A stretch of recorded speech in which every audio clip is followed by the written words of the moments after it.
Welcome back to the only show that breaks down, cracks up, skews, and reviews each week's DC Comics. I'm the main man-child, Eric Shea. And I'm Jim Warner. And this is the Weird Science DC Comics Podcast, episode number 533. 533, Eric, is for you and me, and we're the bad boys who like to cuss. Is what we are. I'm sitting here, I'm like, did he put the wrong song on? What are we doing right now? No, that is the deal. I figured the idea, you get the extended version at the end, and we get a little bit of a, remix at the beginning. You wanted to have a new song at the beginning. I tried to work up something that was so intricate, Eric, that I had to call NASA to get the receipts. They didn't get back to me. They screened their calls. Yeah, they didn't get back to me. So I figured, you know what? I think that a little reprise. Scam likely. Reverse it. Yeah, really. Scam very likely. Everybody, welcome to episode 533 of the Weird Science DC Comics Podcast. And do we have a plethora of books, Eric? Are we one shy? I can't even remember. One shy. 2, 3, No, we had one above because of what we recorded previously. Well, yeah. See, I thought I was going to say we're actually too shy. Like Kaja Gugu, Eric, is what I wanted to say, but you ruined it because I forgot as well. But hey. It's not ruining. It's informing. That is. You're an informer, just like Snow. Oh, my goodness, Eric. The pop culture references are flying and very timely.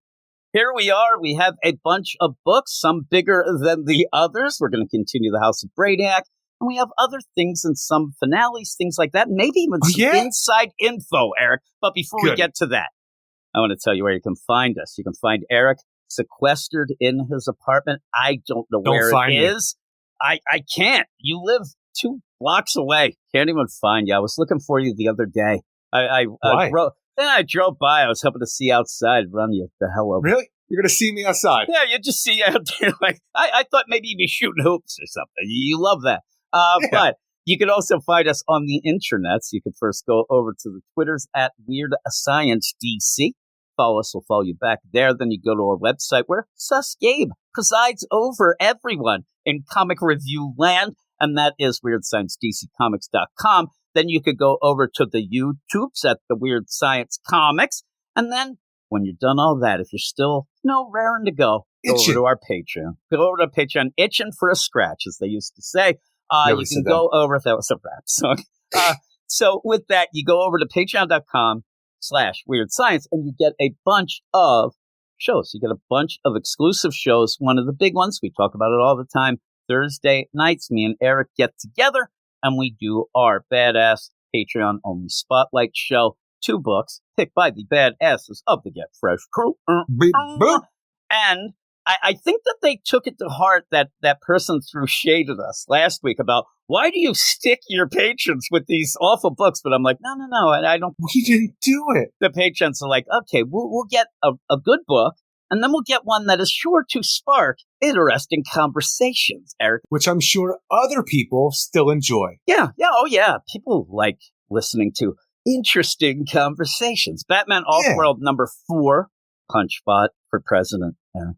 And then Wonder Woman number 8, Sovereign for Nothing, right? You end up getting a Tom King book and a Jason Aaron book, and we talked Eric may tell you that I extended it a little to get past the 2-hour mark. Yeah. But and it's funny that I didn't even say it while we were recording. I didn't even look. I was kind of doing things and I was all over the place. No, when you said it, I saw the mark. Like, I know what he's doing. When you said it, I realized we had been going on for a while and we were talking some nonsense like we do at times.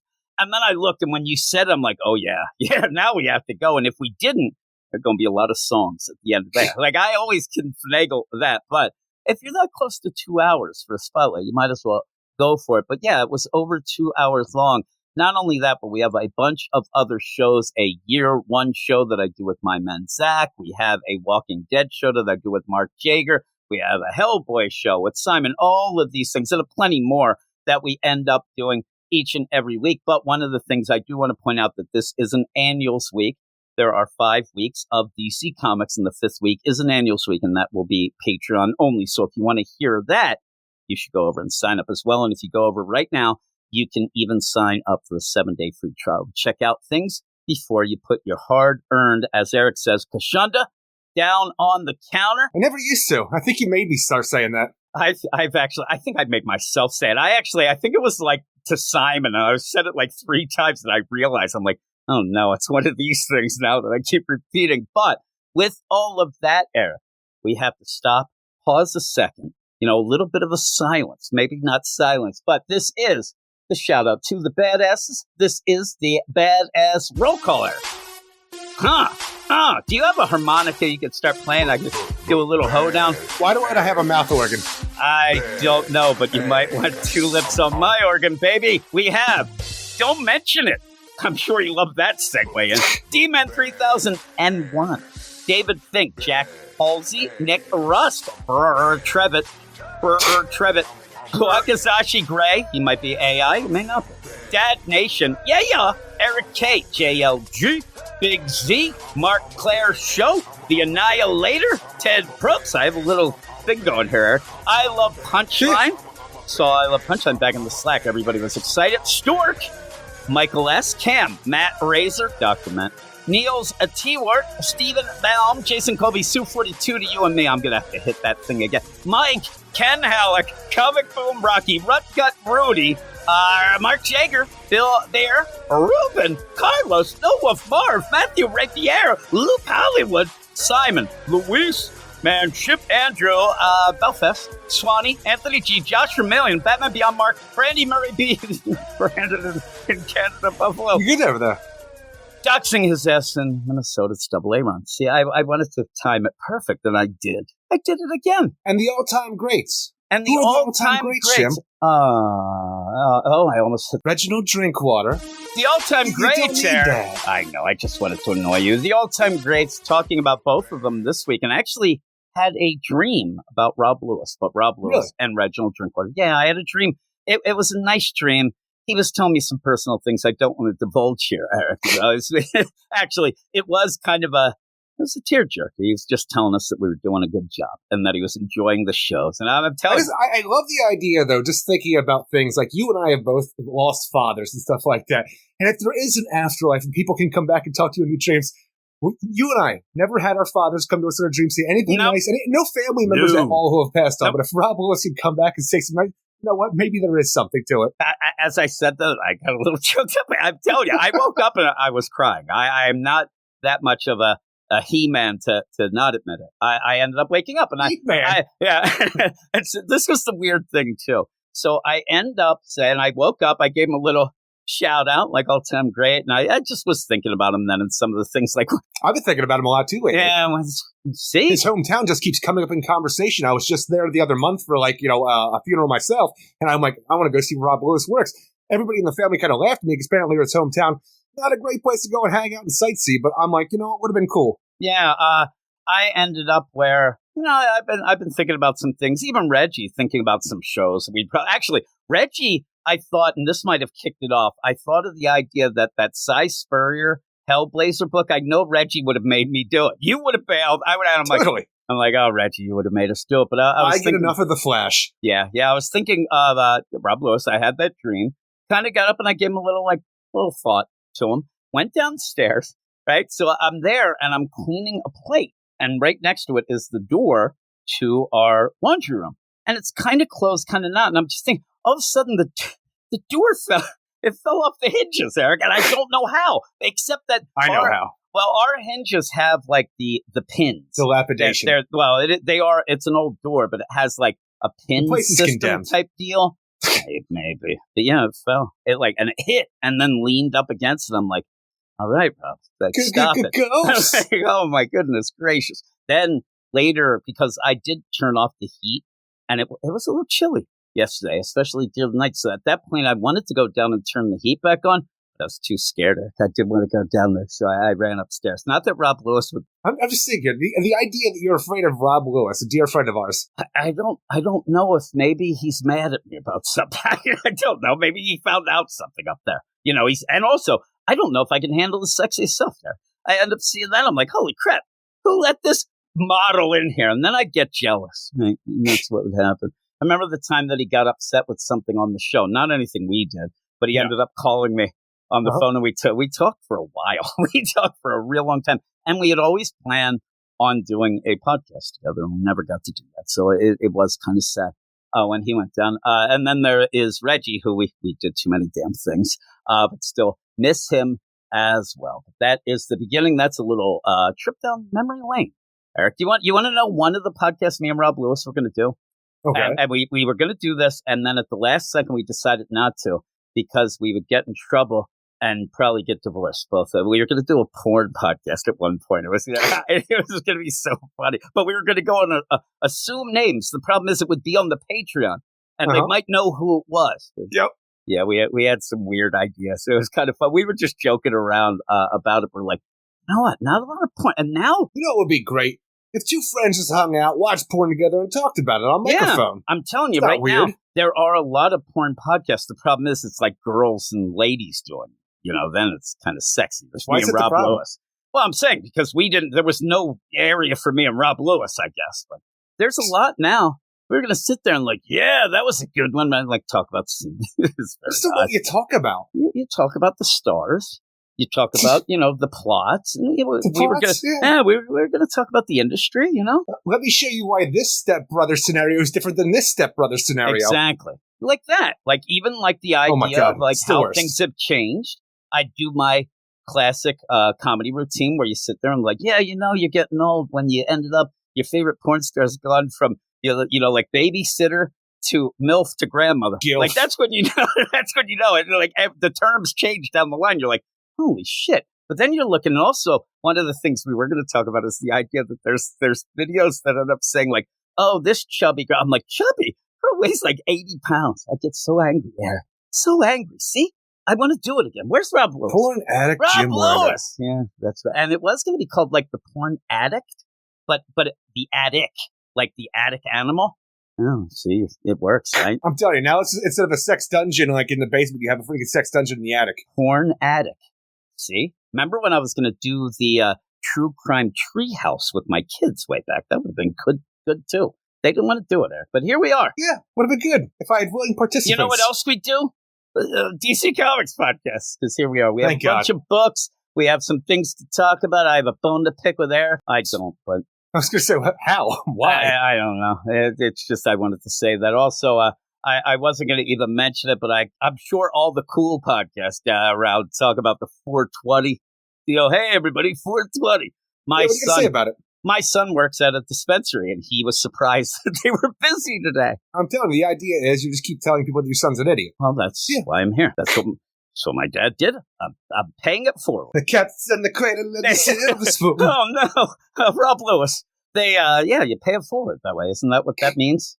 You berate just the people idea. Just like you did? You have somebody who smokes weed, works at a dispensary, and is surprised when the dispensary is packed with people who want marijuana. He figured that people would think ahead. I'm like, you're talking about a segment of the population here that may not think ahead. I don't know. Or they end up hey, man, it's 419. Let's go. Then they run out. I don't even know why you have to think ahead, because it's so easily found now. Yeah, that is true. I actually was looking for spaghetti sauce at Walmart, found some, Eric. I thought it was oregano. That was a hell of a spaghetti dinner I had. That is a lie, because I would have been mad if that happened, but say no to drugs, kids. But we're going to go off right now, and I would believe that Eric would want to hear the Brainiac song, though I did make a new song that involves the fifth dimension and the mites, but save it for the ending. Yeah, probably. It's funny though. You'll like it. But we'll go to that right about. There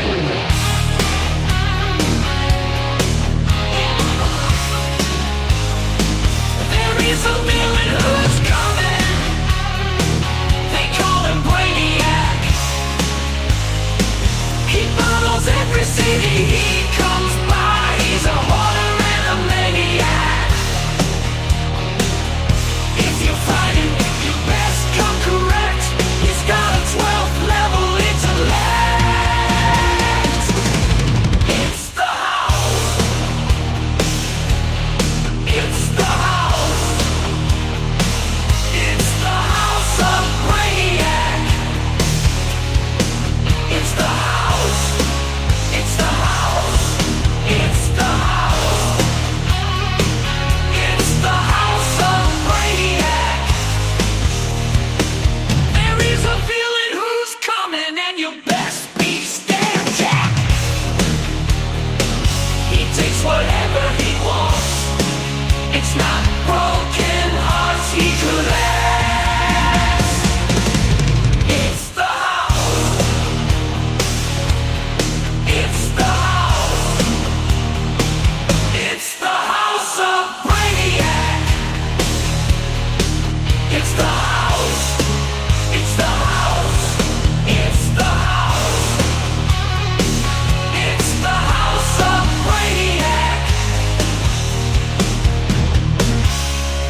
It's the house. It is the house here. I couldn't remember if there was another, like, all of a sudden the drummer's going to kick in and ruin our intro, like, you son of a bitch. But here we are. This is the House of Brainiac. That song is going to get a lot of mileage. I did again. Hopefully. I had a Might song. But you turned me down, but we'll probably hear that at the end. I told you. You got a Might song. I understand you want to use it to use something new, a new toy to play with, but right now we are dealing with the House of Brainiac. We have limited use of the House of Brainiac song. With the Mights, right? They're not going to be around too long. And no? See, the Might song is about... I don't know how specific you made the song, so... Well, it's about you. It's the deal. And maybe somebody you live with. But that's beside the point. It's like old school song, Eric. But I will mention that, we can mention it when we get to the book, but I will mention it right here, that we have the Mights now, fifth dimension in the World's Finest. I don't know if you saw the announcement. I ended up retweeting Juan Ferrera's tweet because he is going to be doing an arc on the World's Finest. Or actually, Batman and Robin is what he's going to be doing an arc on, but that's going to Dinosaur Island. All of the hits, Eric. I mentioned that in the song, too. I almost mentioned Gemworld and Skitaris. I didn't have enough verses there because I wanted, all the shade that I got thrown that the songs are too long. I was kind of making it a little less, right? A little less. Though I do have some exciting news that I'll tell you after this section, if I remember, about something else that would be kind of neat, Eric. It's a song. It's a song-related thing, but it's really neat. And if it happens, you're going to be real pumped up. Really pumped. But hey, forget that, Eric. Forget that neat thing, right? But that also, I did want to mention that was by the band Aachen, Eric. Aachen. Yeah, Aachen. But we're here, and we do have House of Brainiac, as the song said, as Aachen said. And we're going to continue. And I hope that you like this, Eric, as much as I do. Is what I want, because I like when you like things. I like when you're more positive because I like when I like things too. You're more able to convince me to be more positive than I'm ever able to convince you to be more positive. I try. I don't want to be a negative nasty, but I love that. But what are we starting with? Superman number 13, written by Joshua Williamson with art by Rob Sandoval, Alejandro Sanchez, and Ariana Mayer. And we start our issue off because, the end of the first installment of the House of Brainiac, we knew that Superman wanted to go after Lobo because why wouldn't you want to have to go after Lobo when you have a whole bunch of Zarnians coming and invading your city? The only one you can trust at this point in time, in my mind, to team up with is Lobo to get to the bottom of this because the main man, supposedly the last one, he needs to get to the bottom of this. My biggest problem, though, right off the bat is, I'm telling you, I think we talked about in the previous issue where I actually just thought of it as Brainiac doing stuff with Lobo, even though we know it was the Zarnia in a bottle. But it was the Graffin farm who was working with Lobo. Apparently he escaped after the end of the Graffin, the farm and the Revenge with the Revenge Squad. And somehow Lobo made his ass to the other side of the freaking United States to Coast City. And I'm like, how do you do that? Maybe it's a nitpick. Maybe it's something I shouldn't have to worry about. But for some reason, the idea of going from Metropolis on the East Coast to the West Coast, and he doesn't have the space hog. Old West there. Old West. And that's the big thing of him saying, yeah, Farmer Graff stole his ride, which sucks. I should have the ride queued up. I do not. But the idea where I like this play because at first they didn't really know, okay, there's all these Zarnians. Maybe Lobo's behind it. And that's how you go into this issue more of Superman needing to find Lobo because something's up with Zarnians. Lobo must know, but more in the idea of attack Lobo. And I love the idea that Superman actually starts hauling ass on him. Lobo loves it. Hauling ass on him, Eric. I'm telling you, I'm having problems as always. I'm sitting here, I'm like, oh yeah, he's hauling ass trying to get to the West Coast. No, he's hauling ass on him. Well, that's what happens when you really get mad. But I love the idea that Superman is he's more mad than he's ever been. But this is what Lobo seems to have been waiting for. Oh yeah, Lobo loves this shit. Yeah, but he goes over to Coast City, Warriors Bar. There's a couple of shout-outs here that are a little odd. But yeah, you get the main man. He wants to know what's going on and looking for his ride. And he's not really aware of all the stuff that is happening at this point until Superman does show up and hauls ass on him. Is that what they say? Maybe this works actually, having Warriors still going on in Coast City where we have a quarantine around Earth. Guy Gardner's been in space for God knows how long at this point in time. Hasn't made his way home.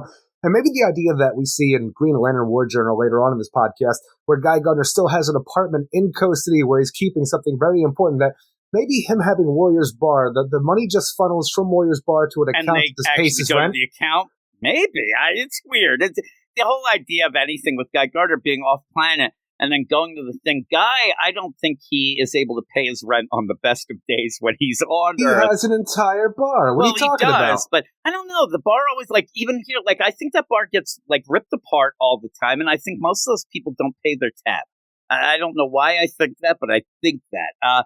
But yeah, you have all this going down, and Lobo, he's there. Superman shows up and starts, beating the crap because he's desperate. He needs to know, and I think that, I'm glad that Joshua Williamson isn't repeating or recapping. That's why I like you're having them 1 week after the other, because if we didn't, we probably would have had 2 pages of showing us all the characters, and we'll get to them on Brainiac's ship. But I like that we just jump right into this and have them fight.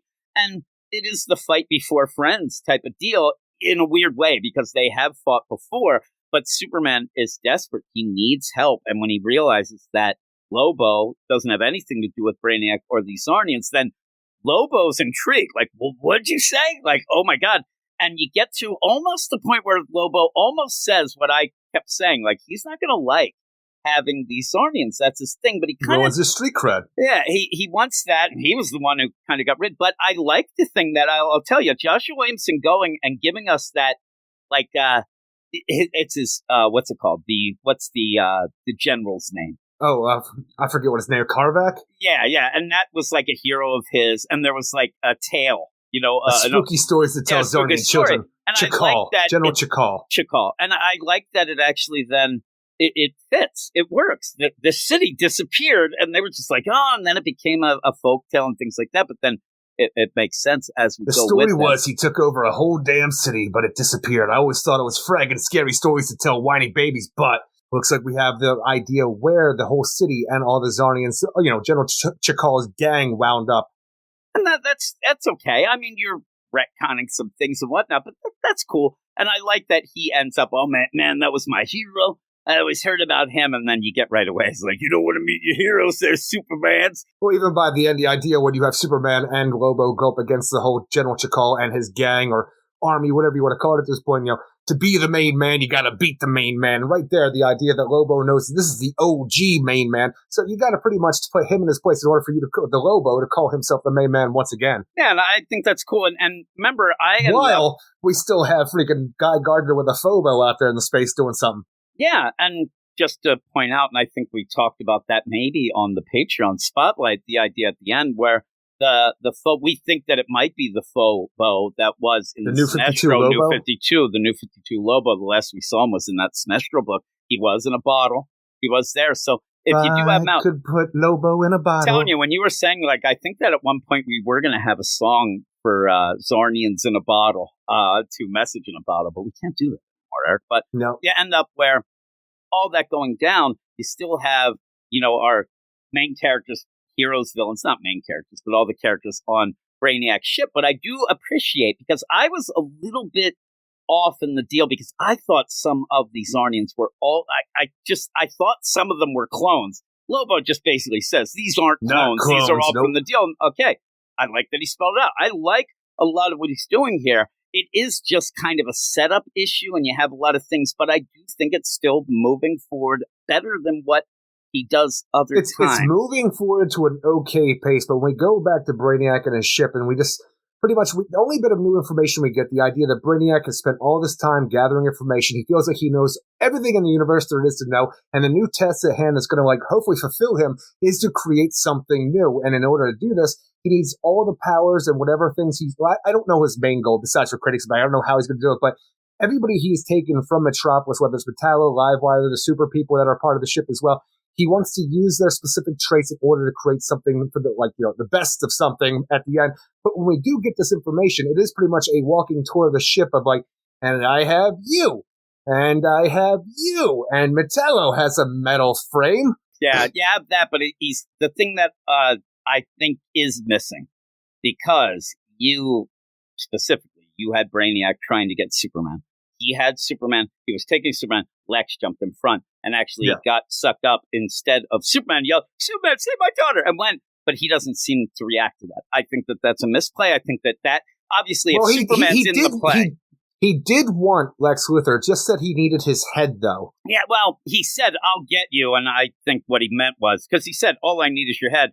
I don't think I just took it as I'm going to chop your head off and kill you is what I think I took that as well, though. Yeah, so when you have that and Lex jumped in front, that should have at least caused him to at least say something.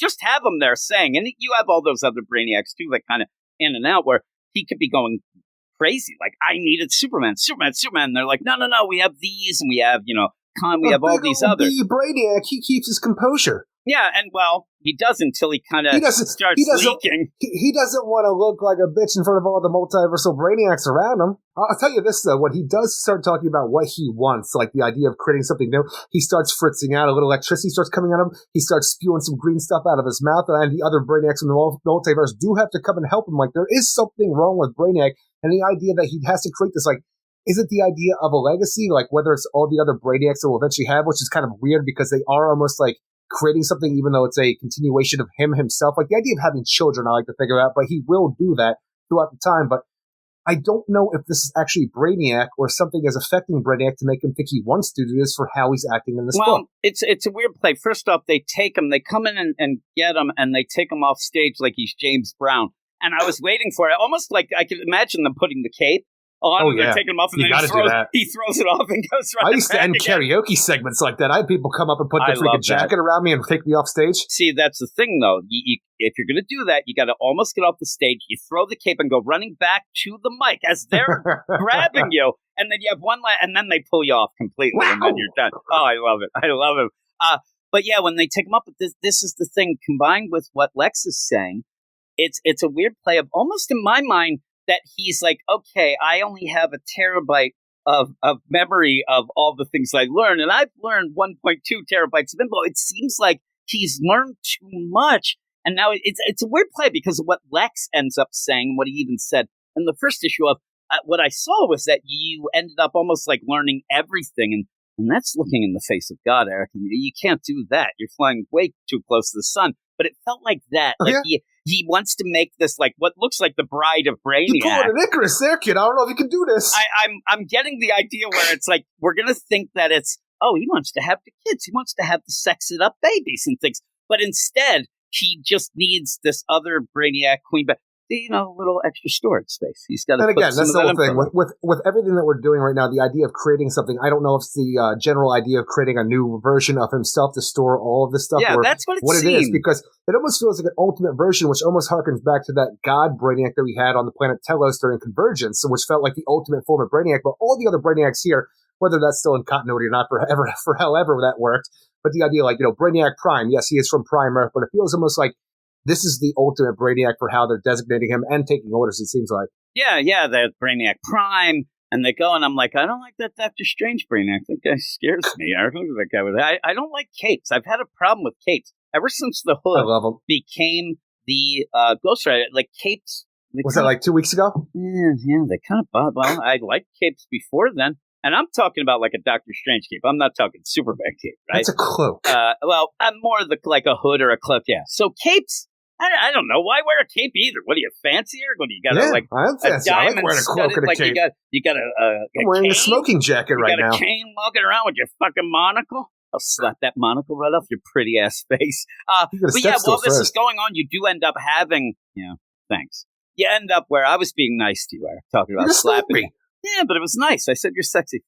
You end up where it does show where the characters then, our characters, Supergirl, even Kong Keenan Kong, they end up seeing that there are twins. That they see that there are other Brainiacs, and this is something that they're like, oh my god, like what's that? What's going on? And when you do see the lay of the land, and like you said, we know what characters are there, but you're going to remind people of it, and you kind of do start working out some things like, okay, Mercy's there, she's got her, her Mega Man arm. You could do that. The twins can really kick. Like they could if they could get out. The problem is, you don't know the perspective of things, it seems, until we get to the end, and that kind of throws a little bit of a wrinkle in. Even the idea of perspective of things, let's just get to the end with that just to talk about it because you brought it up, but the idea that they are in these glass tubes, essentially, these force field tubes, like collected like they're, people in a bottle. But when we have our heroes at the end break free of this because we want to tie in the idea that Supergirl was part of the Legion of Superheroes and had a thing with Brainiac, Yeah, that's weird that they let her have that in the bottle, but I guess you have what No, you have. I'm just saying, though, but the idea is they're actually saying that as a part of continuity, which I'm like, okay, you're actually nailing this down. That's kind of cool, even with the new Legion that we have now that doesn't really make sense for all that, but I'm all here for it if you want to do some more continuity stuff.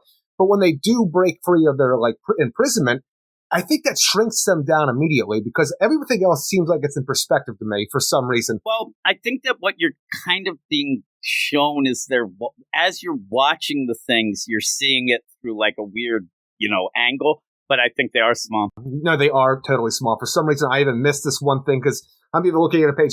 Dead on. They're tiny little people, and for some reason it took me by surprise. Up. Yeah. Oh yeah! For some reason, when I was reading this the first time, I'm like, okay, they're just walking through. You say that. Deceiving these I think people. it's done on purpose that way. I think that obviously it's the cliffhanger, and you're supposed to be surprised. So they were in sports bottles. So they were in sports bottles, and the thing is, I can see that wanting to be the big shock of it, but for this one page, like. Brainiac's head is right there, like, looking at the entire body of Supergirl. So I'm like, I'm just an idiot who can't fucking pay attention, apparently. Again, I still think that it was kind of a shock at the end. And in fact, the first time I read... for me. Well, you say that. I ended up, the first time I read it, and you end up saying, like, oh, we got a smaller problem. I'm like, I think that the bottled city of Kandor, I think he grabbed it when he saw it. Oh, no, it's that they're small. I actually thought there was something involved with that nonsense. But when you're going through this, you do have... our prisoners here, they're going to start to try to figure out a plan. And Supergirl is the one, Superman said, you're the one who has the most experience with Brainiac. So what she does is talk a lot of shit. She's trying to, throw shade at him. But then they do witness that something's wrong with him. And then they end up seeing the others go. So there's something to try to for us to figure out as well, but for them to try to go. Then we go back, and again, I don't want to be mean to Lois, right? I don't want to be mean. Oh, my God. Yes, you do. That's all you want to do. I really don't want to be mean to her, but she's talking to Superman, and it's like, oh, you're going off with Lobo. She's going to say the same thing she did with Lex. Can you trust him? Well, I don't have any other choice, but I don't want to leave. She says, the city will be safe while you're gone. The city's on fire, Lois. Half the city in the panel above is it's in ruins. I think maybe what she should say is, it's already fucked up. It can't be fucked up more. I'm looking at the city. It ain't fine. John Henry and Natasha are still here. They can help with the wreckage and also keep the city safe. That's fine. And I agree. But don't say, the thing is on fire. I would say to him, you got to stop it or the whole thing will be down. But Lois, she's always a glass half full. Power Girl and the two steals. Yeah, they're fine. Really? If somebody somehow throws a role-playing game at Power Girl, she's fucked for at least 3 issues. So I don't need to be hearing about her. Steel, though, he's on the job. Steel's on the job. Unless suddenly he's trying to do 0-point energy, then he's going to be all out of sorts. Honestly, at this point, we might actually need that stuff while the Kryptonians are away. Well, actually, right now, John Henry is at his desk, and he's writing a press release, and this is what it is. From the desk of John Henry Irons. I told you so, because he wanted to protect these buildings with that. That was his whole plan, and they didn't go with it. I agree with you. No, they wouldn't have, because there are terrible side effects to the Genesis energy that he wanted to use. I see the side effects right now of what happened there. I know. But that would have been cool if actually you saw the city was actually pretty well off because of that, and then you find out that he just went and did it himself. He didn't listen to anybody. But you have Lobo then, and he's looking at all of the vids and things like that, and he sees monitors, he sees Chackle, and he's like, "Oh my God, this is General Chackle. He's an OG. There's legends." Chackle. He tells I like Chackle. You like Chackle? Yeah, I like the Chackle. It almost feels like a toady that hangs out with some guy who's like a big shot. Chackle. Now that's a strong name. I didn't mention, but whoever Jack is, how that song goes, that guy better watch out. That guy's in big trouble, Jack. But yeah, it's a cool team up. I didn't expect this, I did expect it as we led to it, but the idea of if you said, hey, Lobo, Superman team up, that's pretty cool. And I love just the idea that Lobo is kind of like, hey, you really were pissed when you were fighting me. I mean, it was pretty intense. And Superman, we fought before, and he's like, no, I see something different here. And it ends up like one of the nicest conversations you're probably ever going to get with Lobo that doesn't involve space dolphins, because he starts talking about families, and it's very quick, but it's enough for Lobo that I'm like, it's pretty cool. And the other thing, though, as they end up, they're leaving, They're going to go out of their Earth's atmosphere, so they have to sneak past the. I wish that this was just a quarantine for the Green Lanterns. This stuff is kind of, I don't know, it works but it just ends up weird. We have a satellite for the Green Lantern Corps that's making sure there is a barrier going around. People can't go in or leave. But like, this is the first it feels like we're actually seeing it. I knew there was a barrier that stop things or let them know, but I haven't really seen a lot of defenses. Half the time people are leaving the planet all the time. Half the time people are leaving all the time. I don't know how that works out, but you're Yogi Berra. Well, we have a lot of people that seem to be doing space stuff lately, and it just doesn't feel like we're all playing by the same rules. That's why I wish that and that's the problem. And we'll have Catwoman, and they'll mention it. Oh, it's low orbit. It's fine. Yeah, low orbit. But also, I thought the magic assholes were doing this whole barrier, not a satellite. So it gets wonky. That's why I wish that we kind of just assume that it was a Green Lantern thing because they could stop them with the ring. That's why you'd have the barrier. The rings can't get out. We saw that. But with this, what are they going to say to Superman? How can they? I guess they're the United Planets. That's weird, too, whatever, because this little satellite that the Green Lanterns have, it's pretty much an asteroid with some fins on it with a Green Lantern symbol. It's almost like a Brother Eye satellite for the, planet Oa, it seems like. Yeah, it does. Look at that thing. It's just, it feels weird. It doesn't feel completely right. What also feels weird is the idea that, hey, we can get past this whole thing at Supercorp if we build you a small enough space vehicle to get you past this. Superman has his own version of what a space hog is. It almost looks like a space tractor to me. But do you think they actually got the space hog back from Lobo, from Farm and Graff, wherever they were holding it? Or do you think that Supercorp actually built him this to the T of his specs? I don't know. Because it is the space hog. It is the space hog. The Superman's looks like a ski-doo, but it also looks like Zamboni? A lawnmower, a Zamboni. And I know it's just me, but I kind of think I know something else that is smaller than that.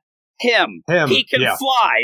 This is just to get the synergy with the space hog. I know, and it's okay. But the idea that it is kind of silly of, hey, but I'll give Joshua Williamson credit.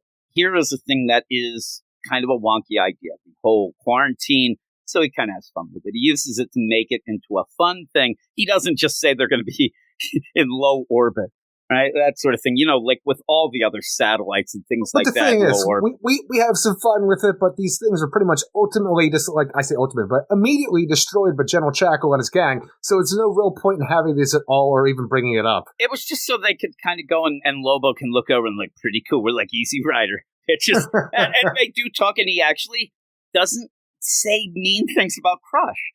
And me and you, we love Crush. We didn't like the Crush and Lobo book by Mariko Tamaki. He doesn't say really nice things about Crush, though, but either. That's what I'm saying, though. Usually, though, he would say really, bad things, but he's kind of you can tell he's almost trying to get a little bit of a camaraderie and maybe even some advice from Superman after Superman, talks about how he is angry and they're going to go save the family and things like that. But Lobo, he yells such Lobo things as last one, there's a rotten egg. I wish that I'm glad you didn't say last one, there's a rotten space dolphin. That would be pretty bad. But I don't know. That didn't seem like a Lobo. After he said it, he's probably yeah, don't repeat that. Don't tell anybody. Don't tell anybody the main man. I usually just yelled that at the pool. The Supermans. But I liked him and Superman kind of teaming up here.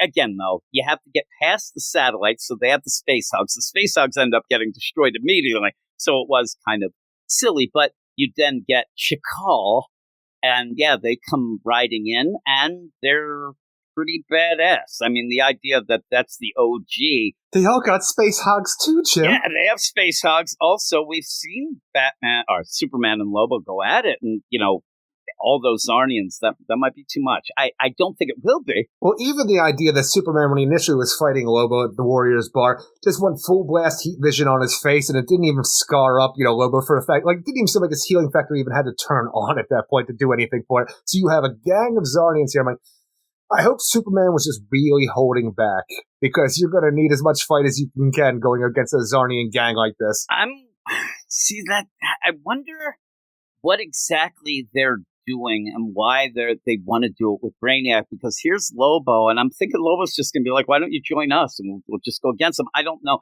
They're out of the bottle now.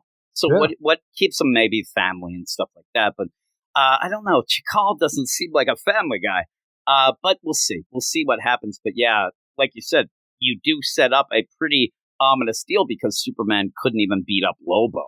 And now they're going against what Lobo says were his heroes and his army and things like that. But you end up having Lobo say, you want to be the main man? You gotta beat the main man. Yeah. So you have that. It kind of made me chuckle. And then you do go and see back to tank Brainiac, where there is something wrong with him, obviously, but then he ends up looking in this other tank, and it looks like sexy Brainiac. Sexy. Well, that's the thing. Is whoever he has right outside of his cooling chamber and just whatever Bacta chamber, where if he's creating something here new or whatnot, it does definitely have a female form.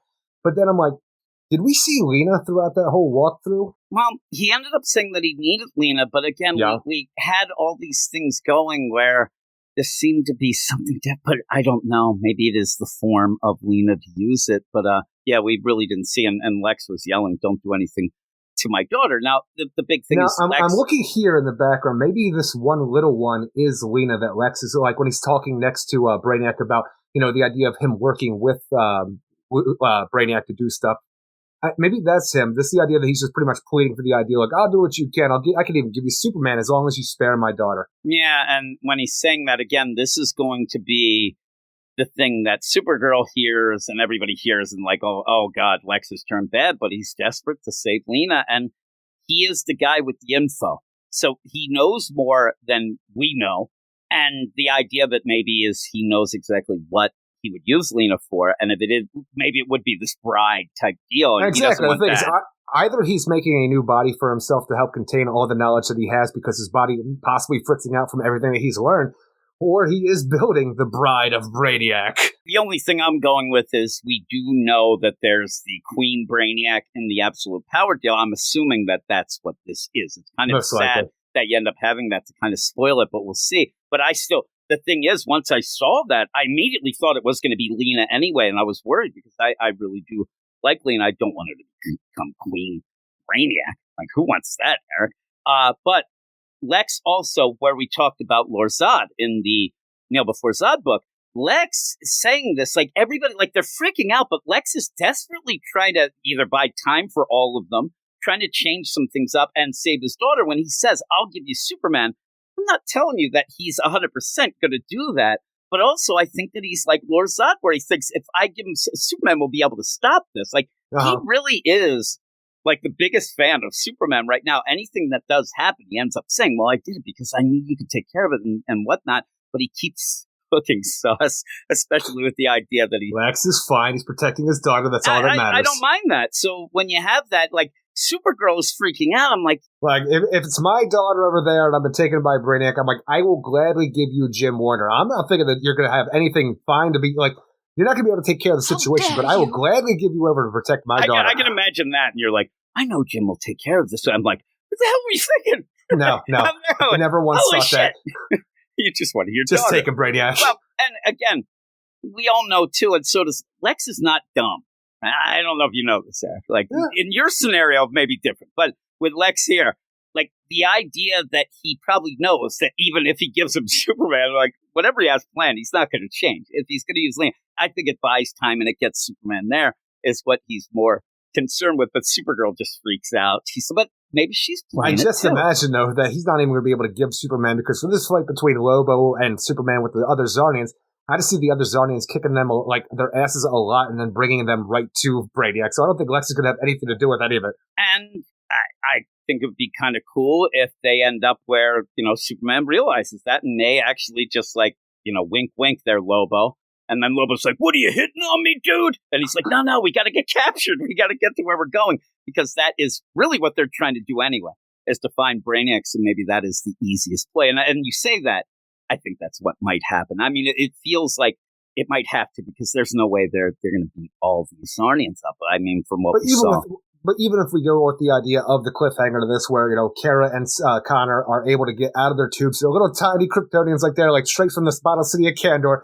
I have to imagine with all these Brainiacs on the ship and all the technology that they're going to be aware that two of the Kryptonians have gotten out, or they're just going to be throwing like a monkey wrench in the works as their little guys going to the circuitry pulling as much as they can. Well, I don't know how this aspect's going to do a lot of things. That's exactly what I was going to say. Like, the idea that they're out, I get when you're just bottled with whatever you have. She does have the head of a drone, a drone. I don't know. Maybe you get that shit out, but they're like, she can throw the head, drone right? head that she ends up getting captured with, that's in her tube that she's able to rewire to knock her and Connor's bottles out of whack. It's a little forced. Yeah, it is forced, but they have to get out. So the idea of this, if they do, like, that's forced. But if you have Mitty, Kara, and Connor, and they're sneaking around and shit, and like, doing small people shit, like I do, you end up there like, I can't reach the spaghetti sauce. Whatever. I knew you'd say so. But if they're going around, if they're doing their little thing, sneaking around, right? So am I. When I have to jump, I'm trying to jump to get the spaghetti sauce. Come on, I could do it. Hero. That's why when I buy spaghetti sauce, Eric, I only get it in cans. I can't get it in bottles. They fall and break. Bottles. But when you end up having all this, if there is a alarm that goes off and if they're not aware that they're sneaking around, and then Kara goes, oh, what I did. Also with that drone, that I end up disabling this and that, then no, you can't do that. But it is kind of funny with them being little and stuff. And again, I'm looking at this back. I'm telling you, once I said it was like I was looking at the mall and I was looking at the painting. I'm like, oh my God, a sailboat. Like, I'm looking at this. I'm like, I think that they see the bottled city of Kandor. And that was something that after Zod shot, and I'm like, oh no, there's legs behind that. That's pretty. Like, I get it now. They're small. It was weird, but we have a smaller problem. I don't like the way that was phrased of them being small. I don't know why. I thought that was like a weird play. But yeah, I didn't see the legs behind him. They better watch out if they're going to get stepped on. But it's kind of a funny way to end. Oh, yeah. And she has that drone thing, and I think that drone thing is going to be like the MacGuffin or the Deus Machina for the whole thing. Master key. It will be. It'll end up, she's like, beep, beep, beep, and then everything happens. But we'll see. We'll see how it goes, because what was going on and why a lot of them were like, a lot of them are being kind of sent to what would be the Gulag. I guess they're ending up getting their power sucked out of them. We do end up seeing, Silver Banshee. We get to see Parasite and things. And Brainiac, again, he's not into, acquiring things for knowledge. He says he already has that. This is where he's building something. And I do think it might be just a vessel for the knowledge, because he's overloaded. He ends up, and then unbreakable vessel. Yeah, and they're taking him off like James Brown. That's cool. I mean, it's really cool, but you don't need that when you're a Brainiac. It doesn't look good, but I liked it. I actually liked it in the point where I thought, that's what you said. When you were getting it, I'm like, I liked it. You're like, it's okay. I'm like, here we go. And that's actually what I said. But the thing is, the art is good throughout, and I think it's like, we didn't progress much. Like, we had to get Lobo, find out, like, as far as I was concerned, I knew these weren't clones, so even the idea that they weren't clones or, like, offspring of Lobo, like Crush, like he even talks about this, that was nothing new for me. But, like, even on the ship, like, we got these people here. I'm like, I know we got these people. I understand that you're using their power in this issue and you're building something new. That's all interesting. But we take a lot of time for the second issue to really meander in my mind. It's still a fun read, and I still I can't wait to read more of House of Brainiac, because I want to see what's going on. I just don't think this is the strongest issue, even though, like I say a million times, you can still have fun with it. Yeah, I had fun with this, and I actually was impressed just because, Joshua Williamson, 2 issues in a row, I thought were decent. Yeah. This doesn't progress it a ton. It's okay. And it's being now handed off to Leah Williams and things, and hopefully it gets back to action and Superman in some sort of good shape. Who knows? That's going to be side stuff. The other thing that gets me, too, where's the checklist? I was looking because I was going to tell you, like, oh, well, we still have this amount, whatever. Why isn't there a checklist in here? There should be. They're busy putting Ramona Freighton's art there in the thing, and I guess, R.I.P. maybe. I don't know. Maybe not. What are you doing right now? I don't even know. I'm just looking at what they have, and they have a Spotlight, Jim Lee variant covers. No, give me the checklist of this event so I know where to go to next. It does tell you the next deal of the deal for, continues in Superman Action Comics and how's that.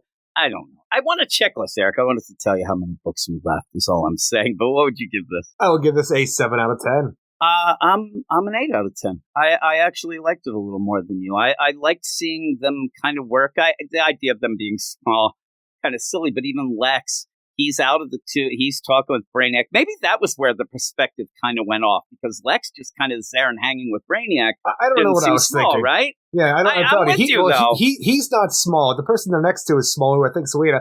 It just seems like different perspective. Like I focused on the wrong things as I was reading. I know, but if that's the cliffhanger, they kind of were hoping that might happen a bit, that you're kind of like surprised. Look, they're going to be dummies. They're not going to pay attention to what's going on. They'll fucking love this cliffhanger because it's going to come out of nowhere. They're all dummies. Like, but I'm an 8. You're a 7. 7's still good. I agree. I'm telling you, it's a decent issue. It's okay. But even when you're taking up page space just to have an insignificant, no reason space hog for Superman that's instantly destroyed, I'm like, come on, do something here. What are the bets? What's the bet there? Are we going to see space dolphins come and save them, or absolutely not? No space dolphins. Crush, will we get space lizards? Space lizards? I guarantee we're going to get space lizards. I don't know about the dolphins, but that's always the thing anyway. He's going to be floating in space almost dead, and they always save his ass. They always come and get him. Don't we have that with Phobo right now? Yeah, we do. And I think we also had that with the JSA book back in the day. Like, we had the weird things in the Rebirth stuff. A couple times he was saved by space. They're always. He is all about them space dolphins, but I'm just like, I've had enough space dolphins with Lobo recently. We don't need to pull it out there again. Taking down people. They're definitely in. But we'll move on to the next book to annoy you. That is, and don't be a negative Nasty, Eric. Batman Superman World's Finest number 26. I don't know why, but I know we just have the 25, but I was like, holy shit, this book is really, gone on a while. A lot of books don't get to 26, is what I'm saying, Eric. But it is written by Mark Waid. That's the sign of the times. Dan Mora on art, Tamra Bonvoin on colors, and Steve Wands on letters. And we're going to get the mites. And it was set up that somebody is killing them off. I have a feeling that Eric Shea is going to say this kind of the same thing. We're not really getting much. We're not getting a lot of story here in my mind. We're getting a lot of, hey, look at these mites. Look at the gags. But it's still not as bad as some other times when we get shit like this. It's really bad. At least there's something. Look, the whole premise is we have some mysterious big bad that has all these fanboy mites of the villains who are killing off the fanboy mites of the heroes. And we were left pretty much with Mr. Mxyzptlk and Bat-Mite, and like the idea they killed the Green Mite. He loved the Green Arrow and the Green Lantern, so he was just Green Mite. But you have all these different versions of the fanboy villains that are going to actually go to their villains while they're in the third dimension here and power them up magically. And you get to see some interesting things with the interesting characters for villains in this book that actually kind of propel the idea of this, because you wouldn't normally get to see it. The idea that you have an Abracadabra Mite, a Sinestro Mite, or just Sin Mite, and like a Paramite, a Parasite Mite. I'm like, it's kind of cool to see this, but there are just so many gags. Or even when you open up the book, it looks amazing. Don't get me wrong, the book looks so good.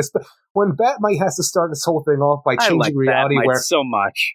where the World's Finest and Robin are just walking with an explosion behind them, where they all have on leather jackets and sunglasses, and like, it looks so good. Is it needed? No, because even Batman's like, stop this shit. I can't be doing this right now. I like the idea of these mites, and I do like where they do figure out, listen, you can't have Bat-Mite hanging out with Batman. He's too much of a fanboy. He's going to get in the way. And I do like Superman actually explaining, like, you actually get, crazy enough, you actually get character work and progression for Bat-Mite in my mind, that he's not going to change it up, no. But I haven't seen at a point where usually you are just going to get gags, but I do like Bat-Mite and Superman hanging out, I think, is the highlight of the issue. And I also like Robin doing his deal. But the idea where you end up having Superman and there's Bat-Mite. I'm his biggest fan. Oh my God, I love him. I do this and that.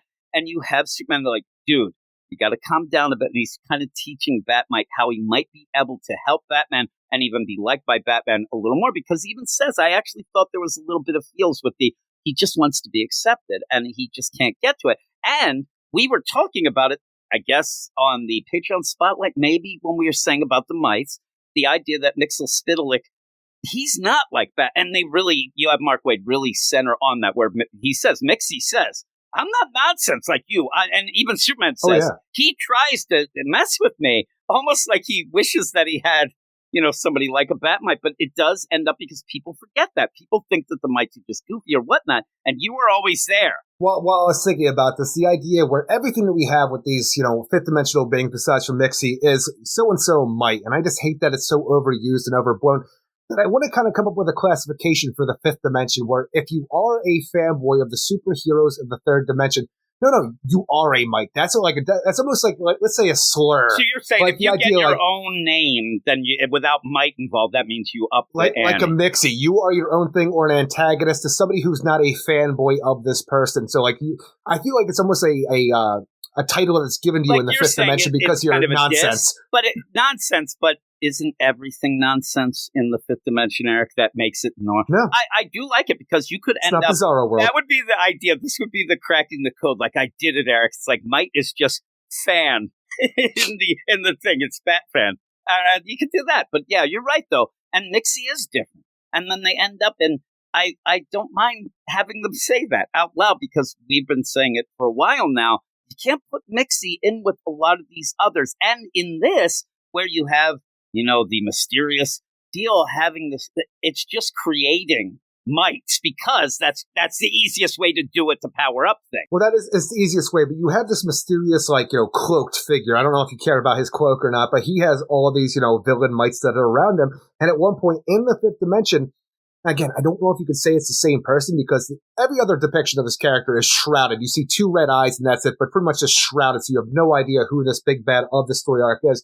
But at one point, when you do go to the fifth dimension, you see this insane-looking close-up on this guy's face. Looks like the Joker with a lobotomy. That's to me, it almost looks like a fifth-dimensional toy man, maybe, like a crazy-looking toy man. With a lobotomy, right?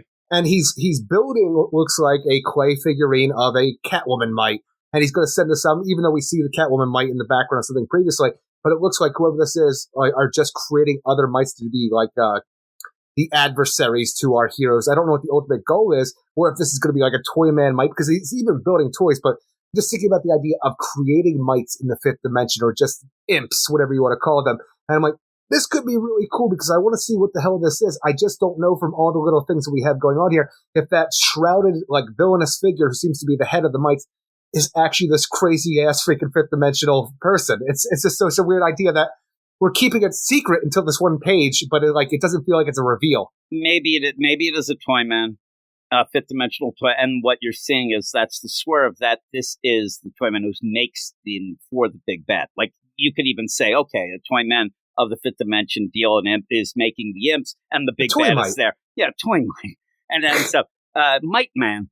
You end up where, hey, make me a Catwoman, and then he does it. So we're kind of led to believe that it's the big villain, but it would be weird to show a shrouded figure and then show him there, even though we're kind of debating what it is anyway. And what I thought was going to happen, I actually thought we were going to play with some crazy thing, and it would be something kind of along the lines of things that you ask at points of whether universes, like if we go to Earth 2, do they also have their own version of everything and whatnot? And so the fifth dimension, I wouldn't mind at this point where they kind of end up like, hey, there's that, and we get the opposite of the Bat Mite, like the evil Bat Mite, maybe play that, but it doesn't seem that you're going to get that. In my mind, the fifth dimension, for how it works, it encompasses the entire multiverse. So if you have a Mite show up in some other one, they're all the same. They say that, we want to make an evil Bat Mite to go after Bat, or what would be a Bizarro Mite would be kind of funny, a Bizarre Mite, or whatever you would call it, but the idea of making these things, but they are just, you're getting Mites of things that you would. I think the Paramite might be the best one here. Oh, I like him in his diaper. I'm looking at it now. No, just the idea. Instead of Parasite, it's Paramite. I thought that was pretty good. I knew you were going to like that one. And you don't like the Mites, but that's pretty cool. And again, you're going to get Mites of things that we never saw Mites for in a way that I think that maybe by the end of this is going to be the crisis of infinite Mites. And at the end, they kind of shut it all down because there are a lot of Mites popping up. We had the Wonder Woman deal, and we also had the Nightwing. Yeah, we have Night Mite and we have Wonder Mite that had just showed up, even though it should have been Wonder Tot. Maybe Mark Waid's like, I think that we should get rid of this shit, and maybe this will be the way to do it. When it's depicted here, the way it is, when you see all these villainous Mites around that shrouded, whatever figure it is, it only really just comes across what we had in Tomasi's Super Sons, the gang, the aliens who had the super fans of the Earth villains who just took on that persona.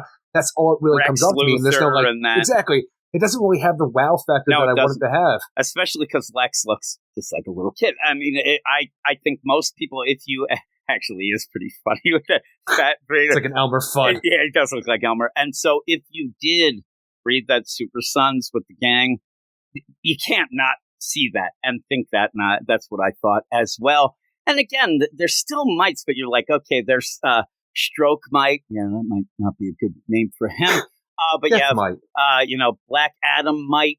The thing is, it's so stupid that you just add might to shit, Yep. but I do kind of like some. Like, you see him and you're like, okay, that's kind of cool. I like the Amazo might. I think he looks. I'm sorry, I'm not an Amazo. I'm a Metallo might. Is that Cat? It's weird that that's Catwoman because she's in there in that group I said, shot. yeah. Then, Yeah. So maybe that's a weird Batgirl. Maybe the Batgirl wouldn't be around. So because it's weird, like making another Catwoman. But he's there working his fucking deal. I'm a real Catwoman. They're gonna yell. And I was really weirded out at one point because we have a big fight going on where Batmite is teamed up with Superman to take on Abracadabra and the Abracadabra Might, while Batman and Robin are going after Sinestro with Mxyzptlk. And you have one scene where Abracadabra uses magic on Superman. I turned the page and I didn't look at the credits, so I didn't know if Riley Rossmo had jumped in because this magical thing is being done to Superman. It looks like Riley Rossmo drew it. I'm like, oh no, what happened? And I'm like, oh, thank God, it's just that one panel. Yeah, because it's going. I do like again where you're playing the stuff Mark Waid with magic and things like that with Abra, and you end up having him. Hey, Batmite, can you make me a something that anti-magic suit? Yeah, the magic out, and I like that when he does it. I really like. I had fun with the deal of that. I like Batmite and Superman, especially when he makes that suit, and I thought we were going to go, amalgam suit again and stuff, but it's a bat suit. And he's like, "They're not taking it up." I was going to give it to. I thought it was fun. It was cute. It's fun. And it continues the idea where if this was in another book, I'd say, what are we doing here? But this continues in This World's Finest that we are getting a ton of different characters and a ton of different things, and this kind of works out. And I thought it was better than I expected. I actually was worried, like you were, about the idea. It goes on. Like, the Mites, it's a little bit overblown for my liking, but the idea that you go into this where, like, Sinestro is actually taking on Green Lantern, Hal Jordan, and it's because of the Sin Mite that's with him that's, like, powering up Sinestro's, power, so it's making him be overpowerful to Hal Jordan to take him down. That's cool, and even the idea that you have this Earth 2 looking Robin costume when Robin asks Mixie for some superpowers, pretty much gets the powers of Superman, but gets like an ultimate like Earth 2 looking Robin like costume. And it looks so badass. I like that. I thought that was so cool. Like that, the art thing of that looks so cool, and he's kind of grown up a bit, so he can kind of go, and he's all fired up. And I even like that idea, and I really like the way they depicted it in the art, where you have Mixie there, and he's kind of hanging, he's like, yeah, I'm going to look around. And he's like, don't do it. You're not ready. And you have that like zoom in and he freaks out. And even Batman freaks out too. And like, what have you done to him? And he's like, I didn't do anything. I warned him, you can't do that. So he has to get rid of. So again, it almost feels like the Space Hogs. Like you get it to then, but it was cool to see it. And it makes sense that Robin, Dick Grayson wouldn't be ready. At least Superman got to keep his anti-magic armor as they all come together in Metropolis to take on Parasite and Paramite. The only problem I have with this, because Parasite, like we've had a lot of Parasite throughout the years, but like you never really get a real Rudy Jones in my mind for how it works out.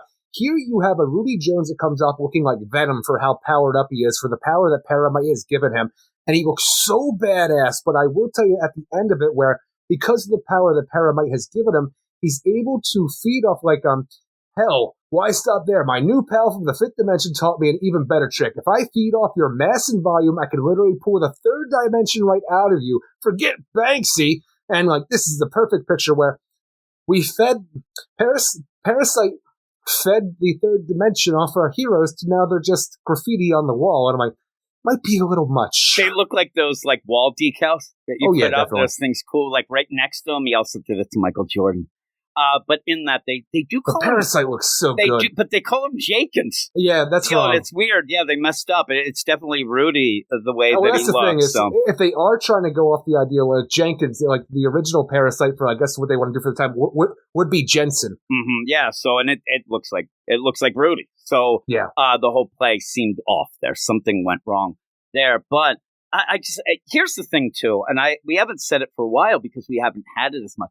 Remember when Joshua Williamson was doing the World's Finest book, and we got so sick of each issue was just Superman stroking back. Remember, it was just like, man, you're my best friend, dude. Hey, you're my best friend. And they just kept doing it. We got so sick of it. Aren't Superman and Batman great? And when they were separated, you just have Superman being Flavor Flav to Batman and vice versa. We haven't really had it in this, but I did like it when we did get it, when Batmite he's so sad. It just makes sense for that whole idea of talking up Batman to Superman. Yeah, and he says, I wish that Batman was here. He'd be able to figure this out. And Superman legitimately says, I wish he was here too. He would, but we're going to have to deal with this. And I like that. I like the idea that there's a Superman that even admits that, yeah, he could use Batman. And there's a lot of times that Batman will say the same with it, but it's not like before it just was that. It was just that over and over and over. And I like this. When he realizes he's in a bat suit, it was pretty fun. Like he's actually like, oh god, this is a bat suit. Let's say when we get done this whole Might arc and we stop whatever fifth dimensional problems that we have going on here. The little bit that Superman does talk to Batman, I say a little bit, just this little bit that I want to bring up here, but he doesn't appreciate fanboys, but what he does appreciate is assets. Think of that. So I'm like, wouldn't it be kind of cool if Bat might actually just double down on like what Superman told him and was like, I'm going to help Batman to the best degree going forward for like an arc or so, something like that. I'd love something it. where he becomes like a magical herald all in the background who's just trying to help Batman. And I'm like, that could be a fun. Yeah, and again, that's character progression of a character that I'd never, ever thought would get character progression because they always show up as a joke. But if they did have it where even the idea where then something really big happens that you need, like, oh my God, Batman, I need your fifth dimension magic. He's like, no, Superman said that you just went. He's like making gadgets and shit. I don't need a gadget. Get me out of it. It'd be real fun. And it would be a nice little deal. I don't know if we're going to get it. No, I don't think so. Yeah, but it would be cool. And I do appreciate that in this. They took a little time to actually make them. They're not just characters, Eric. They're characters. Oh, yeah. I actually like that. I like the idea where, yeah, they're fanboys and doing this and they're kind of goofy, but they are things. And you see them kind of being more than just the fanboy in Superman and him helping Superman. It's not like he hates Superman, but he really, really wants to help Batman. And Mixie, he's just miserable. He always is. But I do like that play where Mixie's like, I kind of mess around with Superman. Superman says he's like always trying to cause problems for me. I wonder, Superman probably has to sit there and like, why me? Like, why is it that I get the who wants to mess around? And you do have a full setup. I think it's very obvious that when you end up telling Robin, hey, Robin, the way we get rid of Mixie is you say his name, make him say his name backwards. And you do have Dick Grayson. He's constantly mispronouncing Mixie's name frontways, but he's going to end up at some point mispronouncing it backwards, and that's how you're going to get Mixie out of there. But that's kind of fun. It always is fun with that, but that definitely is what's going to happen. He's going to say, man, that's how you say it. And then, no, you dummy, you can't. And he'll say it, and like, oh, what was me? And off he goes. But I hope that as they go off this time, because I do expect them to help out a lot here, I want to have the one time where Mixie gets, as he's disappearing, and they say thank you to him, and he has a tear. And I may as well. I'm getting very emotional. Getting very emotional lately. I don't know what it is. I usually don't have any emotions weed or smoke compassion. From your kids just wafting up to your freaking studio right now? It may be. I thank you for calling it a studio, Eric. It makes it a lot fancier. I'm looking at this shithole. You have really you've upped the ante here. I might cry. Yeah, like, oh my God, look at you. No, I actually, I don't know. Some of these comics are getting a little bit, but you have to do character work for that. And I think Mark Waid is doing that here in a way that I never thought we would. And I'm telling you, I didn't shed a tear. I like seeing Parasite just finally. Parasite's like, fuck all of you. You always screw me. Not Rudy Jones. No, Jenkins. And he even, throws shit at Banksy, which I'm all about, Eric. That jerk. I think you're Banksy. Once I'm trying to reveal that. What did Banksy ever do to you? I don't know. He's all shredding shit, doing his punking and pranking. I don't need that. What is this guy? Guy makes so much bank, as they say. He makes Banksy. And then the next thing you know, the painting goes into the fucking shredder and people are losing their goddamn minds. We don't need that, Eric. We got problems already here. We don't need Banksy trying to liven up the joint. I don't need that shit, Banksy. Go to hell, Banksy. I hope he's listening. Is he listening, Eric? Is there even a slight percentage chance there is none, right? Banksy.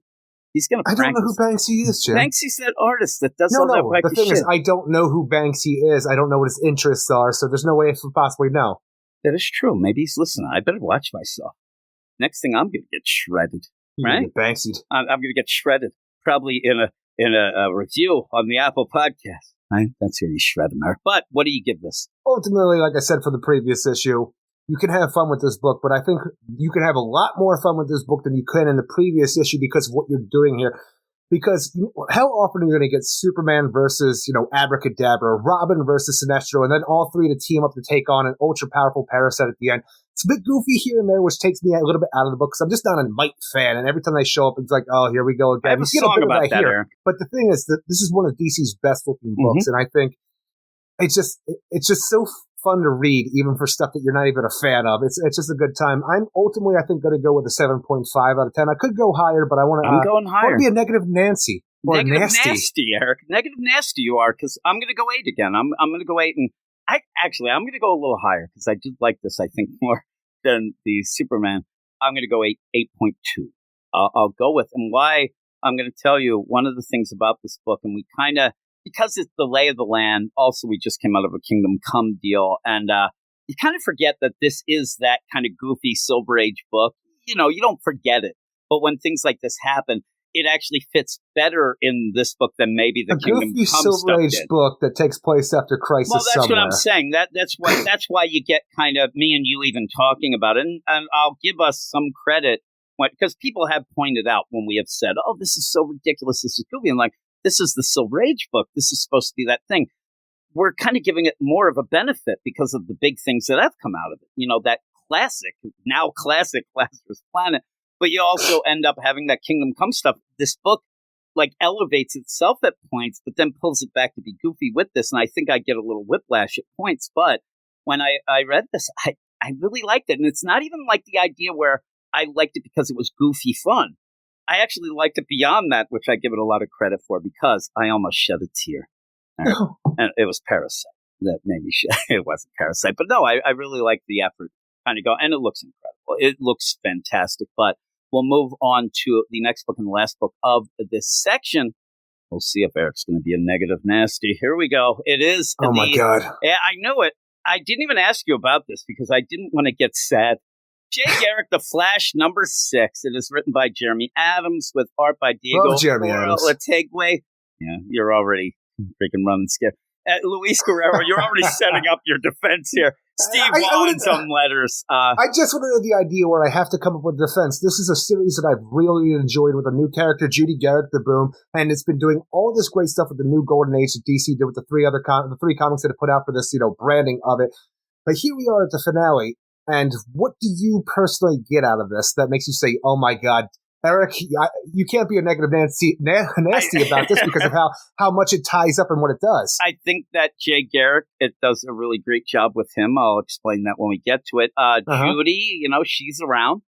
She's around. She ends up, she's the spark, right? You end up having, you also get sharks with, Dr. Evil Shark type things. But also you end up at the end where we can continue this. It's not going to continue. It doesn't look like this is going to continue. Why I liked it, I think that when I read this, very quick, you're going to end up pushing some things. You're going to get out of this. I think that in my mind, I was thinking more of the whole. I think it does fit the series, but you're right. At the end of this, it's a shame that we're not going to continue because it does seem like it kind of like slams the door on you before you even knew that you were even getting an end, and even not even having a JSA thing in the current deal. Having that and just having this go. And also, it really revealed that Joan's a real bitch. But we'll get to that, Eric. See, I hate you when you talk about women like this because it's always so ridiculous and this makes all of us look worse. I'll tell you right now, I say that only because it reminds me of my wife, right? That's why I say it, because I love my wife. But you end up where Jay is losing his mind. He ends up calling Joan, He's trying to find Judy, oh my God, Judy, she's gone. And been kidnapped by Dr. Elemental. There it is. Jay, find our girl. Bring her home to me. You hear me, Jay Garrick? And I'm like, he's got enough pressure. You don't have to gild him into it. He's already doing it. Please find her. Do whatever you can. I love you. Oh, be more submissive. I got you. No. Actually, don't really gild him. I want him to be like, he's emotional right now. He's like, what are you doing? Lady, make me a pot pie. God. Right? This way. And there, one thing I ended up pointing out to you also was that, and I knew that you would have some problems with it, and you already told me you kind of do, was the idea that Joan doesn't age, but it's because of her proximity to Jay, and that's kind of a thing there. That's the thing. This whole idea where it's my actual biggest problem with this book overall, because with the retconning of the origins, the hard water stuff, and how Dr. Elemental was Professor Hughes this whole time, the man who gave Jay Garrick his powers, we have this going on where it's all about the meta gene, and that's all it is. There's no talk of the Speed Force at all, and it really just kind of takes Jay Garrick away from that, including Judy Garrick for this whole thing, because Jay Garrick's meta gene was activated. He wasn't a part of the Speed Force, even though we see him as a part of the Speed Force in all these other stories. And the idea that Joan and him didn't age as much because of the proximity of the Speed Force and stuff like that, it lessens it in my mind, because now not only is the Speed Force do nothing for Jay or Joan or Judy, it's all metagene. The reason that Joan hasn't aged as much as she should have at this whole point in time is because when Dr. Elemental kidnapped her, he was going to do a process to her, but he didn't get there all enough. But that's why she hasn't aged as much. I'm like, we're doing a lot of retconning here, which I think is for the worst. I don't think you need it then. A lot of people will complain about the idea when Flash Rebirth came out and Jeff Johns like, oh yeah, Barry Allen created the Speed Force and it rippled back, and that's the whole thing. Like the Speed Force, like people hate that stuff, but I like the idea of this elemental force, this cosmic force that these people have tapped into. And I hate whenever they say that Flash has a meta gene, because no, they are tapped into the Speed Force, and all of this is not saying anything about the Speed Force. It's all meta gene. Yeah. I'm telling you, Joan's on the phone. I can't get off of this. Oh, my God. She's there, and she says, Jay, find our girl. Bring her home to me. You hear me, Jay Garrick? All I hear in my mind. You hear me, Jim? That's all I hear, Eric, and I get triggered. Oh, that's all it is. So throwing shade. I'm like, get him to work. That's what I said, Eric. She didn't hear me. But when you're going through this, what I do like about Jay is I like that Jeremy Adams, he is trying to have some fun in a dark issue of, what could happen. He's trying to have fun, maybe a little too fun, I think you might say. Or maybe we're negative nasty. But when he starts running and he figures out the plan. First off, he's got to get to Judy, and they end up triangulating where this place energy source is coming from. Because you end up having Dr. Elemental, he says, and we don't know his full plan just yet, but he has Judy. And he ends up saying, okay, now we're going to do it. All the Star Labs, they activate, and then their big, fortress in the middle of the ocean comes up, and that's where they triangulate it. And what he's going to do is he's going to send the signal around. It's going to come all the way back, complete a circuit, and then it's going to turn all the water in the world into that hard water. Hard water. That's sexy. Me and Rob Lewis are going to talk about the hard water. And then it's going to make the idea. And I like this play where you do have Dr. Elemental say, like, the calculations seem really good to him. It's almost like a Thanos type deal. He's like, 90% of the people will die. But boy, those 10%, they're going to have a new golden age. And he did it. But obviously, we have to stop. It doesn't really say, does he say, like, and all that will, burn out Judy? Like, you never really get what will happen. But you have to save the people as well. You don't want 90%. We have to make sure that this machine is not powered up when all of these Star Labs activate with their combined energy, focusing on this water base that has risen from the ocean. Yeah, so Jay realizes that what he's got to do, and I'm sure it kills him. They could have played a bit of that where he's got to go and shut down all the Star Labs. He's got to actually leave Judy there in that what looks like, an X-Men thing and go off and take down these things. But I like when he says, because nowadays, when you would do this, you'd have some nonsense where Jay's like, well, usually I like to let Barry and Wally think that they're pretty good, but I have the... No, he says, I'm not as fast as them. He's not even as fast as Judy. He says, I can't go back in time, and I don't think we should, but that's not something I can do. I have to push myself harder than I've ever pushed myself before for my baby girl. I'd like to talk to Jeremy Adams of the idea where that idea of going back in time is just thrown in at the last second so that some asshole doesn't say, why didn't you just go back in time? Because it does kind of. Can't. But he says that. So I like the idea, because here's where I go with this. If you're elevating a character, something that we hate, where you had it even kind of this week in Wonder Woman, like you're ending up elevating characters by making other characters less or worse or lip service that. When they get to the heroic part, it's not as heroic because you've just told us they're the greatest thing since sliced bread. So what is that heroic? When you end up having a character say, I don't think I can do this, but I'm going to do it. I'm going to make sure, and I'm actually going to, hurt myself doing it. That is a heroic move. That's where you get heroes. And I think it's really cool there that he ends up doing. Plus, he doesn't want Joan to, yell at him because she was being so mean. But you have this, and he is going around saving everyone. The problem with this is it reads so quick, and it's over because, it doesn't feel like you even get a chance to, well, even worry. The idea, Dr. Elemental was never the strongest villain in my mind, because you really want to tie it into Professor Hughes from the origins of Jay Garrick. And that was the biggest thing it did in my mind. But then the idea when he became Dr. Elemental and Judy Garrick went like missing, disappeared, and like all memory of her, he just kind of backed up. And for some reason, like Jay and Joan forgot about him as well. It didn't make a lot of sense to me. But then the idea for 50 years, he didn't do anything until Judy came back. And now he's all like Dr. Elemental again, has all these things. He is the man behind Star Labs through and through and has all these secret bases. And like it doesn't hit for me. And even when Jay is able to stop the energy from going and saves the day so people don't die, when he gets back to Dr. Elemental's like lair, Judy's just on the ground, like she's been freed. The place is crumbling. I don't understand how that happened. And Dr. Elemental, he done got away. Well, and at one point, Judy says, "My dad's going to come and he's going to punch your lights out," and he does. He has the teeth. He activated those robot sharks' dental plan. Now, here's the thing that I thought played out a little wonky. You end up I guess there wasn't enough, but he knew there was 6 issues. And I think Jeremy Adams is great as well. But one of the things that kind of loses track for me is this idea of Dr. Elemental has this plan. He's been hanging. He did try to do it with Joan. You could have mentioned that if you start that process and that it gets interrupted, you can't do that again. And you could kind of play, okay, he was waiting for another, conduit. He had to have it. And then Judy showing up again. That's it. But then I start thinking, like, what about all the other speedsters? But then you could tie it into the hard water. Like, it gets a little wonky. What about just all the people you could take in those 50 years to do more Jay Garrick experiments on? I know. I'm saying, like, it seems like what he was doing is he couldn't give them that. He needed that spark now. That it wasn't fully explained. Like, it didn't seem like he could make another Jay Garrick, but with somebody like Jay Garrick, he could make everybody. It got wonky. He needed Jeremy Adams couldn't really fully the offspring of the man he made. Like he's some diabolical Mr. Sinister. Well, and like you're saying, I think that you get to a point where if you're really going to explain it, you're going to have to say, okay, why he needed Judy is because he needed somebody with a metagene, not a connection to the Speed Force because there's so many speedsters around that he could have grabbed, but they're not quite like that but it gets things wonky. Like you said, you don't like. That's what it seems to be. And then having him on an X just seemed even like, Judy's on the X almost like wink, wink, that it's a metagene type deal.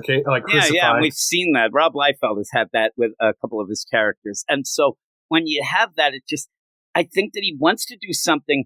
Maybe he's afraid to explain it fully, but by the end, it just ends up making it so it's a fun issue, but it does end kind of like, oh, that's the ending. It didn't feel like I don't not like this, but at the end, I thought, yeah, for a final issue, I want it more of a punch. I need it more of a bite, but I did like the last page when you see the kids. Where's Robert? Well, and Robert. I actually thought that he also had those robots that he has with him now. They kind of look like Punch Bottle.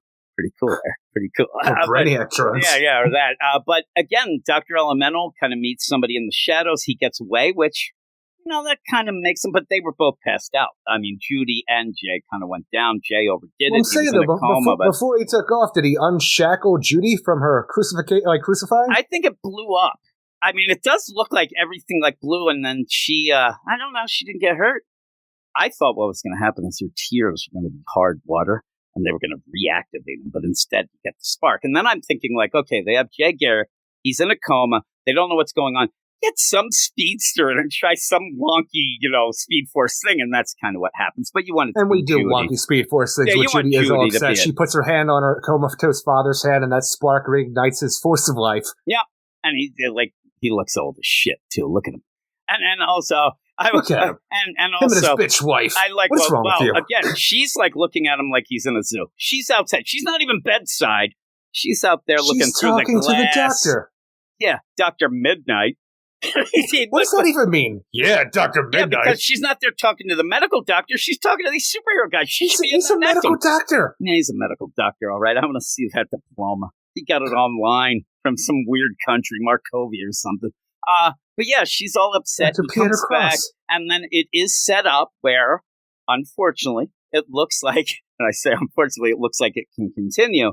Doesn't look like it'll continue. It does not look like anything's going on with this.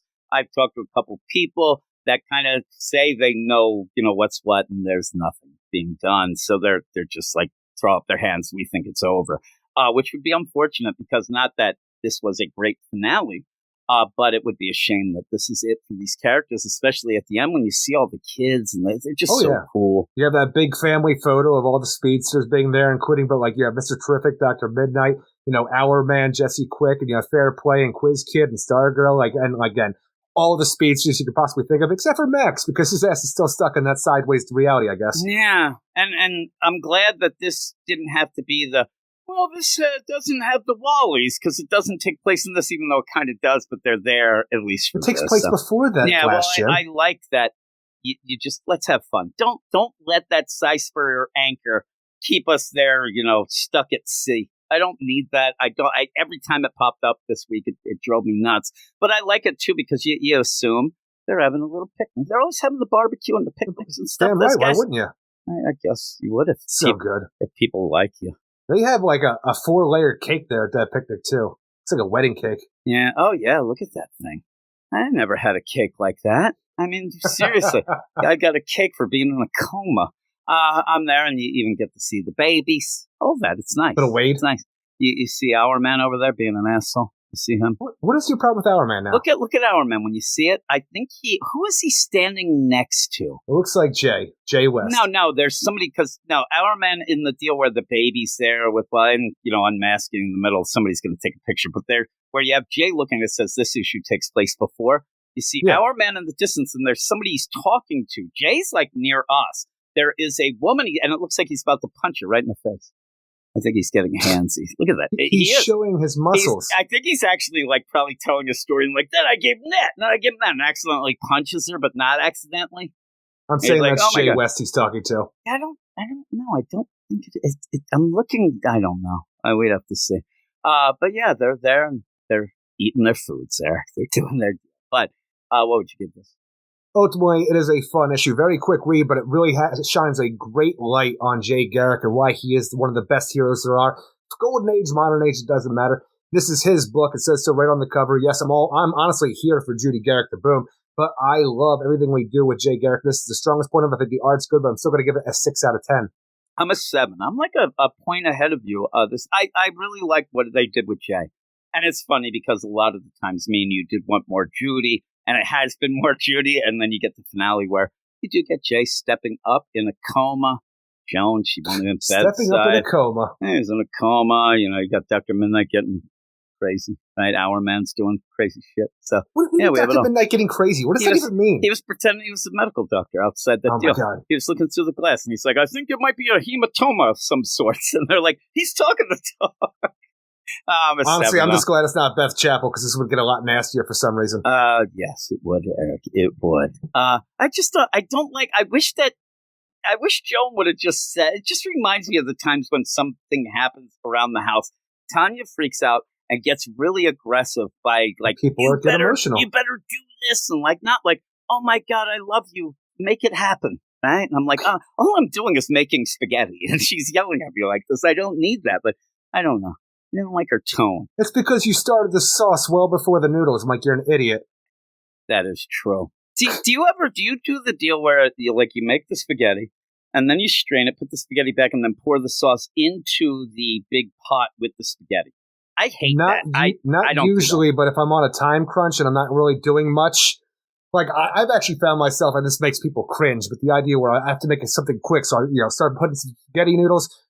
Cook do you them up, boil them out. in the sauce? Do you ever do that? No, I'm saying I just open up a jar and then pour it right on top of the noodles right there and just mix it up. I was going to tell you that one of the reasons why I have done that, I've only done a couple, but it was because either I didn't have another pot, or I was rushed, and then I would pour it in and kind of, usually get I a little don't. hot.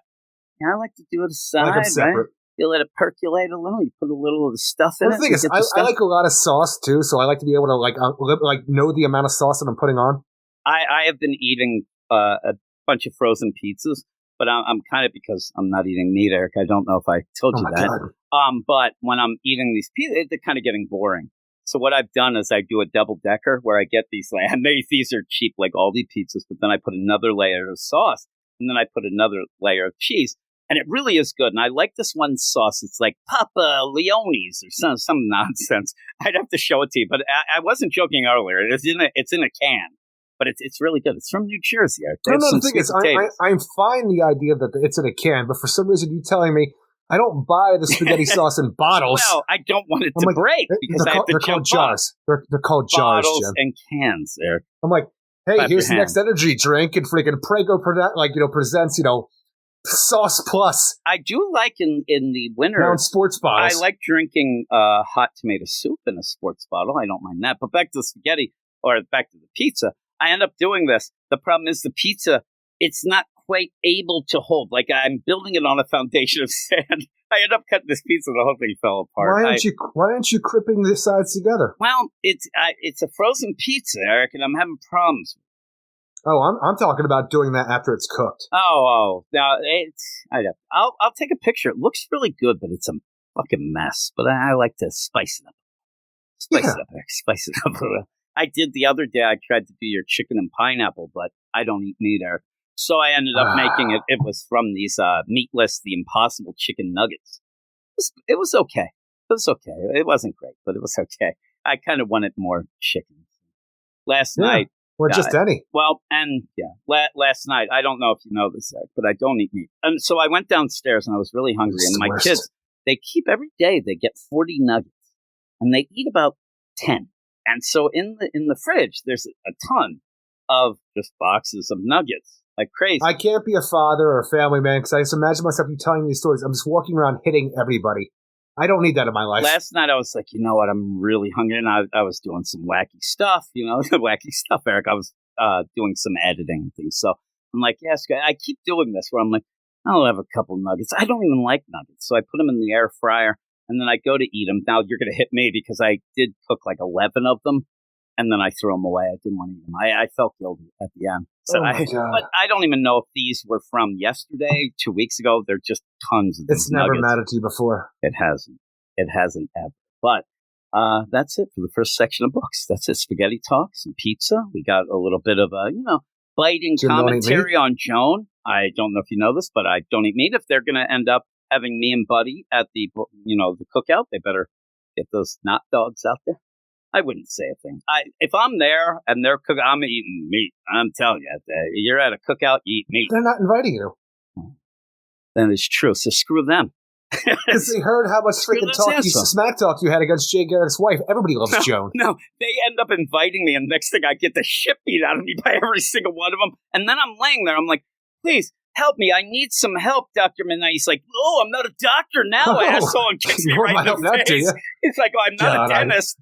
I want this beatdown to happen. Wouldn't that be great? You would love it. But with all of that, we're going to go back, chowing down a burger, smiling, having fun with all my friends. You son of a gun. We're going to go off now to a little bit of mail. Check out what you got now. Get your postcards, birthday cards, eBay or slot cards. I get it while it's hot now.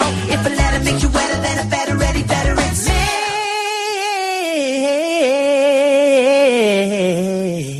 It is time for the mail, Eric Shea, and here we are with Jeremy. Me. Jeremy is back with another mail, trying to kickstart the mail section, much to Eric's chagrin. But he says in this that he is getting addicted again to Eric Shea and also emailing in. Maybe in that order. No, he just says about the mail, but I wanted to make you feel better. But Jeremy ends up emailing him. What address did he email it? Let me tell you. It's WeirdScienceDCComics@gmail.com, and anybody can mail in, even if you... What? I thought you were just trying to ask me, like, hey, you know Jeremy's email, right? I'm like, no. You know Jeremy's email. I'm going to dox his ass right now, but no. I started giggling to myself, what you doing this bit here? I'm like, I had no idea. I was kind of being like a P.T. Barnum here, Eric. There's a sucker in every pot in the stew, right? Is that what he said? You end up where if you want to email in, even if you say get angry at all that hate speech that Eric gave in that last section, you could end up, you're negative nasty. And you can end up emailing in at that. And I'll tell you again, it's WeirdScienceDCComics@gmail.com. And we read everything, good, bad, the facts of life, Eric, except Blair. We avoid Blair. She's a stuck-up bitch. Right? Oh, my God. As I said, email in. Here we go. Jeremy emailed in and says, Dear Jim, Eric, and the ever-wonderful Get Fresh crew. I will say before we get into this mail that Jeremy, and some people have even noticed, and they have mentioned, and I do thank Jeremy immensely, he is like the shot in the arm of most of it, because he didn't realize that he showed up where a lot of people were getting a little bit down, and he shows up like a ray of sunshine who's into everything, and it actually has kind of kickstarted a lot of people reading some extra things and stuff like that, which is really cool. So there's a little shout out to him, right? And I tell you, but not Blair. She's a bitch. Oh my God. The email rating thing is getting addictive. Sure I'll is. try and keep this brief, but we'll probably fail. Well, Sorry Jim. about that. What? Oh. Nothing. Oh. You, what, you're saying I don't wear briefs? I'm working my way backwards through your podcast while at the same time keeping up to date with the latest one, if that makes sense. And I know what he's doing. What's going to happen? Has anybody told him of the dark times, Eric, when you left me for a little bit? I was so upset, Eric. But a lot of people filled in. People kind of like that little change. He stepped up. It was great, yeah. I'm not saying that you need to go away. I was making songs, begging you back. Look, I am moving at the end of the summer, so I might be gone again for a little while. You son of a bitch. You're going to be moving. You're going to be moving your ass to a desk, and you're going to go with me. And I actually found with Tom that we did the Bat/Man deal. He was using his phone. You just call me on the phone. Say, hey, what up? But yeah, if that happens, you give me a thing. And that doesn't seem as bad as I don't know what happened. We were about to record Eric's computer fritzed out. Lost my damn mind. I was like, I don't know what's happening. And at one point, people were like, well, what's going on? I'm like, I don't know. I was begging. That's the thing is, you go on the Slack and start telling everybody Eric's done with the show. He's not doing this anymore. I'm like, Jesus Christ. Said, and then you said that it wasn't that. At one point, you're just like, I could do this or that. Fuck it, I'm not doing it. I thought you meant just forever. Going on the Slack, ringing your bell. The end is near. The end is near. I'm like, calm the fuck down. I was upset. And then I would then for a little, I was like, you coming back this next week? Because, we are hitting that big 500. And then I did it by myself. I felt so sad. That week of that podcast, that nobody listened to that. Whatever episode that is, I was actually drunk. It was fucking terrible. It was really bad. I didn't know what to do, but it just was not good. And I was actually going to take off that week, and I thought, you can't do that. I should. He says, though, put it this way. I celebrated finishing episode 532 by driving into episode 526. Well, you better watch out. You might run it over. Eventually, I'll get to the episodes where you're discussing stuff I can actually read on the app. Have I mentioned I got the app? I love the app. Yeah. Yeah, I like them. I don't really like the Marvel one as much anymore. I said at one point, I really like the way that they have the search in the Marvel deal, and they just completely got rid of it. Bullshit. Which is funny to me, because the other week, it might have been this week actually, I was actually contemplating getting the Marvel app for the first time, because I jumped back into the Clone Saga with the graphic novel that I bought. So I'm like, man, I'm having so much fun reading this book, the story that everybody hates, but I'm like having so much fun. I'm like, there's a lot of other stuff that I enjoyed reading. Maybe I should get the Marvel app. They're like, the interface sucks. I'm like, I don't know now. Yeah, well, it doesn't suck. It's actually a lot. I don't know. It's kind of a lot like the DC one now, but I thought that it was better before. I like where you could search the creators easier the other way and individual issues. But the only problem, of course, is that I have no way of sending emails back 6 months through time. See that? I thought he was a smart guy. Yes, he is. That'd be funny if he goes through and somehow out of nowhere we did, as a joke, had an email. We did mention him a couple times, so we did miss him. So you're going to have to put up with me commenting on issues you've probably forgotten about by now. Totally. If he's talking about last week, then yes, perhaps someone like Wally West could help me out with his Speed Force time travel shenanigans. But seeing as he's absolutely useless, perhaps not. Just don't ask Jay Garrick. He won't do it. And he says, yes, this is a Flash issue 1 email. Sorry about that, though, he says. The thing is, I kind of like what Cy Spurrier is trying to do here. I'm an English teacher on supply, Eric. It still sounds like meth. I like fancy metaphors. I pretty much have to. And I like Mike Deodato's art. The page in which the central image is of Linda breastfeeding is absolutely glorious. Sexy.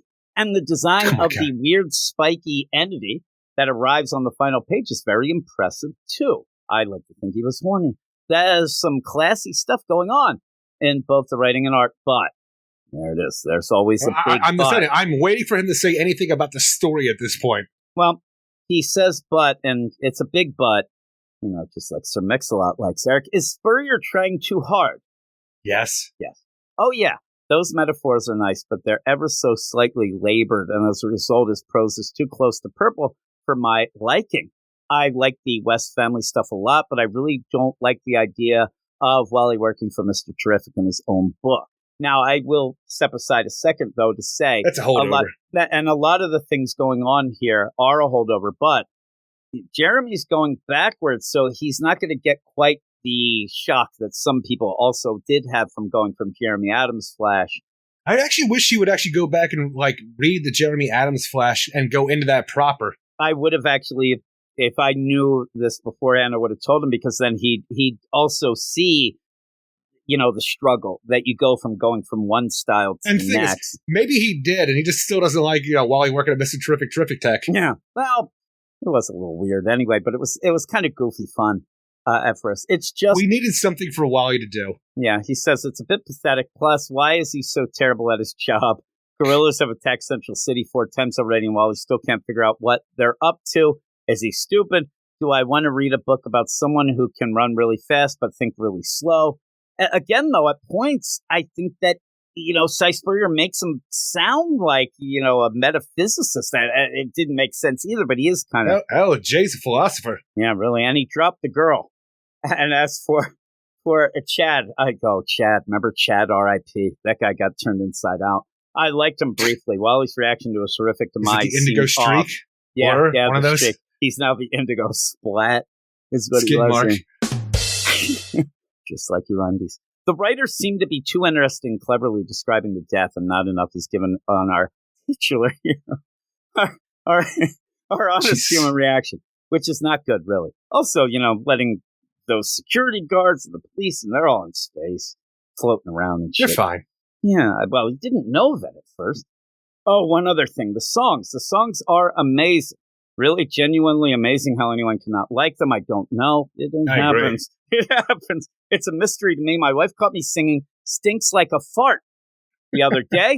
And I did end up seeing this, and that was one of the things that Niels and also Stork liking that is why I kind of everybody likes that song way too much. I'm trying to move it out of rotation, but she's like, no, they like it so much. I'm like, I can't get it out of rotation if people keep enjoying it. And yeah, you double header now. Yeah, because I like it. You said you wanted a shit talk song at the beginning. I tried to do a new one. I didn't say anything about a shit talk. I said about talking how good we are, not putting anybody else down. Because that's my problem with the song. That's shit talk to me. But the one I was making up, I was trying to crack the code, Eric. It had stuff about zipping pants and it didn't work. Whew. She just gave you should hear this thing. At one point... The thing is, you've told me a little background on the song that you're trying to create where it's like, I talk about our penises at one point. Like, what the fuck is happening right now? It's like one of the lines is almost like, I can't really remember, but it's almost like, and then we do this and that's some circumstance, but wait till you see what we have in our pants. And then it like stops and goes, we're talking about penis. And I'm doing this laughing so hard. You're doing some like, I'm the man Anthrax shit in this. Well, I'm doing it laughing, and then I'm like at the hours, and I'm like, yeah, I'm not going to be able to use this. What am I doing? Circumstance pants, Eric. I don't think that's the rhyme, but it is now. It's pretty good. She just gave me the look, like wives do. Oh, I know, and so does Jay Garrick. Eric, we know. We know that. And Superman.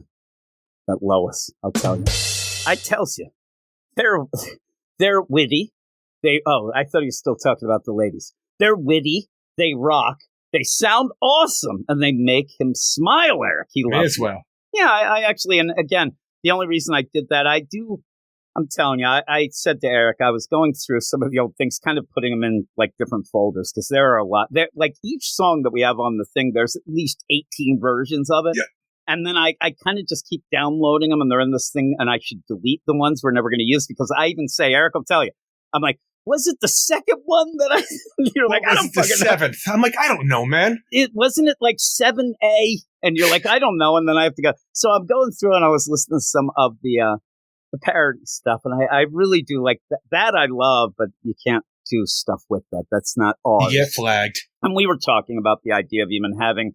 original art and changing up all that, because we have relied on things that we probably shouldn't have relied on for a while. Even that little bit of that, weird science theme that would get flagged all the time. But the thing that would get flagged the most, and we talked about, is that parody, The Closing Time, That thing, I mean, they are tight on that, their one song. So, yeah, we talked about that in the past of the deal. But and says that I like the idea of DC having a continuity caretaker, by the way. And that was something that we did discuss, that's something that we think we need a continuity, but also a character caretaker. A character taker, I would like to say. That there was quite a bit of chat on Slack about who should be editor-in-chief. But the answer to that particular question is so obvious, it shouldn't need to be said. Our very own Eric Shea. Hooray! I'm clapping for Eric. Yes. I just want to get the review copies back. That's the thing. You'll become editor. You won't give it to me. You'll be like, I'm not giving it to us because, you and that Eric are assholes. Somehow you're going to be like a split personality and you're going to become Mr. DC. I'm a stickler. He's been reading comics for pretty much all of his life, and he's worked in the cardboard box factory and dealt with Wrong Turn. Sorting out DC characters should be a piece of cake. And also, if somebody like Tom King comes in and is like, I have this script I'm going to do, it might be the equivalent of Wrong Turn saying, the Amish are going to steal my phones. Next thing, people are getting choked out. That's when shit gets done. Somebody would make it happen, or they should make it happen. I'll tell you, if somebody came in with a script and you read it and you're like, I like this, go. I mean, holy shit, that thing must be solid gold. I'm telling you, you would have so many problems. I can't imagine the idea where everybody has to come in and run everything through me first. And for the first time ever, DC Comics hasn't published a comic in 3 months because I won't.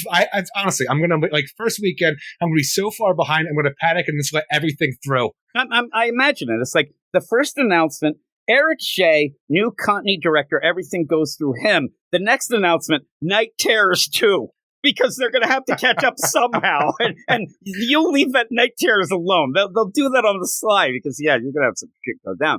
But, I think that what you'd have to do is actually say, okay, what I have to get in my mind that at least 70% of it, it's never going to be perfect for you. It never will. You'll be such a stickler. And then I'll be there. I'll be sleeping. I'm like, whatever. I have on the whiteboard. You'll be there. Public. I'm there. You get the review copies. You think you're going to be there? Hey there, Mr. Shea. I'm just Otis. Hey there, Mr. Shea. What's going on there? And you're like, get my wastebasket. You're yelling at me. I'm telling you, you're saying shit like this. Now I just have to pretend I'm Gene Hackman and Lex Luthor. I actually shave my head and start wearing wigs. That would be awesome. Or you're there and all of a sudden you're like, man, I wonder what happened to that gym, like that dick. And all of a sudden I'm like, the tea lady comes in with the tea cart. Hey there. It's me. Mrs. Doubtfire. What's going on, big boys? You want some tea? Please tell me, what is a tea cart? Don't you never seen that? I only say this, and I'm telling you right now, Gray listening is laughing so hard. I know he is, because we just had it in The Invisibles, where you had a scene where it's just a cart, and you have the tea, and you have a little bit of the snacks on it. We're in some kind of office, and somebody's going around with a cart full of tea. Yeah, but I look like a cart, just a cart, and I have a tea, like a urn. What do they call them? Teapot, maybe? I have that. I have a couple things. I'm like, what would you like? Would you want the 2 lumps of 3? And then you're like, I want 2, and I beat the shit out of you. I just don't know why we don't get an intern to run to the shop and get something real quick. Because, now you're going to put me out of a job? I have a family to feed, Eric. What are you doing to me? I have an unpaid intern. I'm having him do stuff. You ditched me. You went to DC. I got the tea cart. Hey there. I got this crazy wig on. How do you know what this tea cart is? I look like Ben Franklin, but hey there, big boy. Just imagine, too, you have a teapot full of the worst tea, but you didn't bring any cups for anybody. That's true. What you do, you have to sit there and I pour it in your mouth. And then I throw sugar in there. It's burning the shit out of you. I'm like, how much sugar? Put that in. You're like, you don't sound like yourself. Oh, I'm sorry. I got some mayonnaise sandwiches for you. It's me. It's Wilhelmina, the tea lady. Would you like some biscuits? That's what we call cookies in the business.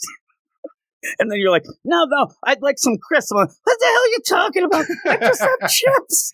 Would you like a bowl of Weetabix? Would you? I imagine too. A teapot, no cups. Here's some cookies for you. It's all Hydrox, no Oreos. Oh yeah. Well, seriously. I'm not. It's not a real job, Eric. I'm making. I end up having to buy this shit myself. I'm hoping you're going to tip me. Hey there. What's going on? Actually, I just want to be near you. Can I stay here, sir? I have even a worse accent than in Mary Poppins. Just next thing, I'm a chimney sweep out of nowhere. I don't know what's going on. You say that? I think Dick Van Dyke did a hell of a job. Hello, Rolf. You have the chimneys to sweep, does ya? And you're like, what the hell are you doing, Jim? I don't know who you're talking about, this Jim fellow, can't you say? Yeah, see, it works. Me and Jolly Drew, we're just working together. He's making me laugh. It'd be great. I miss Now, if Jolly Drew wants a job. Well, that's the thing. You hire him right away. And then I'm just sitting there. I'm sitting there with a fucking tea cart that I can't. You know how talented that guy is? I can't even afford this tea cart. I'm sitting there. This damn thing. I don't even know where it's a wagon. It's a rusted red wagon. I'm like, what the fuck is going on here? I'm like, he's not offering me more of a job. He sees how good I'm doing with the tea cart. But I'm pretending to be somebody else. Maybe that's it. And then I walk in, and I'm like, hey, Eric, I got the tea. You're like, security? I get thrown out on my ass. You're a jerk. Jeremy's right. He says, though, that somebody make it we can make it happen. My whole life goes to ruins then. But he says, hope you guys are well. I'll keep it. I'll be keeping it weird, he says. Cool. See you in the 7th. And yeah, I wish all we need now is Luke Hollywood. If he's out there, probably drunk. XOXOXO. We got to get all the gang back, right? Where's Brett? Can he send in a 3-hour mail that I can try to go through and then get angry at the end and flip out? I told you not to read it. That's on you. Well, yeah. Oh, I was so mad. I was supposed to play basketball and the kids with them also. We could also get Mail Robot back. I like Mail Robot. So do I. He got so mad when we did that. But he says, love Jeremy. Love, he said. Oh my goodness. Love you too, Jeremy. And he said love more than my dad did. That is crazy. Would you like some tea and the biscuits and the crumpets? See, I can talk the talk. And I'm towel shaved, too. Legs, I'll give you a little leg. Next thing, I'm there complaining to HR. I don't know what the hell you're doing now, Eric. But that is it for the mail. Thanks, Jeremy. We're emailing, and like I said, a breath of fresh air, a shining light in the Slack, which I do want to mention, too. That is a bit of a caveat, a added bonus when you do join the Patreon. But all you out there listening that are on the Patreon, not in the Slack, what are you doing? You're not there to see the shining light that is Jeremy, and we have a lot of fun in there. So I do say right now, I want to tell everybody, because it's one of those things you end up getting a invite when you join.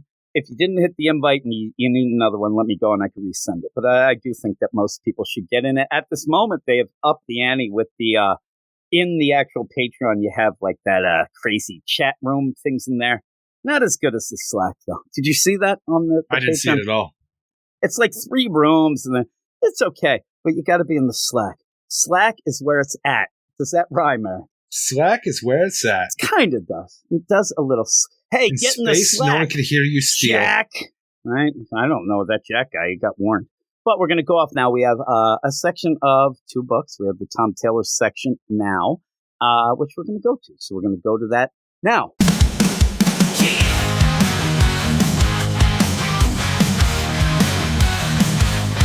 She went away and hit on her 3, but she's back and you will see. She's a bitch who won't cut any slack, giving the heroes a panic attack. Watch out, she's getting stronger by the hour. She won't stop till she gets absolute power. Amanda Waller's gonna rule the world.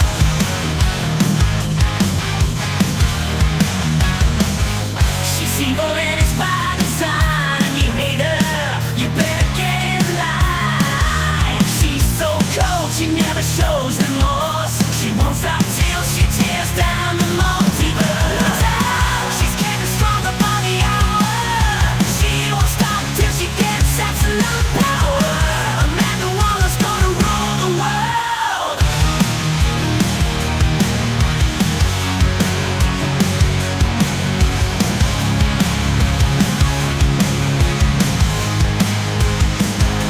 And now the world hates Beast Boy and the Titan. She doesn't give a shit who the hell she frightens.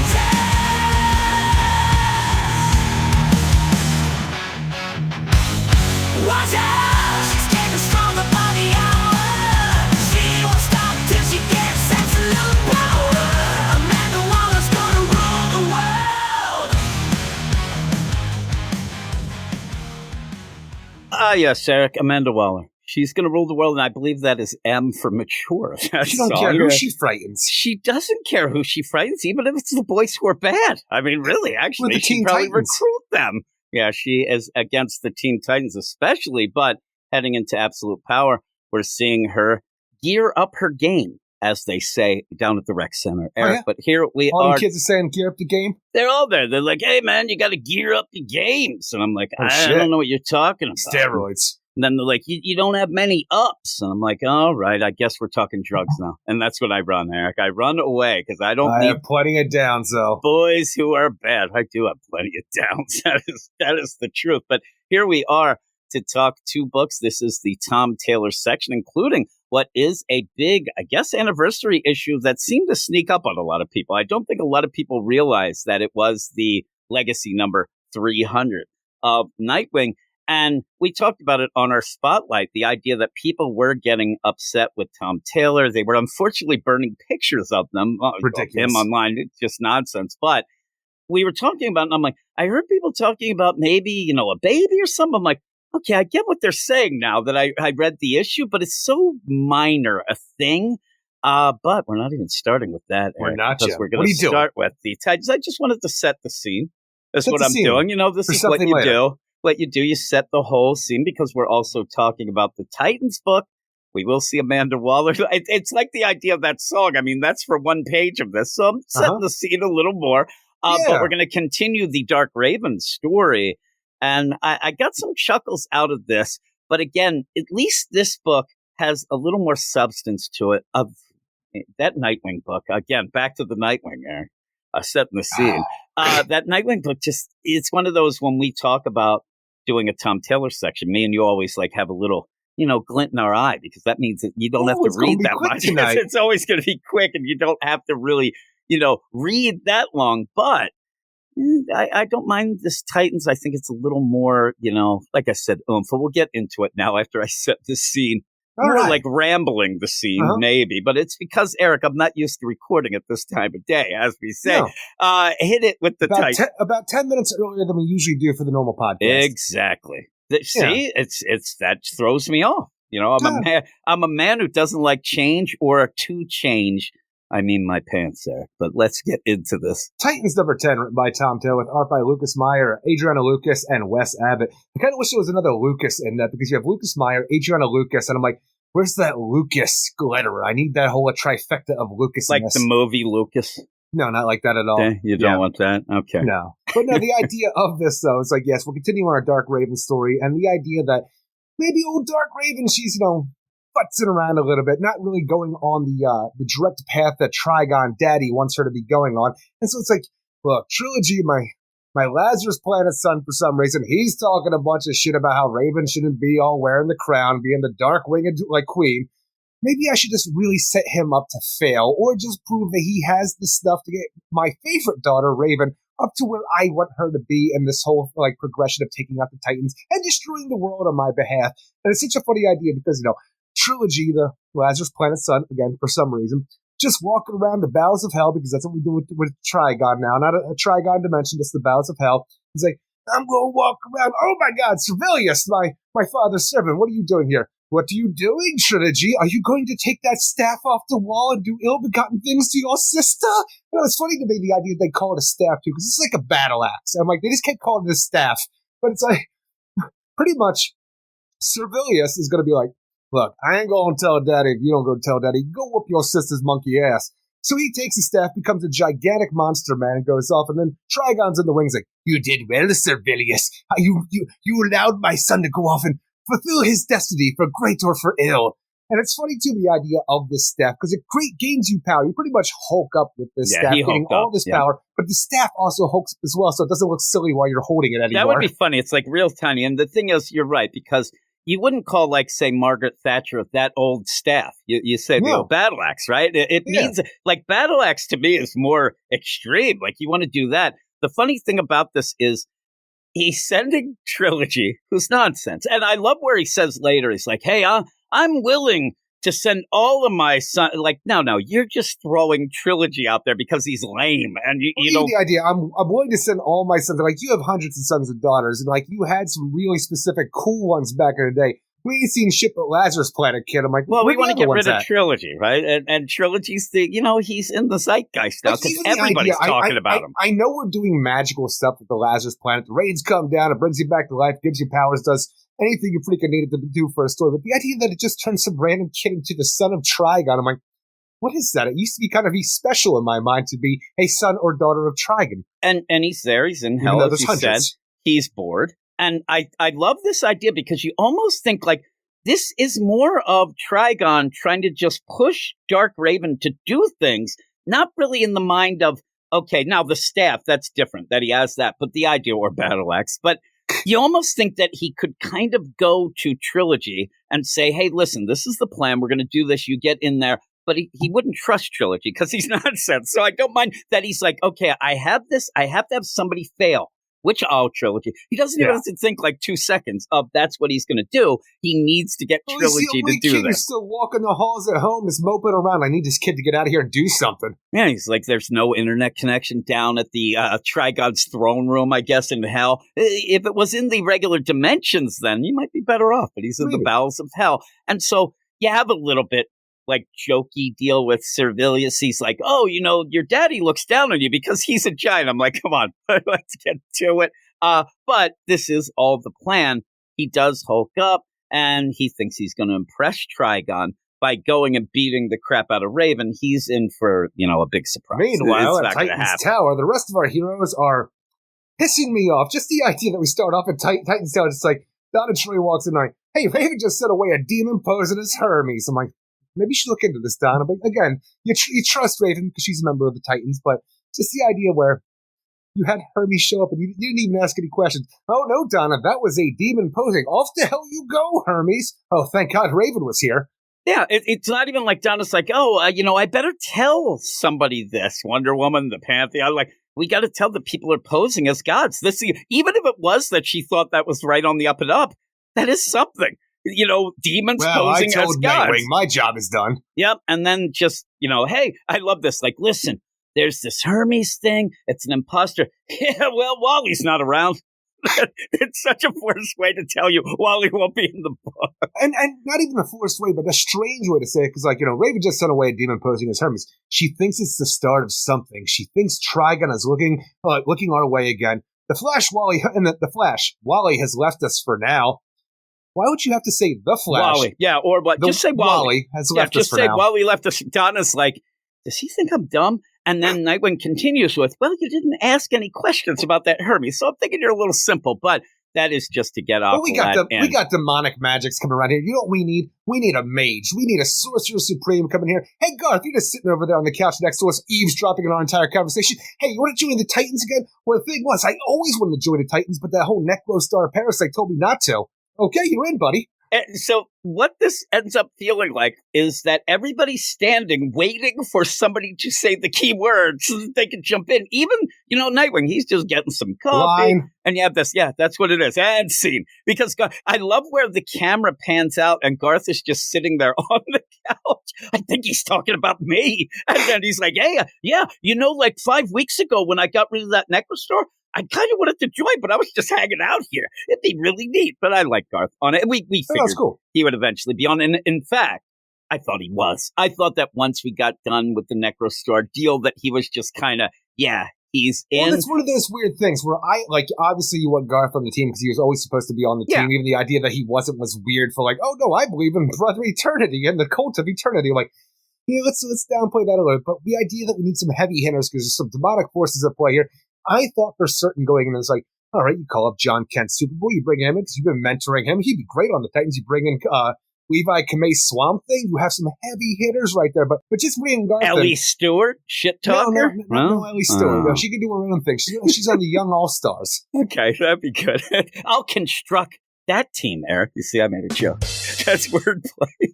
Was it construct? Yeah, construct. Yeah, construct there. All those classic constructs. Yeah, I was constructing the team, you jerk. But yeah, Garth is on. And the thing about this, though, is I'm worried that some people may see this and say, oh, my God, what's Nightwing doing dressed up as Aquaman? Because in this, there are close-ups and he looks exactly like Nightwing. I mean, the way the art is, he looks exactly like him. It's fine. I think he's a sexy guy.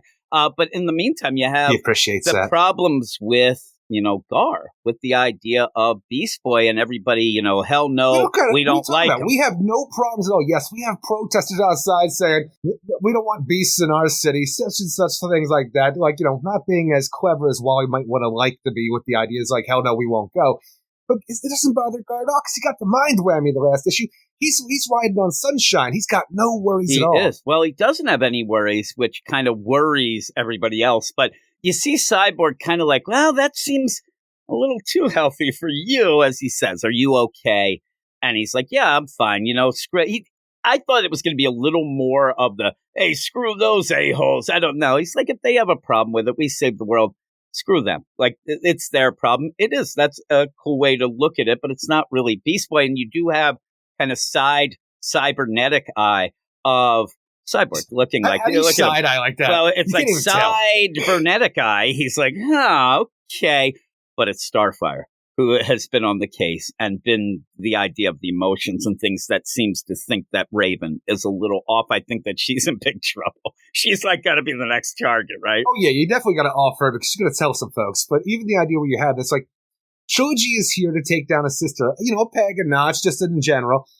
Him showing up, though, is probably the best thing that ever happened to Raven because she was going to have to start answering some questions about mind whamming and Gar until all of a sudden that gigantic portal opens and you have the Kaiju Trilogy come out with his staff to go wreak havoc on the Titans. Like, we ain't got time to talk about mind whammies anymore. We got to go fight a demonic menace. Yeah, and he's huge. He causes a big earthquake. They end up, and everybody is hands on deck. Let's go. And they start attacking him. And he's yelling, Raven, face me. It's one of those classics by the end that he's just about to tell them that this isn't really their Raven. And then he gets pulled away. Like, he has a lot of time to say that, but he doesn't. But they're fighting. And again, it's a good coordinated effort. And while that's happening, you do end up having kind of a repeat of the scene with the tornado hurricane that we had before, where Garth is going to save some people. One looking, a lot like it looks like a famous star. Now I can't even get. I'll get to it when we get. He's a blonde-haired man. Yeah, he's a blonde-haired guy. That blonde-haired guy who wears hats. That guy.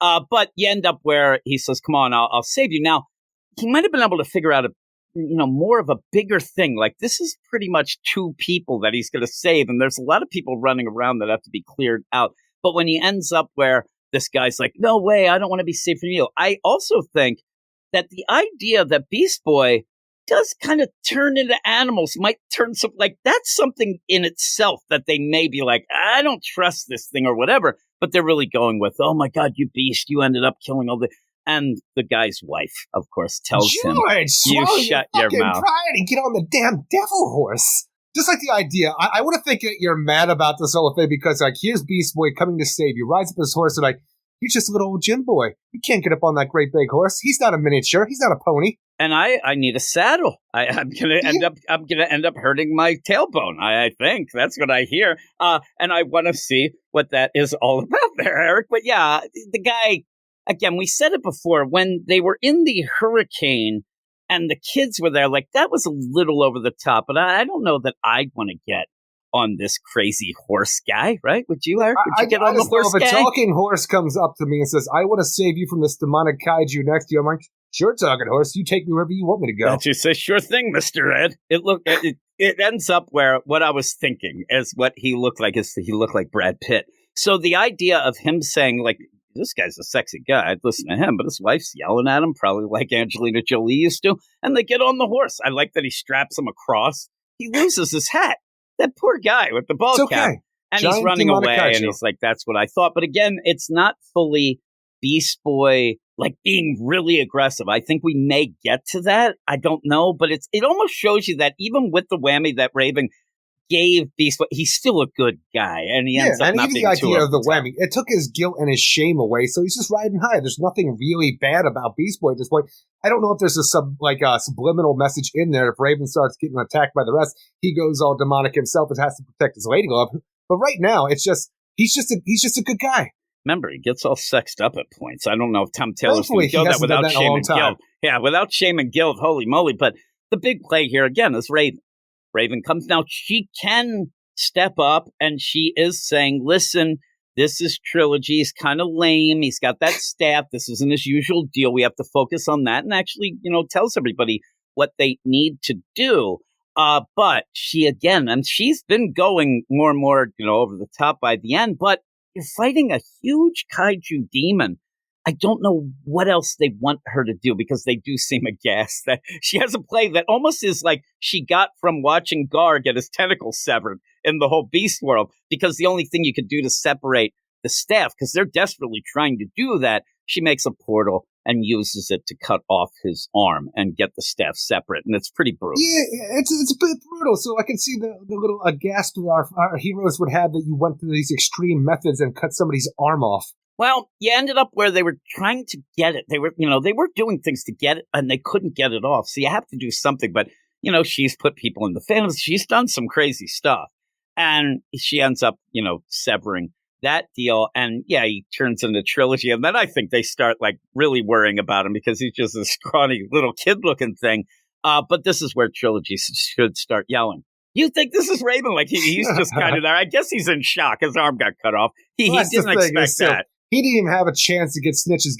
He's just going to get the stitches because he had no time to talk. Because even Raven was like, no, if we allow that, that we will only return to Earth angrier with greater threats by his side. Trigon will come for his staff, and I will deal with Trilogy. And this opens up a portal, walks his ass in there. Trilogy is is being grabbed by the horn and dragged behind her. No, don't let it take me. You don't know what she is, you. And portal closes.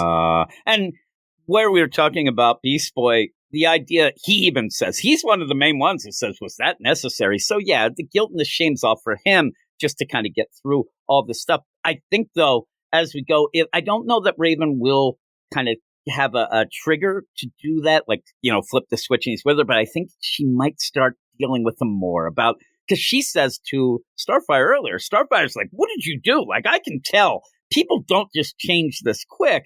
And you end up, I kind of did a little whammy on his guilt and the shame. And start, what? Why would you do that? But, he's still doubting her. I think that she might start fiddling a little bit more. But the whole thing of if she does like him, I think that is still going to be at play, too, while she ends up getting Trilogy and says, I'm going to warp him away. And does say he can't be sent back to hell. He'll just come back. And the staff can't go to Trigon. So we have to deal with these.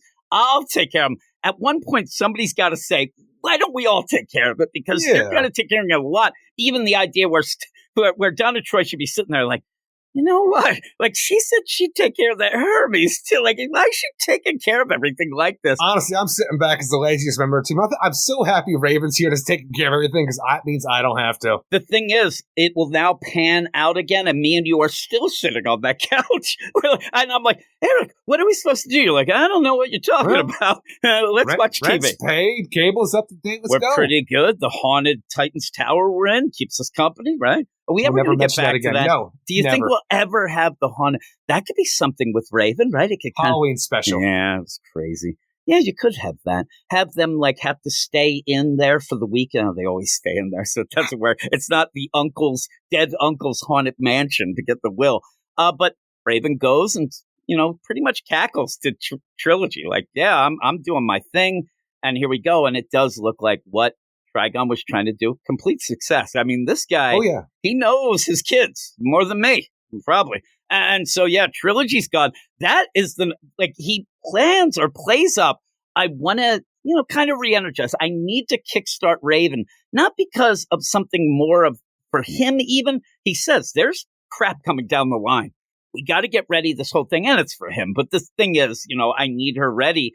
She's not doing it, but I really think number one on the list is get rid of annoying Trilogy. I really think that he's just I want to get rid of this asshole. This does seem like it's doing exactly what Trigon wants, to the point where she's, going to encase Trilogy in another gem, just like Good Raven is right now. But she's going to start becoming pieces of the crown that she's going to forge to become the Dark Winged Queen. So just imagine a bunch of spires coming up off of a crown, and each one has a gem of placement. And I'm like, I just have to assume, even though she wants the Titans to be generals for her Dark Army going forward, but the rest of our Titans are just going to be lined up there. When you counting, you're like 1, 2, 3. Oh, I actually like that symbolism of doing that. And in the meantime, she does put him in the gem with Raven, and Raven's like, anything but this. Like, why are you putting him in here with me? No! And yeah, they have that old deal. In there. They're like next door neighbors of Gems. Yeah, it seems weird because it does look at points like she does say, I'm going to put you in to keep company, and then it's separate, but maybe they can, like, it's like neighbors. Then you have trilogies that he's the nosy neighbor, while you have Raven in there that might have like a robot made like Small Wonder. The nosy neighbor always has to butt in. But it seems like she was putting him in there to, I don't think robots have AI, they don't have souls. So again, it's just kind of funny. I think Raven's like, I don't need this nonsense. I don't need this bullshit. I think that trilogy, the way that he could solve his problem is just be as annoying as self. Dark Raven will get rid of him. She may kill him, but still, she'll get rid of him. But yeah, all this is continuing where she's being Dark Raven. She's setting this up. You said it, though, reminding people that she wants the Titans to be the generals. She's not necessarily, she's converting, corrupting them in that way. But like we said before, and like Trigon has said, and even Raven and Dark Raven have said, she could do this like a boom, done. But and I don't know what her plans are, because right now I don't see her really doing any kind of mind whammies to get them on her side, because right now everybody's just fucking suspicious. Yeah, and you would think, like, the thing with Starfire, like, I don't know about that. Like, what?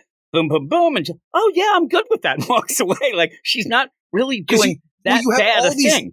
You have all these instances, like maybe Beast Boy will remember the mind whammy that was put on him. You have Starfire saying, oh, shit, you did stuff to Beast Boy's mind. It's kind of effed up, Raven. And then you have, Downtree like, it's kind of weird that a demon was doing Hermes stuff in front of me. You have all these things that when she walks through the portal with Trilogy to take care of him, you see that scowl on Nightwing's face. Like, yeah, everybody's like knows what's going on now. Yeah, they're all, so you better get to it. But does she want that? She claims that she wants to kind of fiddle around with them. She wants to torture Rachel a bit. You're going to watch me as I do this slowly.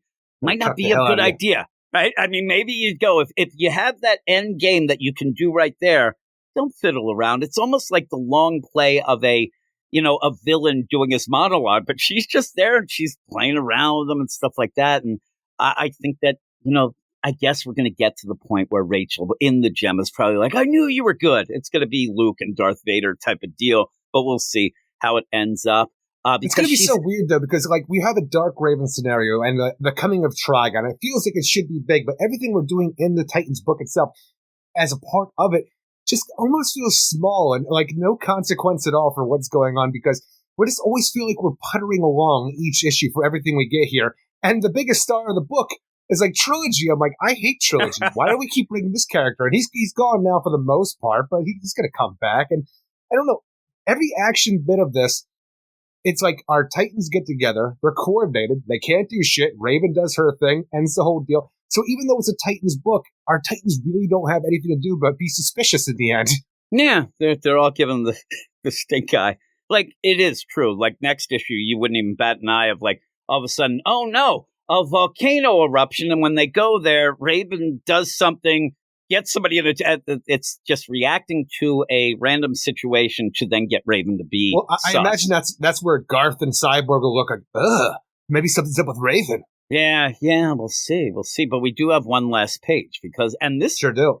I told you when we were talking about the books, and I said, I've read some of these ahead of time, and when I told you, this is such a crazy page that you just turn, you're like, what's going on? But it does involve her trying to set up going against the Titans still, but she goes to see Dr. Morrow, Teal Morrow, and Amanda Waller does, and she's like, hey, what's going on? I like that he's like, well, he has to mention interstellar portal twice as if this is the catchphrase. Like, whoa, you almost went through an interstellar portal. The interstellar portal. I'm working on the mother box here. And you end up where she says, how are you going? How's this, progressing? And he is making what looks like some sort of robot. And an android. At first, I thought that this might be the one in Absolute Power, but now I'm thinking it's not. It looks like they're building on it to make it look realistic. A couple of people said, they say that, and it's weird.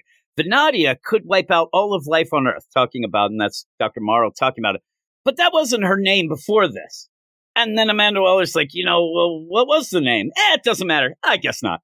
Why do you bring this up? All that matters is that she kills the Titans. And the thing is, with the idea where he's working on, rebuilding a highly unstable mother box, you have this character here, And I wouldn't think it's going to be a character that, like, you know, the idea, like, who was Dr. Hate? Like, Beast Boy recognized it during Beast One. And we just, like, kept going with the idea, oh my God, who could it be? Because Beast Boy, it was Dark Raven all along. But the idea that I want this android to be something that Tio Morrow is building upon. He usually just does normal, just androids and, like, programs a soul into them, their own personality and stuff like that, like he did with Tomorrow Woman, who I really wanted to be from the JLA, but I don't think it's that at all. Especially called a Venadia, which is like an old-time DC Comics, you know, country. And so, like, I don't even know what that would mean in, like, respect to this. I'm just really afraid it's just going to be a random android that Tio Morrow is building. But because of him doing Mother Box technology, I'm like, are you going to bring back, like, a weird way, like, Little Barda? Is it going to be a Little Barda, a bit more grown up and turn into an android? I don't know. It's just, I'm looking for clues here to find out, like, the higher meaning of this one Tio Morrow android who's not Red Tornado. It's definitely something, because they wouldn't bring up the idea of, you know, this new name. What was the old name? Oh, it doesn't matter. And most people are like, but most people are saying, and I think they might be right, the idea, because you said this Venadia is a Venadia, tomato, Eric. You end up, it looks like an Eastern European country. You can kind of go with the weird thing with Markovia. Maybe it is Terra android, but what would that do to really upset the idea? Like, all of a sudden a Terra android comes, you're not going to be like, oh no, Terra. And I don't think it's going to be that realistic, the way I see these joints and things like that. They're not going to be fooled by it. So what would that be? We're still building Venadia at this point, and even the idea, like, Terra is such a weird thing, because whoever it's going to be, it looks like they're going to end up with pointy ears, almost like an Amazo android. But I don't know who this is going to be to the point where it's going to be special to us in the long run. But it feels like it should be for the way that Tio Morrow and Amanda Waller were talking about, like, hey, what was your name before this? It doesn't matter. It's like it was 0110. It was in binary. It's a binary character, Eric. You end up where all that going on. And I was trying to, as we were talking, I was trying to figure out what I could do with the name Terra and kind of do like what you would do with a robot. I was going to say the idea too with Terra bringing back, like, which Terra is it? Is it the Terra that died in old continuity? Is it the Terra that was still alive during the New 52 Rebirth era? Is that if they do end up, it's like Terra, like, and they're Terra? like, oh no, she's not dead. So it'd be very odd, very odd. All of a sudden, if you saw that the robot, though doesn't have legs yet, leans against the wall and starts smoking, then I think it's Terra. And the weird part is, I want it to be a weird thing, because when we were doing stuff going into Beast World, we saw from the John Kent, like Superman, story, the 6-issue mini, where he went off to go fight, you know, the Injustice Superman and Ultraman and stuff like that, that Bel-Azad and the Earth 2 Red Tornado, they went and got John. They were all both sucked into the Phantom Zone. And then we had a one-shot for the Rising of Amanda Waller, wwhere it's like, oh, we pulled Bel-Azad out because we need him. The Red Tornado from Earth 2 was left behind. I kind of wanted the idea that, hey, somehow that sexy robot, the Lois Lane Red Tornado from Earth 2, brought her out and is rebuilding her because he's the man behind Red Tornado. So I don't know. I kind of want to do that as well. It would be funny. It would also, like you said, like, hey, it's Venadia. Oh man, what was she called before this? Oh, Jackie, Johnny. Oh. Like, what would it matter? What would it matter? Well, T says doesn't matter. I think Jericho. Ooh, no. Oh my God, Jericho. Pointy, but you're right. The Amazo pointy ear, like, I have a feeling it's going to be one of those Mark Shaw things where we find out the name, then it means nothing. But is it because it has the soul of that other person? I have no idea. It does have pretty cool 80s Madonna gloves on, though. I'll give it that. I like those gloves. Yeah, they're kind of nonsense. You see those gloves, you know that someone's going to punch you. I was going to say that when you see those, you know the person has an 80% chance of having hepatitis, but that's just me. So when you go through and then punch you. But I guess it's just this one page. It just felt weird to just throw it in here, but it is something to set up something against the Titans. That seems like it could be an absolute power thing or leading to it. So that's and I care cool about it because that's a new threat for the absolute power going forward on the road to absolute power. And when we're left for the main story, like, I like the idea of Dark Raven and where we're going because there's like great stakes with Dark Raven and a Trigon. But every step of the way that we're doing to get there is kind of slow and boring. It never really feels like it actually accomplishes anything by the end. Just people getting suspicious more and more. And I'm afraid we'll get to the end where it's like, it's the last issue of the story and everybody's just on board. We take her out and this felt like it came out of nowhere. And I don't want that for this. So I'm happy that we have this one-page deal for Absolute Power because I'm like, all right, we got some stakes. We got some new things going on. I can't wait to see what Absolute Power brings to the Titans right now. Isn't doing much for me. It looks great, but I need the story to be a little bit more impactful. The weird thing, though, is, I mean, it seems kind of telling. I know that everything's going to lead to Absolute Power, but usually you'll have to be continued in absolute power. We've seen that over and over. This just says to be continued, so it might be more in this, but it might get a little wonky because we've seen the pictures of Amanda Waller with this kind of machine queen, I like to say, but it's like the Brainiac queen. But that's not this. It's something it just seems kind of weird to kind of muddy that up a bit, but we'll see. We'll see how it is. What would you give this? I would give this a 6.5 out of 10. Yeah, I'm a 7. I like the art too. I thought it was pretty cool. And at least you get something, like you said, it is all set up just to get to Raven doing sus things again, but it does have something going on. Maybe we could debate if this next book does. She's got an ultra-powerful staff now. Like, things might be happening. It's just, I want the Titans to feel bigger and better than they are, because this right now, for all intents and purposes, is our Justice League of America book, because we don't have one of those right now. This Which is the we'll big have team. soon. Yeah. And you're right, though. In that perspective, it doesn't seem big. It doesn't seem big like that, but we end up. I like where Nightwing's like, I wonder if Raven has anything to do with that Heartless. That's what he's thinking, because he has nothing. he has nothing. I'm telling you, I would be happy for him to have that right now, because then he could just be like Batman, shush, where's Tommy Elliott at? Yeah, really. All these heroes, they've really lost it in the detecting department. But here we go to the next book. It's Nightwing 113, and it is an anniversary issue. It is a 300 deal. I don't know if people have done the full count, but we'll go with it. It's written by Tom Taylor and Marv Wolfman. Danelle Di Nicuello and Bruno Redondo on art. I just want to start by saying that Danelle Di Nicuello had a lot of problems with me on Twitter this week, and we got into an argument, right? Yeah, not the only one. He stepped it up and he yelled at me. And more for Sus Gabe's review, but still, I was trying to help out, share it a page, and he kind of had posted, so I deleted it and told him he was nonsense. But hey, there's that. But you want to talk about the Marv Wolfman? To the actual issue itself. I heard you moan when I said Marv yourself Wolfman. Here. But the idea that we have Marv Wolfman actually in this book as the owner of a pizzeria here. But the idea, do you think Marv Wolfman just wrote himself in the story, and that's the only part that he wrote? It's like a third person, speaking about you saying, yeah, I think he did. It's kind of cringe. I think I like Marv Wolfman. I love Marv Wolfman. Quote-unquote creator of Nightwing, which I think is kind of ridiculous, because it's Dick Grayson. You put him in a new costume, all of a sudden you have to have the creator of Nightwing, which bothers me. But it's fine. People love him. I love him. I love Nightwing. So it's all. But the idea that you have this 300, issue legacy number anniversary. I thought you were saying he was 300 years old. No. But when you have this going on, you're expecting some big, important things for this whole deal, and when we actually stop just to stroke ourselves a little bit here, like I was earlier. Exactly. All this self-suck is throwing me out of the book. Well, and here is the thing. As you're doing it, you're also showing the picture of George Perez, R.I.P., on the wall.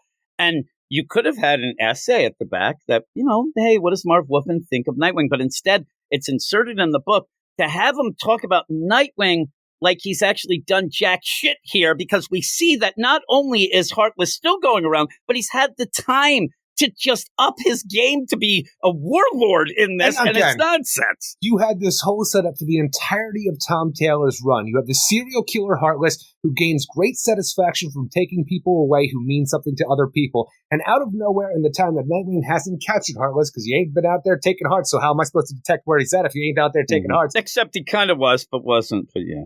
It's just everything from now, because we're on the home stretch to the end of Tom Taylor's run. I don't know what his plan was for the Heartless, because he said it again from the beginning, but now everything has changed, and I have no idea why. Except he tried to wrap it around.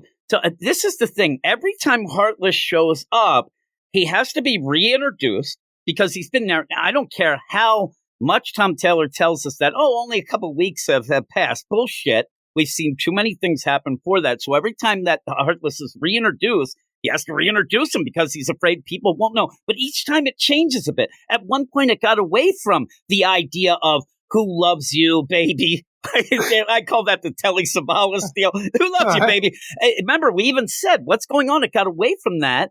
But then now it kind of puts it back as if, I've been waiting till Nightwing's loved by everybody to jump in, and it's bullshit. He's done nothing about and it's not even Nightwing; it's Dick Grayson. Well, Dick Grayson. When you're doing all this, the bare minimum you should have had is to at least have a page or two randomly where Nightwing is investigating and he's frustrated. I can't find anything. I think he's kind of gone. That's always mentioned after the fact. Usually when Tom Taylor throws in like, man, it's been 2 weeks since Heartless's last victim. I'm like, it's been 2 years. So stop it. But when you're doing all this and then you add Marv Wolfman at the end, I also think Marv Wolfman a gem, all-time great. This is put in here in a way that it almost makes it feel like they're trying to make this a issue that you can't criticize, because if you do, you look like an asshole. But here we are, Eric. We always look like assholes. I don't feel those things. No, and that's, again, there's other types of issues that we don't even get involved with at points, because if you give an honest review, people will still end up saying, oh, you're a jerk. You don't like Marv Wolfman here. You don't have any heart or whatever. I'm like, no, I think Heartless stole it. But when you're doing all this, like, it's bullshit. This whole thing at the end is, I know that people will like this, and this 2-page thing will probably be reprinted and things when they have Omnibus, even if the issue itself didn't. We just have Marv Wolfman, who's, as far as I know, pizzeria guy. He's like, Dick Grayson, you a pretty good guy, and like, Alfred gave me the money. Alfred, pretty good guy too. And like again, how are you supposed to go against the story when all they're doing is praising characters that we as DC Comics fans love? But what is it doing for the book?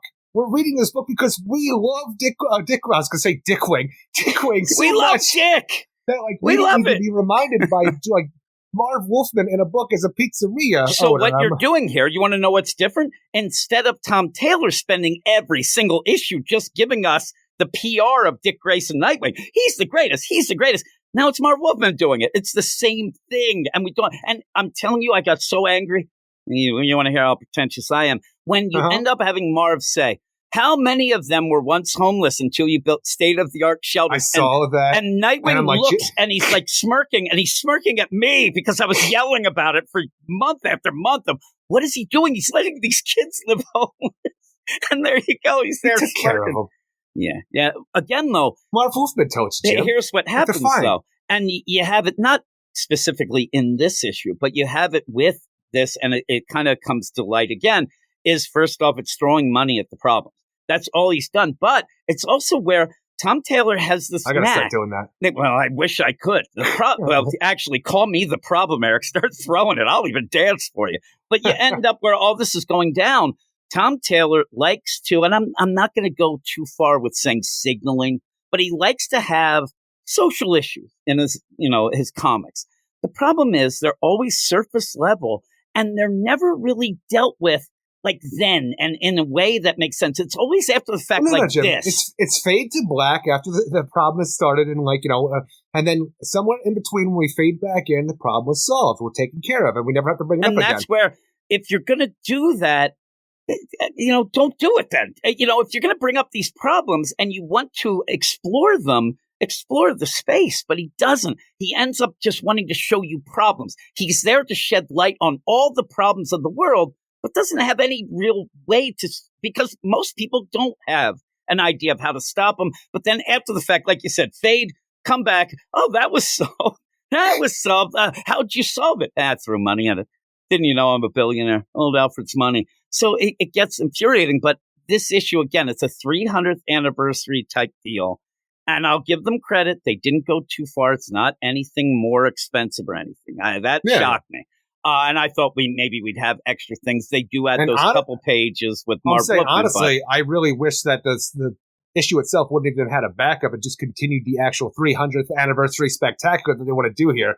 But they are giving you some bang for your buck, because even when you jump in, you're in Gotham City trying to take out a shipment of guns that are being brought into the Gotham docks, and you have Tim Drake Robin, you have Damian Wayne Robin teamed up with Nightwing, and I'm like, okay, that's kind of cool. You don't see these three together very often anymore. But the problem is when you do this too, it's like, why are these guns being brought to Gotham? Oh, we wanted to bring the Bloodhaven. We couldn't do that. But I'm just looking at the panels as I'm reading this.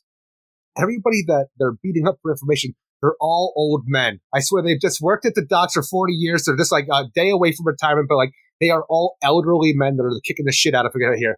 For the Christ, they're beating up Captain Crunch at one point. It's either Captain Crunch or Captain Avatar from Star Blazers. I'm like, these guys are ancient. Like, this guy saved the world. He was on the battleship Yamamoto, or however you say. He's not Captain Avatar. Oh, Captain Crunch then. This guy fought the Soggies back in the day. He earned his True stretcher. hero. So you end up where, they're beating up old guys. But there are a lot of gums and roof of your mouth casualties in that war, but you know what? He ultimately won. Yes, he did. Yeah, really. It really rips apart that upper part. So you have that going on. And I thought, okay, what they're saying is, oh, man, since that Nightwing has come in Bloodhaven, we can't even go. Oh, no, you're mentioning B. And you're mentioning this whole deal. Oh my God, we can't deliver to Bloodhaven anymore. Like, oh, you're doing really good, Nightwing. And no, it's because of the Pirate Queen B Blood. She's keeping the shores of Bloodhaven clean and making sure things like this can't happen. Because the last ship they stopped, though, they found a body floating in international waters. But look at this, Nightwing. We're just keeping the body and just hoping you'd drop by one day. Check this out. There's a new symbol on his chest. They didn't take his heart. They just branded him now. This is the symbol of Heartless. I'm like, so did the guy break his heart-removing gun? He just has to brand people now? He is bored. Nobody's doing anything against him. He's there. He's like, I'm taking hearts. I'm stealing. I'm making up rhymes.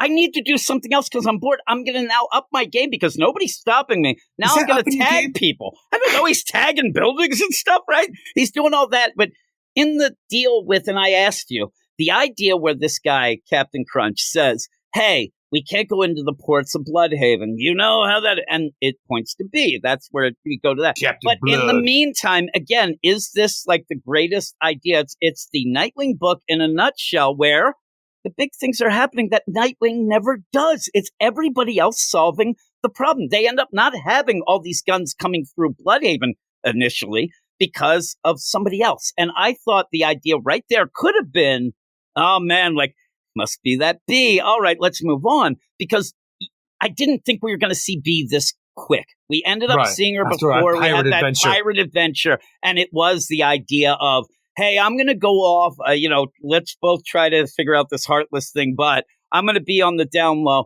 And I thought it was a nice way to just push her aside a bit. She right back. I mean, it didn't take long. And remember, her dad was killed by Heartless. So she has that personal deal with it as well. Personal. Yeah, and when you have the talk with them, they have a nice back and forth, whatnot, but it just leads to now Heartless is tattooing people. Like you said, maybe the gun fritzed out. That seemed like a wacky gun. Like, you can't really just take it down the Radio Shack, right? So they're doing all that, and then you have just mentioned, you still afraid of the heights? Sure am. Getting worse. I'm like, what? Like, what is this? Is what happens. This is what happens with Tom Taylor. Well, what happened? It's like Heartless. It's like everything else. He forgets to tell the story because he's too busy stroking Nightwing. That by the end of it, you have to keep reminding people what the deal is. There's no point in this whole thing of heights, but you have to remember the heights. So they mention it. You still afraid of heights? Sure am. Even worse. And then they go off. It's frustrating that we're not actually dealing with these ideas. And that idea, please, I wish we weren't dealing with it. The idea that he's afraid of heights. I mean, I'm afraid of heights, at points. Now, here's the deal. If I'm on the top of my roof, I'm not afraid. But, heights, if I'm on Empire State Building, then I'm getting a little scared. Or maybe if I'm on a kite going into like the 82nd floor of a Gotham rundown apartment. You shouldn't have bought that kite from Kite Man at the pawn shop. Yeah, really. Well, it was at the pawn shop. I couldn't resist. But yeah, so you end up where Nightwing is this is like the only investigating he's done is to go into an empty warehouse, kick open the door, and then shine a light to see the big tag of this heart to then yell, I bet you there's some cameras here. Hey, Heartless, I'm coming for you because you're gathering guns and this means war. Heartless is like, really, bitch? You haven't done shit. Really? You ain't nothing. Like, really? You're going to stop me now? Like, before it was me just killing people and making orphans. You couldn't do shit about it. Calm down, Nightwing. I got my docket full of Dick Grayson stuff right now. I ain't got time for you. Yeah, that would be funny. It's like, whoa, what's this guy talking about? I'm more about the Dick Grayson.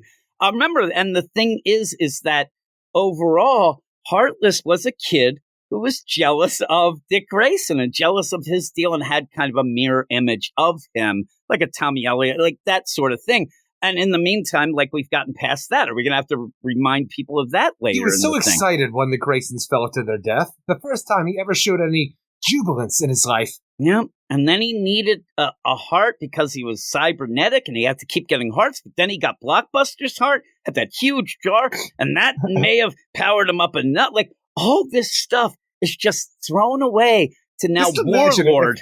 if our story now is because of his gigantic blockbuster heart that he has powering his cybernetic body, the blockbuster of it all, of the heart, is now coming forward. It's almost like body parts where the serial killer parts are put on and you start having serial killer thoughts. So now it's the reason he's upped his game to warlord and gunrunner is because of the blockbuster inside of him. If that's the case, Eric, thumbs up. That'd be hilarious. He's like, I'm starting to get emotions like Blockbuster. And he's like, I don't know why I'm in love with that Nightwing. I can't get him out of my mind. Like all this stuff. But maybe go and get his daughter, Little Buster. Like, all right. Did Little Buster go to her Nightbuster? Yeah, I think it's Nightbuster. Yeah, I think she's on Themyscira. Yeah. Maybe you have to get the Birds of Prey. They have to go get it. But don't tell. We ain't got time to ask permission. Yeah, no permission. And also maybe fashion show in between. See, this all works. This all sets up more and more books. But this whole thing of the big day, it's Dick Grayson's birthday. Being presented with a big reward. Yeah, so when they're talking... Reward.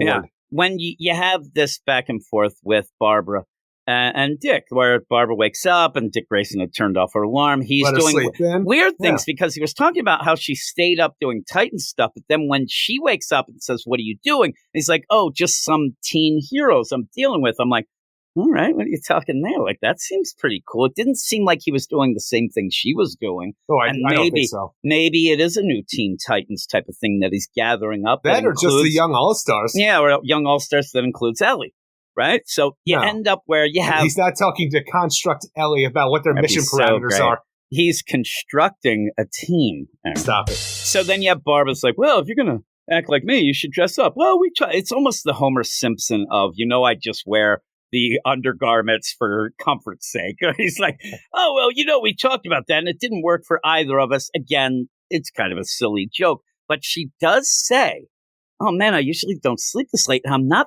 feeling very well. I feel weird. And he just kind of like, oh, okay, well, here's breakfast. I thought she was going to run to the bathroom and start throwing up. But that's where I guess people are thinking on the nose. That she is pregnant. And he also, in this book, you just have meme after joke after silly thing after stroking. And this is the Nightwing slapping Batman shirt that is pretty cool. I would actually like that shirt. I would really like that. Yeah. So in all of that, they're going to go to this presentation. I ain't got the money for that kind of fashion, though. So yeah, no, I don't either. Yeah. So we're going to go off to this deal, and that's where he goes and sees Bees. He yells at Heartless, but he's got to get to this. Which is a cool little part for the idea too, because you do get to see that he has a night boat now, and just not just for night, but just for a Nightwing boat situation, like almost like Batman 66 would have the type of boat, like a motorboat like that. And I just want to see though, with all the money, one of the things that for an anniversary issue, all this stuff, like if you want to tease that Barbara's pregnant, if you want to have this great award, the key to the city for Dick Grayson for all the goods he's done, have a little Marv Wolfman talking about how great the Nightwing is or the Dick Grayson is. I would have liked to seen maybe him build like a Nightwing lair, a night cave, or whatever you want to call it at this point. I want to see a base of operations in Bloodhaven outside of Titan's Tower for old Dick Grayson. Yeah, I was just trying to think of a cave name, but Night Cave. Space. No, space. The ultimate cave. Yeah, I don't know what I'd call it. The Dick Trick. No, that doesn't work. The Dick Trick. The Dick Trick. That's something I do on the weekend, right? I keep that hidden like the cave. But he tricks Barbara into not understanding or realizing that they're going to give her the key. I just want to see who bites it to see if it's chocolate. But when they're there, they're like, they ended up doing all this. Again, Heartless is watching this, just laughing his ass off. Like, this is the best comedy shit for Heartless, who also reminding people that he's hanging with Tony Zuko as well. That Tony Zuko's kind of his right-hand man. It's great to pick that back up because I feel like we didn't deal with that for a long time. Yeah, again, when it actually does come, and we only have a couple issues, too. He's ending this run. We're probably going to have to reiterate that and stuff. And whatever it is with the video surveillance of Tony Zuko, kind of finagling his parents' death and then what that means and whatnot. And that's the scared of heights or whatever.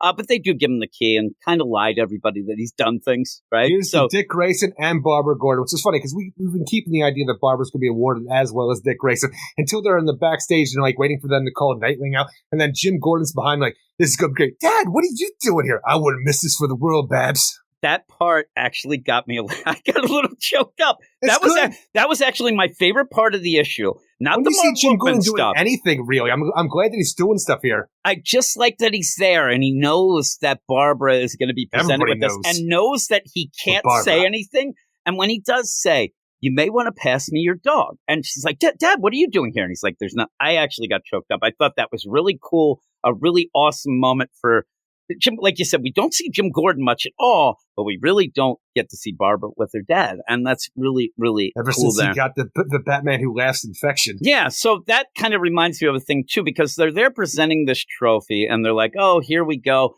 This is the deal.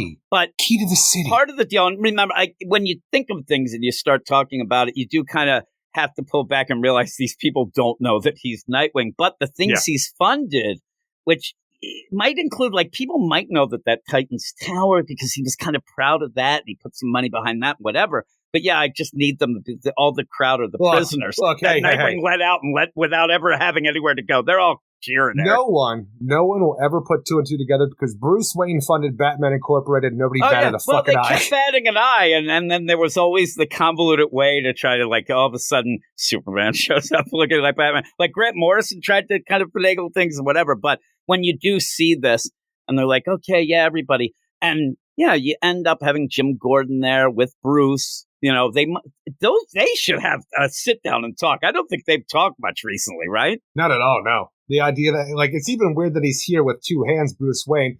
But, like, just the little matters of things. Like, you have this going on TV around the country where the birds of prey are all watching together for some reason. Why would the whole country and the world, it looks like, be showing the Bloodhaven Keys ceremony? Again, I see TV. Maybe it's just being live streamed on like YouTube. Maybe, but still, like, why would the Gotham Mall be getting a live stream on their TV? It's a TV deal. It's ridiculous. Who's watching I was trying to make it work a little bit better for how I understand television nowadays and how people are going to watch this and why anybody would watch somebody getting. And it's Dick Grayson. You know, it's Dick Grayson, billionaire. He's doing good philanthropic. It's philanthropic work. Yeah, these are hard words right now, but it is funny to see the whole thing going on where you see the Birds of Prey, even though Zealot's a part of this Birds of Prey team with the new team that's gone ever since she's left the thing. But you have her head, you have the Kent house, you have John, Lois, Clark, and even Jay Nakamura there. I'm saying, you know that your mother's dead? There's some weird stuff going in these, like the idea of, you know, these teams and whatnot, but it's a 300th issue. I'm glad that they end up like, okay, let's just have fun with this, because Red Hood is involved because he's got a guy pushed up against the glass at the Gotham Mall just watching the TV as Dick Grayson's being presented with the key of the city, and he's like, look, I'll take you down eventually, but I'm watching this right now. To stay there and be quiet. Sad.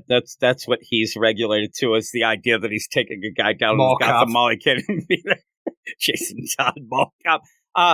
But in that whole deal, like if we really want to push the idea, it's like, hey, Bruce, pretty good, but what are you doing about them robots in Gotham? Like, that's bullshit, that robot Batman. And then you get with Superman and like, what about Brainiac? But you play the game. And then you have the Titans, and they're all excited. Which is funny, I imagine they're watching from Titans Where's Tower. Wally? Like, that's the one thing that they end up making sure that Wally isn't in the picture because of the deal. Wally's doing Flash stuff, but I'm saying, though, Batman's doing robot stuff. If you want to say that, you know, Dick Grayson did anything with the Titans in Bloodhaven, funded them and whatnot, they're just a few blocks away. Why didn't they go to the ceremony? Yeah, why wouldn't Grayson? They go? Well, probably because people would attack Beast Boy.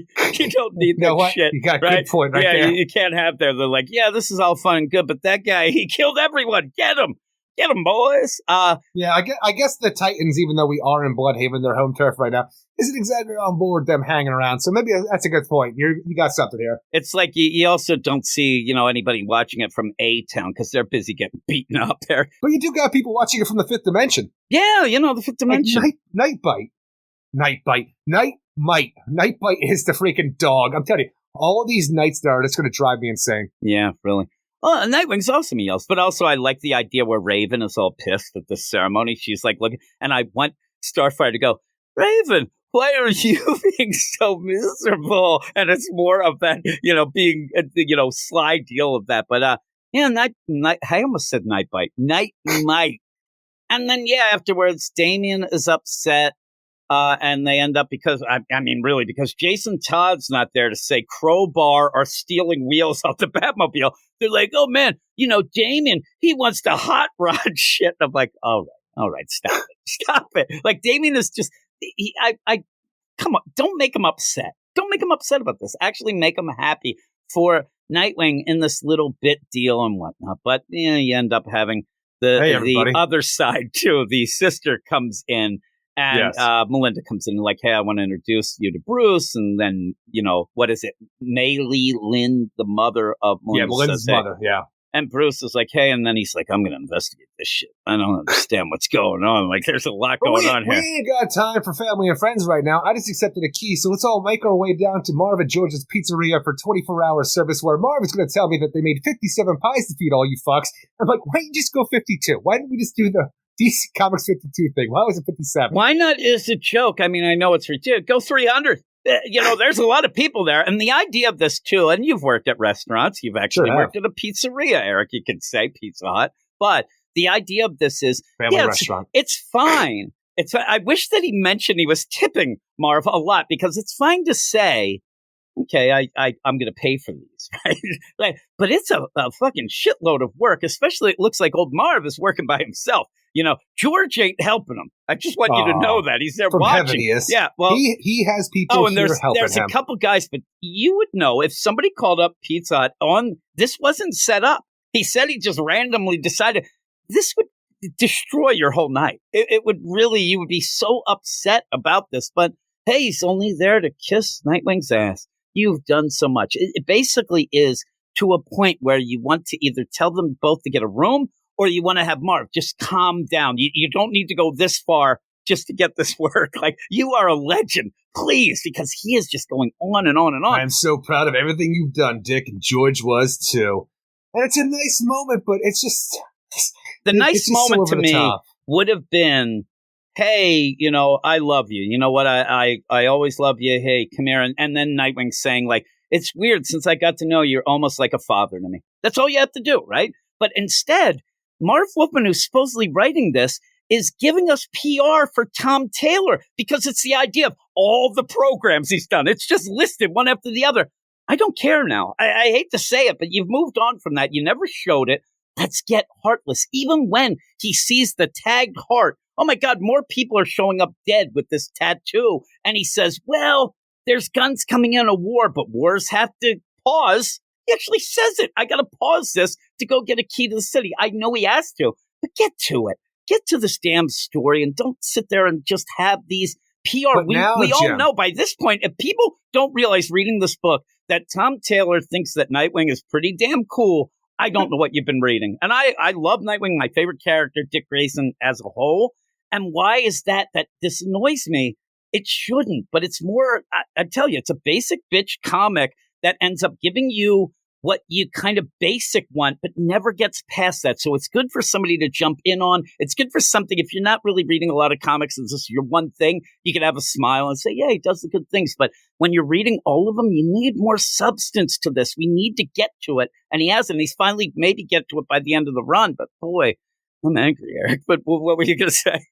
Oh, I'm just saying the idea, though, we are on the verge of getting there, because now that Dick Grayson has gone as high as he can, Heartless and Tony Zuko and Heartless's manservant over there, they're like, it is time to go and take down Dick Grayson, and the fall before, the ultimate fall that Dick Grayson could take. Yep, looks like it. Thank you, Tony. You can step back now. We don't need you to interject anymore. And I disagree with what Heartless is doing here. And if, in fact, this hinges on if Tom Taylor is going to say Barbara Gordon's pregnant. Because the idea of people loving you, if she ends up getting pregnant, and if this would take a little more time, but it could have been from before, having a kid, that could have been the whole roundabout way of saying that's why he's afraid of heights, because now he ends up having more people to protect and he gets scared. He used to not be scared. But also the idea where Heartless then is like, shit, now we got it, because there's no greater unconditional love than between, father, mother, kid. And that would have been like, boy, let's go in. He just waits to have a key ceremony. That'll just be the cherry on top once he finds out. Yeah, it's just like a key ceremony. Now we're that's all this book has been, is pushing the idea that everyone loves him. People free pizza. You can't get higher than that. Well, wait, he's been doing this all along. We said at one point, I said that Marv and George's Pizza is going to go out of business. All this free pizza. No. He's paying for them. No, I want Tony Zuko. It's like he's climbed as high as possible. Like, now we're going to get to it. And Tony Zuko's like, the hell are you talking about? Like, I thought we were, doing this before. Like, what have we been doing up until now? But there it is. And you do have a backup. Or do you? It's one of the best dialogue that Michael W. Conrad has ever written. in his entire life, Eric, because it is a silent issue. But and please. I wish it was one of Howard Porter's best drawn issues, but you know what? It's not. The whole backup. Did you think it was Kenneth Rocafort while you were reading it? Not. Because Actually, you don't like Kenneth Rocafort's art. I don't like K-Rock at all, but when we have this going on, I'm not a big Howard Porter fan anymore. No, you're not. There's certain things he does I don't mind. I like him. This just feels like it's really rushed, where Nightwing takes down a terrorist on a train and defuses the bomb at the last seconds when he has 5 minutes on the clock and has to take them down. And it's just him getting on the train, beating up some bad guys, and then pulling the cord at the last second to defuse the bomb. The end, no dialogue. Which I appreciate. It's Michael W. Conrad. Now, here's my take on it, and people will laugh. We've laughed at points. Me and Eric's favorite thing is the mostly silent issue. Oh, yeah, that's funny. But we talk about, and then you'll have writers come out and start arguing. The idea of having a silent issue is even harder than doing stuff with dialogue, because you have to set the plotting up. The artist does a lot of the work as well, but still, they try to tell you this. I don't know. I'm not a writer there. But when you are so bad a writer, as Michael W. Conrad is, it's like the nerve of you to think you could do this as well, because you can't do either. Michael W. Conrad is awful. He is not a good writer. He just, I don't know. This is just like mailing it in my mind, because it is just, the script is, Nightwing's on a train trying to defuse a bomb, and he does at the end. Boom, send it to Howard Porter, get this going. And it's nothing. It is completely nothing. And why? Why in a 300th issue, even though we didn't love this issue, why not have an extended deal? Why not have something? Have the backup be done something with Marv Wolfman with more substance than kissing ass for 2 pages. Get him some deal. Have something like that, or extend the story. The backups are just so worthless in the series overall, and they bring nothing but an extra $1. It was $1. That's all it was for. But this is a big enough issue that skip Michael W. Conrad, get him the hell out of here, and have something a little more important. And as I said, with stuff. I don't know. Yeah, just reprint his origin from that annual. People probably forgot it, but it's what it is. I don't mind Howard Porter's art. I actually like it, but it doesn't play because it's just basic. There's nothing to it. And I'll tell you that while some of the things are a little bit cartoony, like Captain Crunch, Danielle DiNicoleo's art, I didn't mind it as much. Gabe ended up really giving a lot of saying that it was amateurish. This is why he got mad. But I think it's better than that. I think there's some points. The stuff with, after we get past him beating up old seamen, right? Once Dick gets done with the seamen, you end up where I think it gets kind of cool. I actually like the difference of it. I know it's not everybody's take, but I didn't mind that. But overall, what would you give it? I would give it a 5 out of 10. It's the big what I'm anniversary issue of Nightwing, but it does nothing. I'm like, I don't know. I want a big reveal, like the idea that you and I were talking about ahead of time. Like, are they going to reveal that Barbara's pregnant? They might be playing coy a little bit here to have a reveal later on, but I needed something more out of this big anniversary issue than remind people, hey, we actually might have a story going on. And not even just remind, but feel like they changed the entire premise of the run so far because it's on the home stretch to being over with. It just, everything just feels disjointed and out of whack. And there's some nice moments in here, don't get me wrong. But there's always nice moments. Worth the 300th anniversary legacy issue, and I'm like, for what we're getting, it's more self-suck, and I don't need that in a book that couldn't stop sucking itself the entire time. Yeah, and that's the problem. If you end up like this, there's times where you have balls to the wall deal. Like if we end up after House of Brainiac, if you had one issue where Superman has had a lot of crazy shit happen to him, and even had fingers pointed at him, we hate you and whatever. And if you have that one issue in between arcs of, hey, by the way, the world loves Superman, that's fine. But when you have that each and every issue, to then have that issue like this, you're like, come on, we get it. We understand. But it almost feels like he wants to play, well, it is the 300th, so that's why we did. You've been doing it every issue, like you said.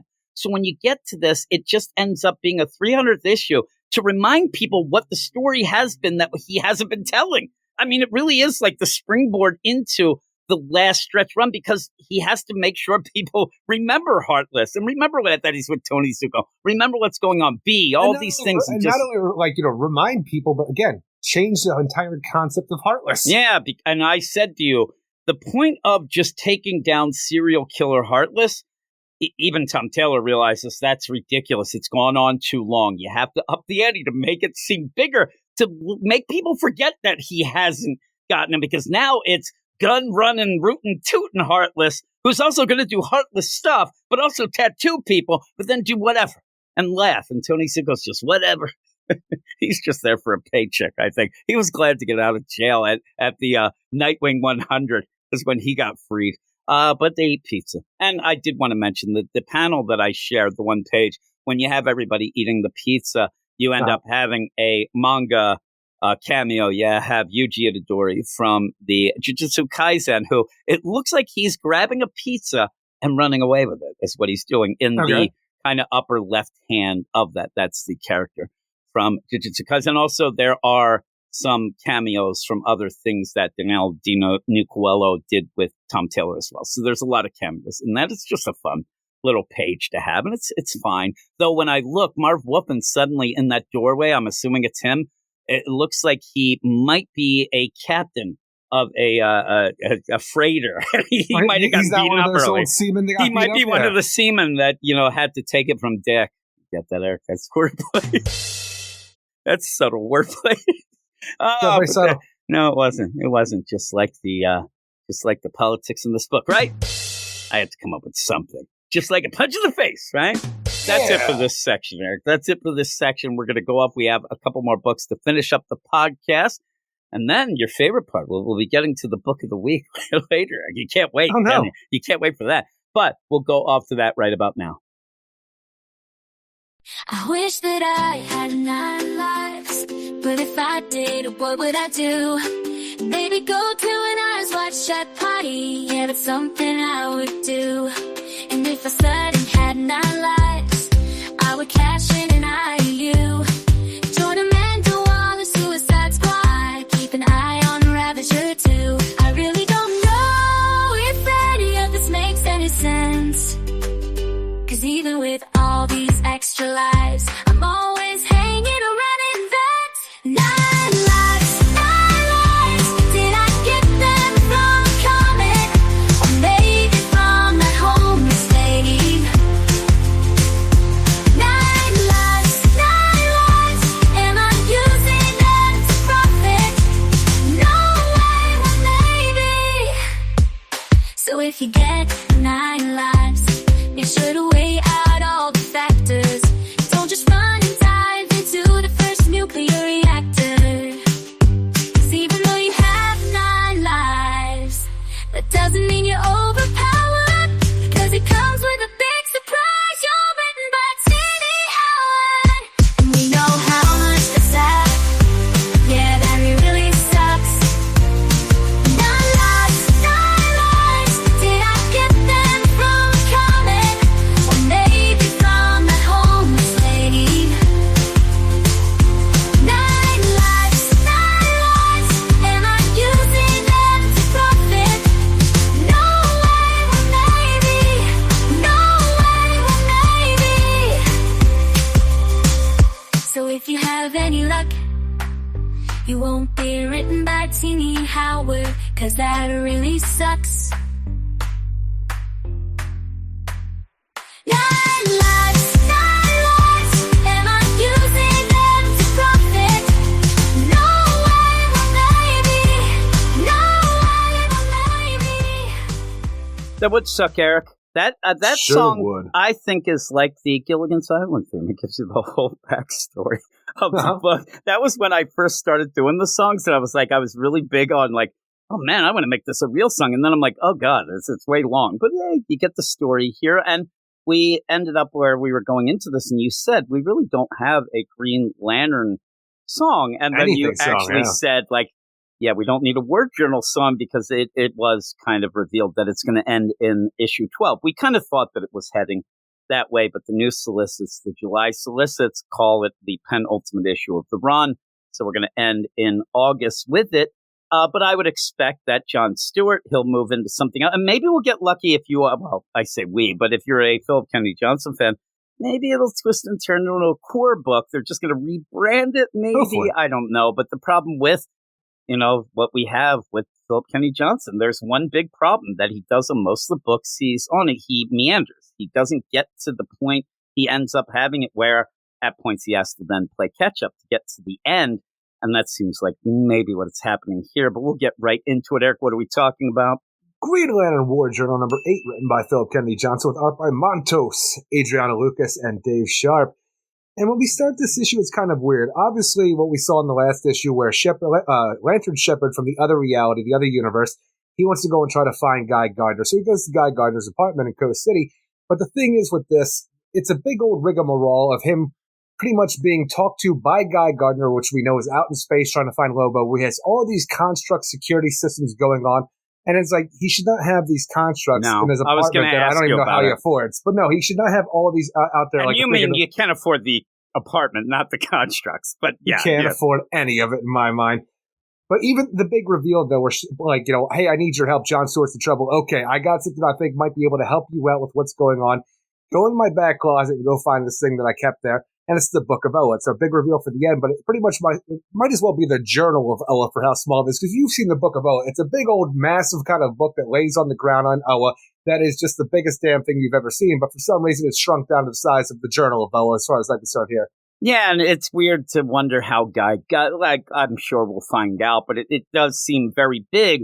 But then when you think about it, it's big in concept, but I just, it feels kind of wonky. It does feel wonky. And I'll point out the deal, too. We have been with Montos here with the Philip Kennedy Johnson, even the backups that we had. And I'm getting used to his art, but I think he does go, now this might be something in the script or whatever, but Guy Gardner on the other side of the universe, and he's making constructs in his apartment that are this complex and big. You even have where Ellie, who I love, I don't know if you know this, she's a shit talker, but even the construct, Ellie is making constructs of a house and then a full out platoon.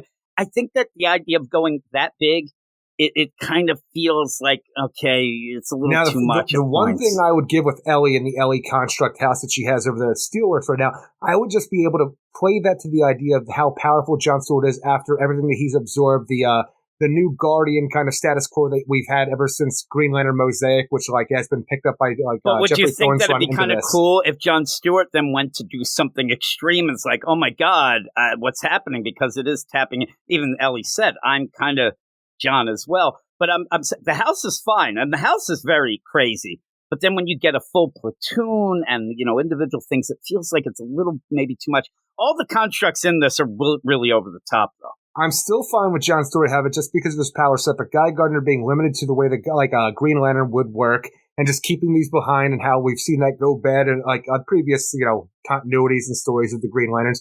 It just feels weird to have this here, especially for what he's doing. I don't know. I was going to say for how long he's been gone, but I have to think maybe that once the United Federation of Planets took over Oa and the Guardian said, oh, yeah, this shit's yours, we're out of here. He might have just, grabbed the Book of Oa, came back here, set some shit up and left to make sure it's okay. But it just still seems a little bit too much. We're probably going to see this kind of, it will be kind of a retcon of or a little between the panels type deal of, oh, he grabbed it then, or he knew something was going on, or we might find out that the Guardians ended up having that deal with John, that maybe Ganthet's like, hey, we need you to keep this. And who knows? We'll have to see how it went down. But I'm sure that'll be explained. It just, again, though, it feels like that is, and it's not yet, but it feels like something of, oh, shit, I only have 4 issues left and I have to get this all tied up. Well, let's get the Book of Oa. That'll explain everything so we can get right to it. And if that's the case, even maybe that'll be a good play.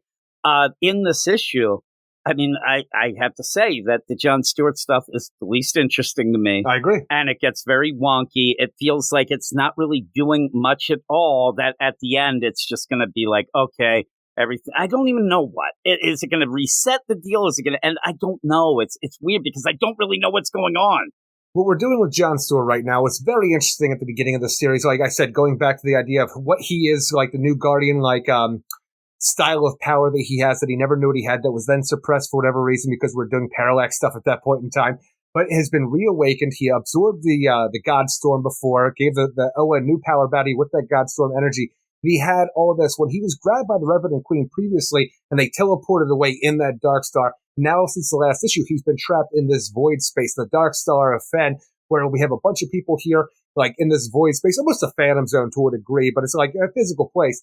You have a gigantic Dark Star symbol in the sky that acts as a portal where all these Revenant constructs come in. You have to fight them off or you die. And it's it's a portal that has a gravitational shield around it that you can't escape through. And we just end up having to fight here. So you just have John Stewart fighting a bunch of Revenant Queen constructs that we don't even understand the Revenant Queen. So we're fighting these things off and we're not really pushing any of the story forward to the point where in John Stewart, this issue, We pretty much just find out one of the guys who I still swear is a Philosian. He's like, oh no, I created the gravity storm to keep these things out, so we gotta close the God Storm. I mean the Dark Star portal before I can take this thing away, or it'll be overrun. So, and it's just it doesn't do anything to make the story go forward in my mind. It's just more ways to keep us here in this void space that I don't understand. Yeah. And I think that again, we've talked about this before with his Action Comics stuff.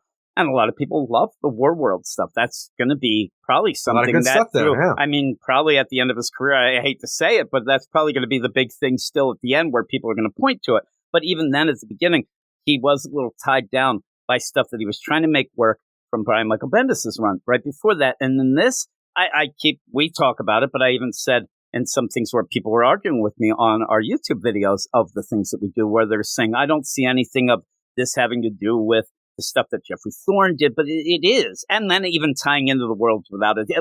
And I'm talking at the beginning, and you made more sense for me to get through it, but it was a very non-user-friendly new reader to jump on deal. And it suffered. People stopped reading. The sales weren't great. And now we're at a point where we've been reading 8 issues, and I just want to get something out of this. And when we go into this, and we're here where John's just kind of like, it's a walking tour of, this, deal of what they're doing. This void space, yeah, the Dark Star realm.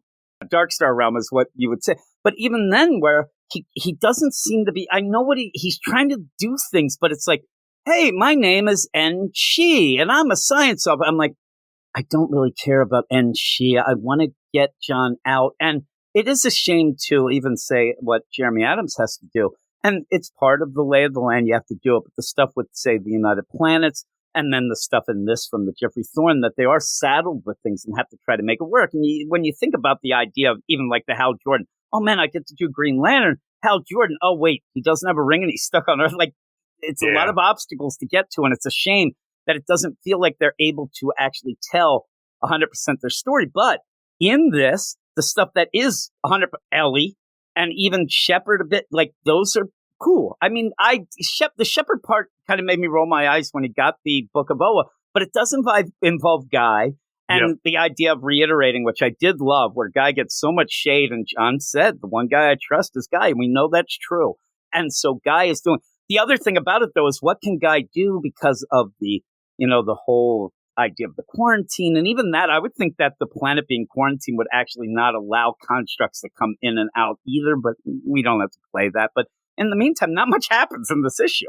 Well, no, the idea, you're going through with these Revenant things, and you're still trying to push the idea that Philip Kennedy Johnson started in his Superman War World saga with the Orgum, the first world god that we had, that like where the fire of Orgum would like pass down, and that was a big power source where the Genesis all springs from, the source energy. And these Revenants, like constructs, are like are born of Orgum, because the Revenant Queen is the slain daughter of Orgum, and you have all of the stuff that they keep saying with Orgum this, Orgum that. I don't even know what happened to the Revenant Queen at this point. I know that she put John at this place when she teleported away with him, but did she then go back to her own reality that has the builder, John Stewart? Is she still on Earth? Because even the idea that we still have Varos, the Revenant construct, like Green Lantern guy that was like left behind on Earth that John Stewart's been fighting pretty much this entire series so far. I would have think that once the Revenant Queen vanished, all connection would have been lost, but we still have the Varos like entity like stalking like Ellie and John Stewart's mom and all these other things in our like world, and I just don't understand the rules. I don't like what he calls it, because it's like, hey, Ellie girl, and then hey, Shirley girl, like, stop it. And maybe it works because the power does come from Orgum, which is a first world god, which would go through the multiverse and not be shut up because you have like one main version of that god from the realm of space. I end up where I like it only because it is a personal deal, and you actually like Varos has kind of been an asshole anyway, like what he is, but then he's trying to take advantage of John's mother, Shirley, and even using her dimension, she's able to kind of snap out of it. And it's a bullshit move, but it works for what he's doing. And I do like that scene. And we do see Ellie, like, we were afraid that Ellie was going to go completely bonkers and whatever. Still not sure that's not going to happen. Well, it still may, but in this, she actually, I mean, it's legit. She realizes what's going on, protect mom, and it didn't go over the top. She's not shit talking here. She's doing what she was told to do. I just wonder, now I'm starting to think that Ellie's going to be pretty much okay until she's kind of told that her time is done and we don't need you anymore. Like, and treat her almost like, kind of a weapon or a security deal when John says if that comes down to it. And I wonder what will happen then. But I do like her, and I like the scene. I think it was well played out, even where Barrow says, this isn't your house, and she kind of snaps out of it. And this is what that person was telling me on YouTube, is when you do lie to people about this, if they have dementia, you think you're doing a good job of like, yeah, I'm just telling them everything's fine, and that person did it. But when they actually are able to have a clear thought and realize it really fucks with them. I mean, it makes their world come topsy-turvy. Not only is it going to fuck with them, but the way that Varros, the Revenant construct he's doing it as well. Yeah. He shows up as, John Stewart's father, Mama's, Shirley's, a dead husband, but he comes like knocking at the window like he's from fucking Salem's Lot. Like, let me in. You just got to unlock the window. I forgot my keys, Shirley. Like, Henry, you don't live here no more. Yeah. And when he says, you don't either, she kind of snaps out and everything goes topsy-turvy. And it's Salem's Lot meets Lando Calrissian, because at one point he looks just like Lando. Sure like, does. He's a good-looking dude. He's like, I left my Colt 45 in there, baby. He's going to go in. That's some terrifying shit whenever you do any Salem's Lot vampire window knocking. Well, and again, this is the part of the book that I'm like, ooh, like this is because we've had some pretty cool characters set up with that. When we go and we start talking about, hey, I'm the science officer of this and that, I'm like, all right, you're talking a little Star Trek mumbo jumbo here. But even then, I understand what he's gathering up his team. He's going to go and his constructs have been pretty good. And I kind of threw shade at it, but Montos is doing where usually you get one or the other. You get a military construct or you get an architect. These kind of combine both. And I think that's a good play. And he is working like both in that as he's gathering up a team, he's seeing I see that, but it's not doing anything in the issue itself to then just say, oh man, there's Bila Vok again. Go Bila Vok. I brought the Gravity Storm. Yeah, and this is the thing. It's kind of the thing that's mentioned in the Batman Off-World. I'm like, I didn't think we're going to have a Gravity Storm in two separate books at one point, but he's like, I'm the Gravity Storm, and if you kill me, then you could get out, but if you kill me, then they get out. And there's a lot of them. I'm like, all right, just come on. Like, let's get to something. Let's get to something big. And I think that what we're having here is going to be a really bad thing where we had the War World. That ended up kind of ending up too quick. And a lot of people don't seem to, like, we say this a lot. And like, I didn't see that. Well, it did happen. And then it happened again when they were just in Metropolis and Jason Aaron was jumping in. He's doing the War World stuff. It seems like he wants to use this to kind of, tie it up in a bow. And it feels like he's going to run out of time here as well because he just doesn't get to it. But hopefully now that, they're going forward, he can do it. But even the concept that we threw out here, like, here's this dark star that appeared in the sky, and now it's the teleportation breach of this area. Like, it's like, without it, the space-time breach you call the dark star will grow and grow until its poison light is all there is.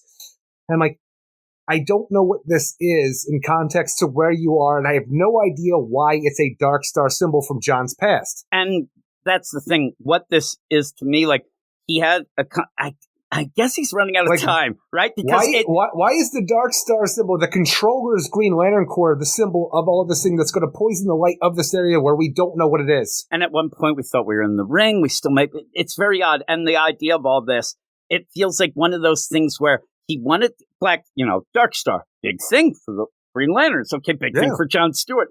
But you're not getting to it. You're throwing out a name, and I do think he's good enough to make something work, but he's not getting to it. And we're kind of like, since the beginning of this whole series, you understood a little more. You even went back, reread the backups, the whole deal. But, Johnny come late. I don't want to say Johnny come lately, but a guy like me who is. Johnny came too soon. Johnny, well, Eric, I try. I get my maintain cream. But the idea that I don't know a ton of the Green Lantern lore. I'm here to have fun. I do like John Stewart. I want to learn more about John Stewart, and I want to have, some space adventures. And when I go in, it's a lot of background that I may not have understood when we talk about the Jeffrey Thorne stuff, because everything is piling up of things that I didn't know to get to a point where I just need something to enjoy. And that's why I like the Ellie stuff, because I get it. Even the Shepherd stuff with Guy, I don't get it, but that kind of feels big. But when you're just doing this stuff, this is why the book failed. It's not failing because Philip Kennedy Johnson is necessarily a bad writer. It's failing because I don't think in his mind he can get through the idea of what people in the grand scheme of things, would understand or what they'd want. He is there. It seems like he's kind of being okay, I'm going to make things work. I'm going to tie things in. That shouldn't be your job, to make Jeffrey Thorne's or even Mosaic or any of that work. Your job is to tell an intriguing story going forward. Well, do it while you're doing it, but he seems really caught up. And maybe maybe the idea of doing it was biting off a little too much than he could chew, because there is a lot of stuff. And then realize, oh shit, this shit didn't make sense. But he's adding his own stuff that doesn't make sense. I agree. And it's frustrating. This whole foundation is based on the idea of the dream world that Pariah created for Jon Stewart during the dark crisis that we had. And this essentially was that universe where the Jon Stewart builder was from. For some reason, we got done that event. We jump into this, and it's like, oh no, that dream world for somehow is also a Earth in the multiverse.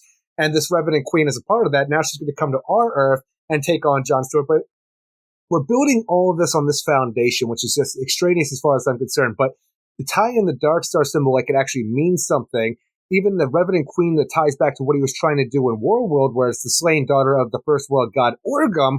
And I'm like, what are you doing ultimately? Like, you're saying things, but I don't think anybody understands this. And for some reason, you have a book with Lantern Shepherd from another reality who's teaming with Guy Gardner. Book, it doesn't exactly work for me. It's okay, though, because I look forward to seeing those two work together. You have Ellie, the construct that's meant to protect the dementia-ridden mother of Jon Stewart. And somehow within this whole thing, the Jon Stewart actual parts of this book, again, like last month, is the worst part of the book. Yeah, it is. And because it's just saying things. I have no relevance. I have no way to really wrap my head about what they're saying, because I have no context. And that's the thing. The context part is when you're doing this, and it's hard. I think that maybe, you can blame editor.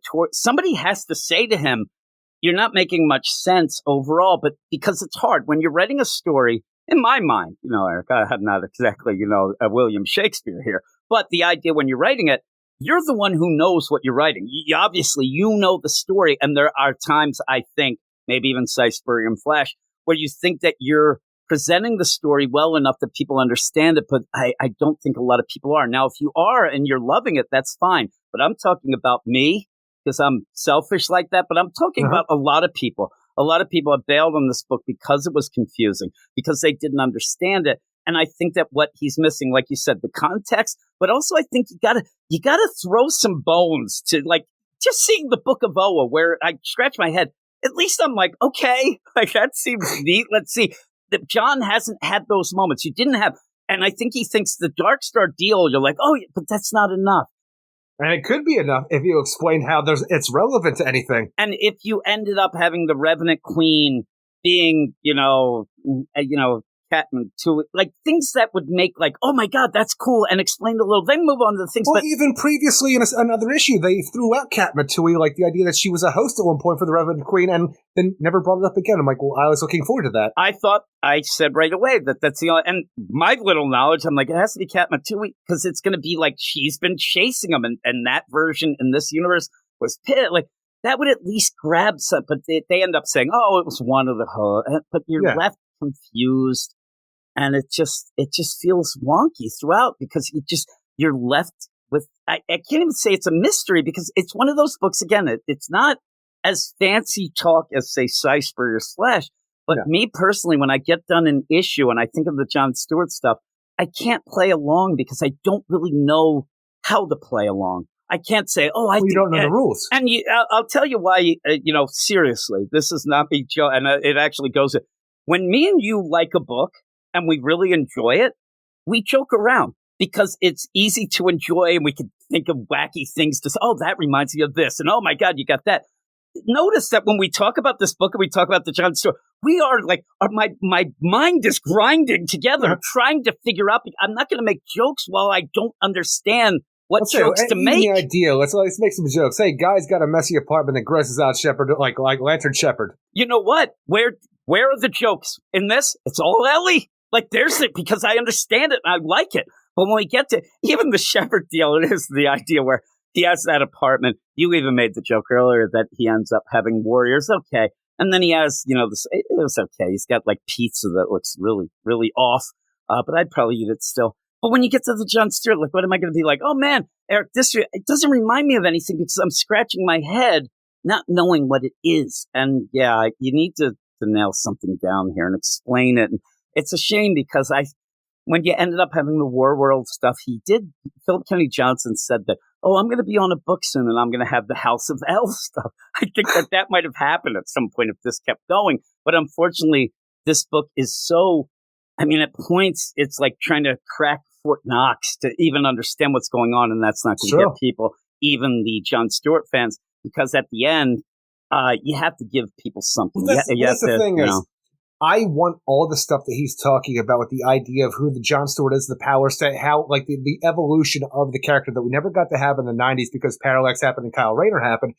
But I was all here for that. And then we just started getting further away from that where it's like, hey, here's a Dark Star symbol. Is that enough for you, buddy? I'm going to put Jon Stewart in the ring again because reasons. And you're taking everything that was special about this book and making it less because you're going off on these weird tangents with stuff that you started in War World that you were never able to finish, I guess, but it doesn't have any relevance to this as far as I'm concerned for what you're writing.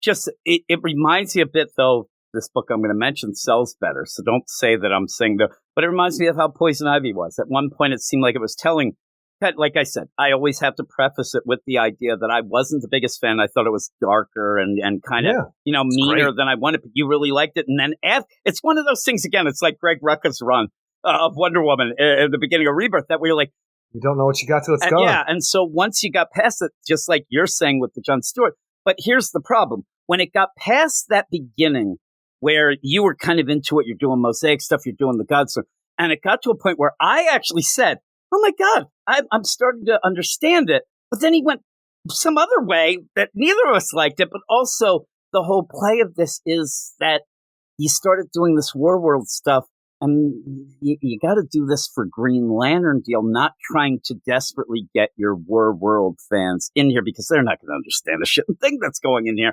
even though they say Orgum, but that's it. It's Orgum. Just, yeah. So, yeah. And it's you say Orgum just the way you say Darkstar. It doesn't get explained. And then you have these aliens. Actually, no, I say Orgum because I'm always mixing up with Detective Comics Orgum, but it's Olgrum. Olgrum. Yeah, I get it mixed up now, too. But yeah, so even having this Bila Vok, I think you're supposed to be like, oh my God, that asshole's back. Oh man, this is awesome. But he's just there talking gibberish. The Gravity Storm. And he's like, I'm the Gravity Storm. And I did this. I'm like, whatever you say, dude. I don't like you. But dude. Yeah, dude. But yeah, and they talk about the idea that the Dark Star being a physical thing, it's spreading, it's ripping the ship apart. They end up where, they got to stop it, but if they stop it, it opens up a portal. Like, it gets a little wonky, but hopefully we can. It's just keeping Jon Stewart out of the story because I guess we have limited time before the series is over. We don't need him in our actual book right now. And this ends in August, I've been saying for a while, they could check the receipts, Eric, as they say. But I've been saying, and me and you have both been saying, that it looks like after Absolute Power, there's going to be some sort, not a reboot. It may not even be a reset or whatever, but there's going to be a lot of books ending, creative teams coming on, maybe some new number ones and things like that. And I hope that Philip Kennedy Johnson gets a book. I would love that this ends up where he gets a Green Lantern Corps book. One of the things that I hope happens is we get rid of the stupid quarantine. I'm hoping. But I hope that they can actually, like a Jeremy Adams and, things look wonky there.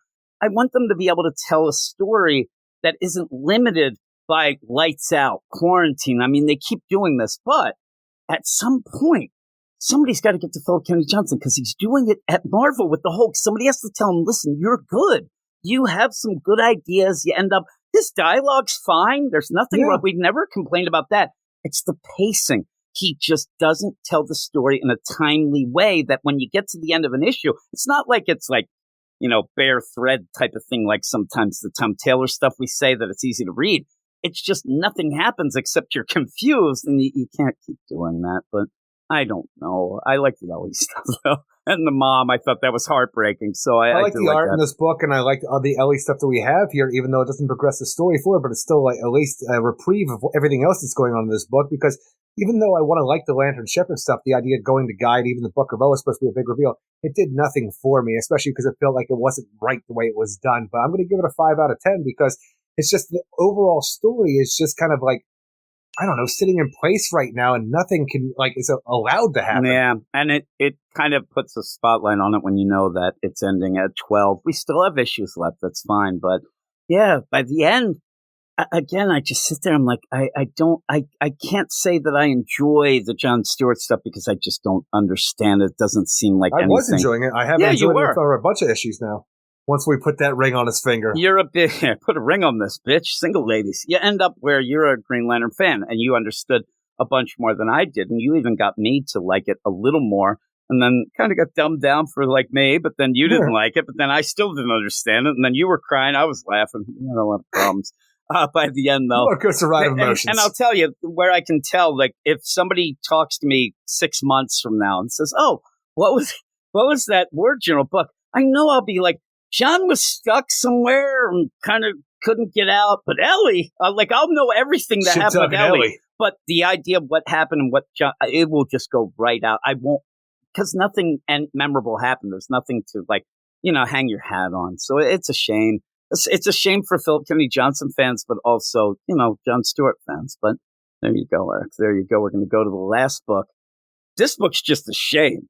This book is it should be shamed is what it will be in a minute, but it is. Oh, yeah. Catwoman number 64. Dude. Written by Tini Howard, Carmine D. Giordamonico, Veronica Gandini, and Lucas Gattoni on art. And Catwoman, she's got these 9 lives, right? Yeah, fuck if I know. And I said, it wasn't even a joke. I think that they should have where you turn, at least on the credits page, I'd like it on the cover. Just give me the tattoos and let me count how many are. She's only got 3 more. She's got 3 lives. This would be something that you would think. But do those count on top of her first life? Fuck if I know. I don't know. That was the thing. I mean, right away, she's like, I got 9 lives, but also the one was a given at the deal. Like I have. I still think I still think she's going to bargain some at the end to get back Velma. That's what I say. I just say that. But you end up where you realize in this, I mean, we talked about this even during our Spotlight show. That is over at patreon.com/weirdscience. But when we were talking about Batman Offworld, I said to you, man, I know when I like a book that it was so delayed, Offworld. And I didn't feel like I missed anything. I didn't feel like I was, I got to catch up on anything. I get into this book, I'm like, what the fuck is going on? I barely knew Jim, what was happening at first. What are you talking about? We ended last issue with the Catwoman Revenge Squad getting together at a bar and now going to Veronica Viceroy's field office in Las Vegas, Nevada. So you have Veronica Viceroy, I think her manservant guy, you have Flamingo, and you have Santa Espada from the first 9 Lives adventure. And the idea, hey, this there Catwoman, she's been fucking us up really bad, right? But the thing is, I think I killed her, but she just keeps coming back. I think she's got some superpowers or something where she just can die and come back. It's crazy, but I think we should all get together because I even heard that she took on Amanda Waller, died there, and her ass still got away. So I tried calling Amanda Waller. That bitch ain't taking my calls. But I think we should all get together and beat up the Selena Kyle because she's a bitch, isn't she? She's fucking our shits up. And the thing is, you got Veronica Viceroy saying look, I got some Nemo tech. I have ways of tracking her ass. There's no way she can do it. And from where the story started, where because of the 9 lives, Selena Kyle she has a bucket list, right? She's able to fulfill a bucket list, a list of things she's always wanted to do, but it would cause her death if she ever tried to do it. Now, for some reason, that bucket list is shifted, where she knows that Veronica Viceroy, the sub commander or whatever the subsection of Nemo that she's a part of. She knows that Nemo and Veronica Viceroy have a satellite in space that's tracking her, and now she's going to steal experimental jet.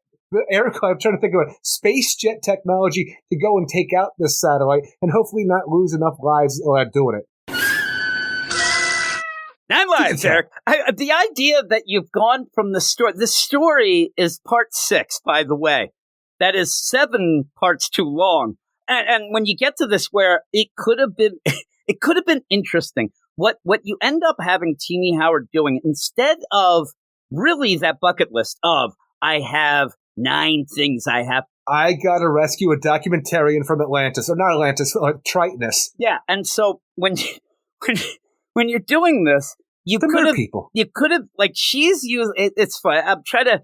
How can I explain this? The idea that she's using the 9 lives as a superpower instead of using the 9 lives as a way to solve things that she would. You know what I'm trying to say? Because it's kind of the same, but the idea where she's getting away from what Catwoman usually is to do bonkers space shit, even in this one, instead of really diving deep and saying, okay, what Catwoman, there would have been things that she couldn't do. Let me figure that out. And in that, you actually see that, oh my God, Catwoman is so awesome because she's doing this and actually spending a life to do something she, selflessly or whatever. But instead, it's a random pick out of a hat bullshit. And now it gets to this point of, I owe Amanda Waller a favor that I have to freaking go and collect on. She has to collect on now, so I have to join the Suicide Squad to take on Black Adam.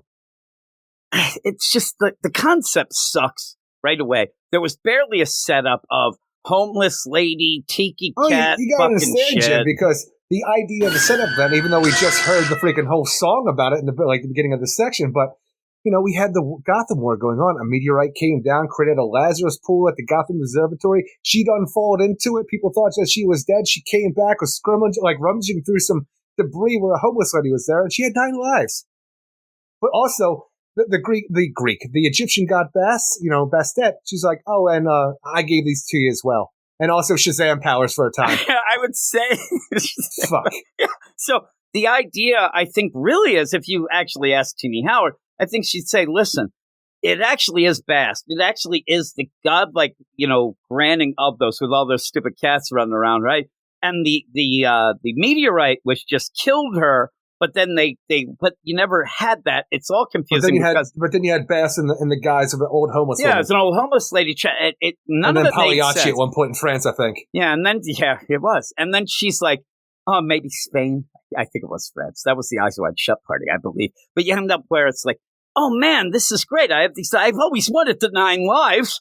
I can do my bucket list and get these things done where I'm going to run into a nuclear reactor and I'm going to shut that down. I'm going to go to Eyes Wide Shut. I'm going to do this. Now we get to the point where you kind of ran out of ideas and now you've actually piled up so much shit here that now she's got to go into space. It doesn't make, anything with this, and this is the other thing that I hope I can get across here.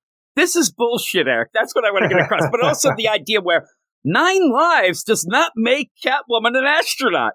It does. This is not that. She ends up where she's just having her do non-Catwoman shit just because she has 9 lives. If I got 9 lives right now, I'm not going out into space. I'm not going to be on a fighter jet. Let's just say that she's going to be doing this anyway. She's going to take the place of a test pilot for the Ferris Ultraviolet X-40, a government-owned, highly modified experimental space plane that reaches the outer atmosphere at 17,000 miles per hour. She's going to, knock out the actual test pilot and, get in his uniform because test pilots are slight of frame, as we're told. I just want to say, I even looked it up. I mean, that's how angry I got. I looked it up. I'm like, what is the average? I'm looking at requirements and how much they can weigh, and it makes no sense of what she's saying. It's so weird to me, though, because we start out in Las Vegas and the idea of going into the desert to find this top secret government facility, for something why didn't you just say Area 51? Why are you beating around the bush with Area 51 here with what you're doing with the test flights? And make it more than just this, and then you see the jet that ends up being bigger on the inside, if you ask me. I mean, shit's going on. This jet is a freaking spaceship because you have all this room to walk around in it and stuff. But she's able to fly this thing no problem to wherever she needs to go. But on top of that, we have the demolition team working for the government here who's going to go into space themselves to take out Catwoman and hopefully get her back with the experimental space plane. But you just had the demolition team who were all souped up with alien tech by Brother Eternity who were destroying the Amazon rainforest in Titan's book. From Area 51. They got it from Brother Eternity. The Tamaranian. Yeah, Now they're working for the government and trying to get monies and make no sense. I mean, the progression of scenes in this is horrific. And the idea of, if you want to talk about where we say all the time, over the top narration, again, this isn't fancy. That's not Tini Howard's thing. But what she does is she continually explains what is happening and has Catwoman just repeat ad nauseum what is going on and what's happening and what she needs to do. And it doesn't make sense. I mean, shit that she's saying. Even the progression is so weird because we have her take the experimental space plane out there to the satellite. She's going to tear apart the satellite, by hand to make sure that Nemo can't track her. And for some reason, there's a weight it's been exceeded on her ship. He's like, oh shit, I can't do this because I'm going to need to return, even though she's not going anywhere right now. She's just floating.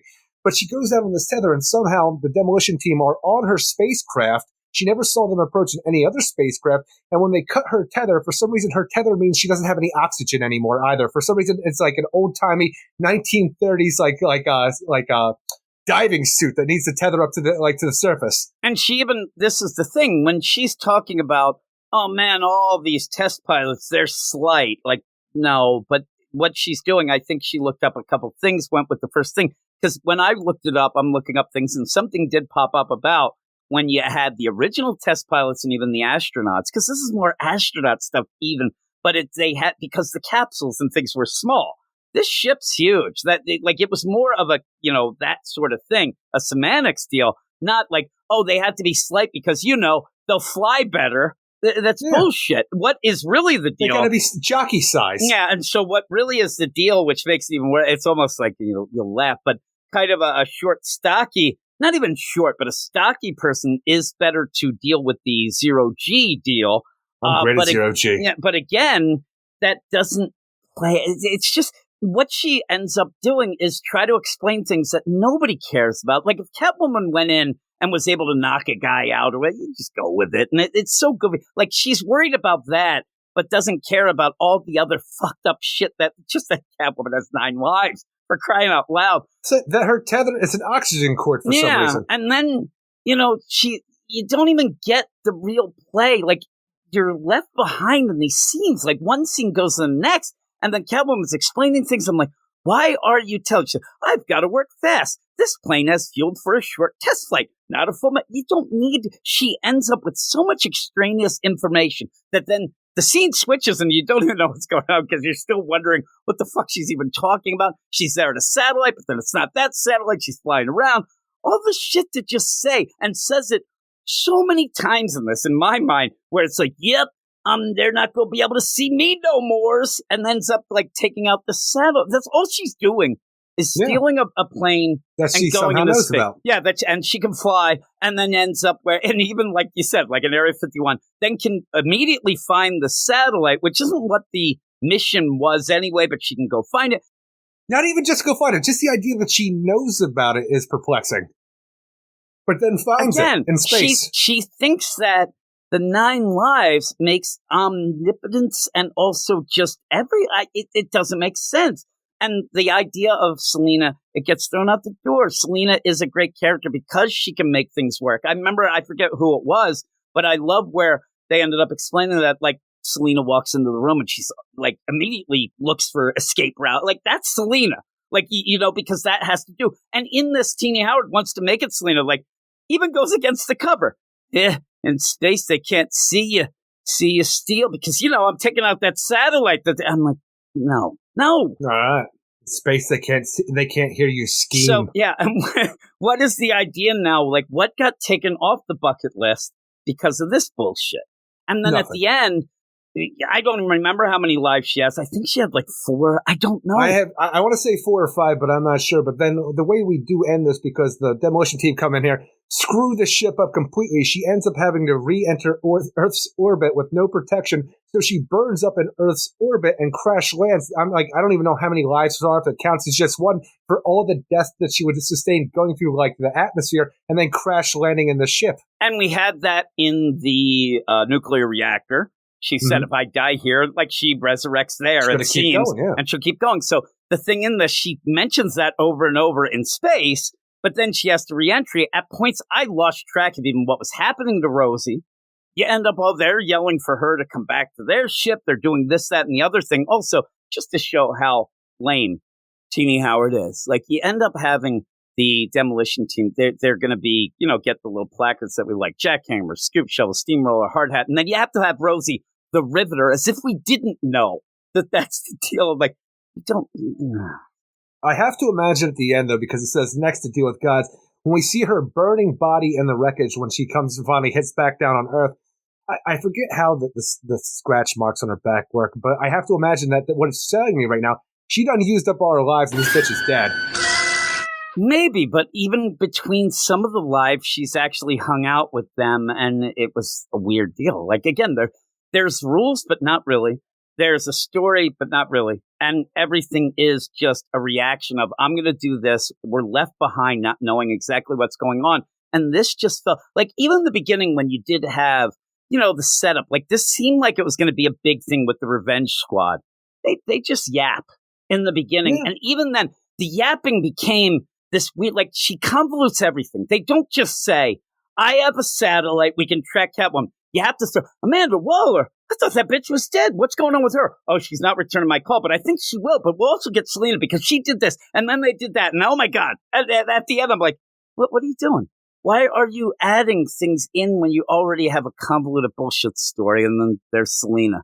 I gotta go to space. She's got this dumb look on her face, all those cats meowing about her. It's just so, it's to the point where it's just completely ridiculously bad. And hopefully, while we see a lot of these books seem to be ending in like September, October, please kick her off this book. Kick her off this. It's awful. I don't know that anybody's buying this besides getting covers and raring covers and trying to even make sense of it. It's getting towards, and we have not done this that much, it's getting towards bullshit book out that we don't want to even talk. It's so infuriating how bad it is. But the art's pretty good. I enjoy the art, yeah. Yeah, except, I mean, again, though, you have a script that's actually doing all of the, work, trying to not let you have things like, you have her on the motorcycle, you might as well just have the thing, I'm riding my motorcycle.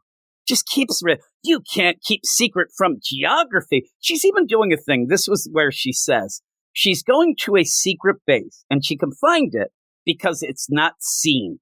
But the way she says that is so convoluted and such an easy concept that we could all get, and it just gets convoluted. But what would you give this bullshit? Ultimately, I would give this a 3 out of 10. It's not a very enjoyable issue. None of it really makes a lot of sense, but Selena Kyle looks like she's dead now and might have to make a deal with the gods to get another 9 lives to continue this, or just 1 life and say, just be careful what you're doing now that you have a whole revenge squad after you. Yeah, I'm giving it a tiki 3. Can we do? Yeah, it's bad. I wish that tiki rhymed a little better with 3. That would have worked. But you know what time it is now? It's at the end of the podcast. It's time. Wait a minute. Let me look to see if I have it. It's time for our book. What's your book of the week?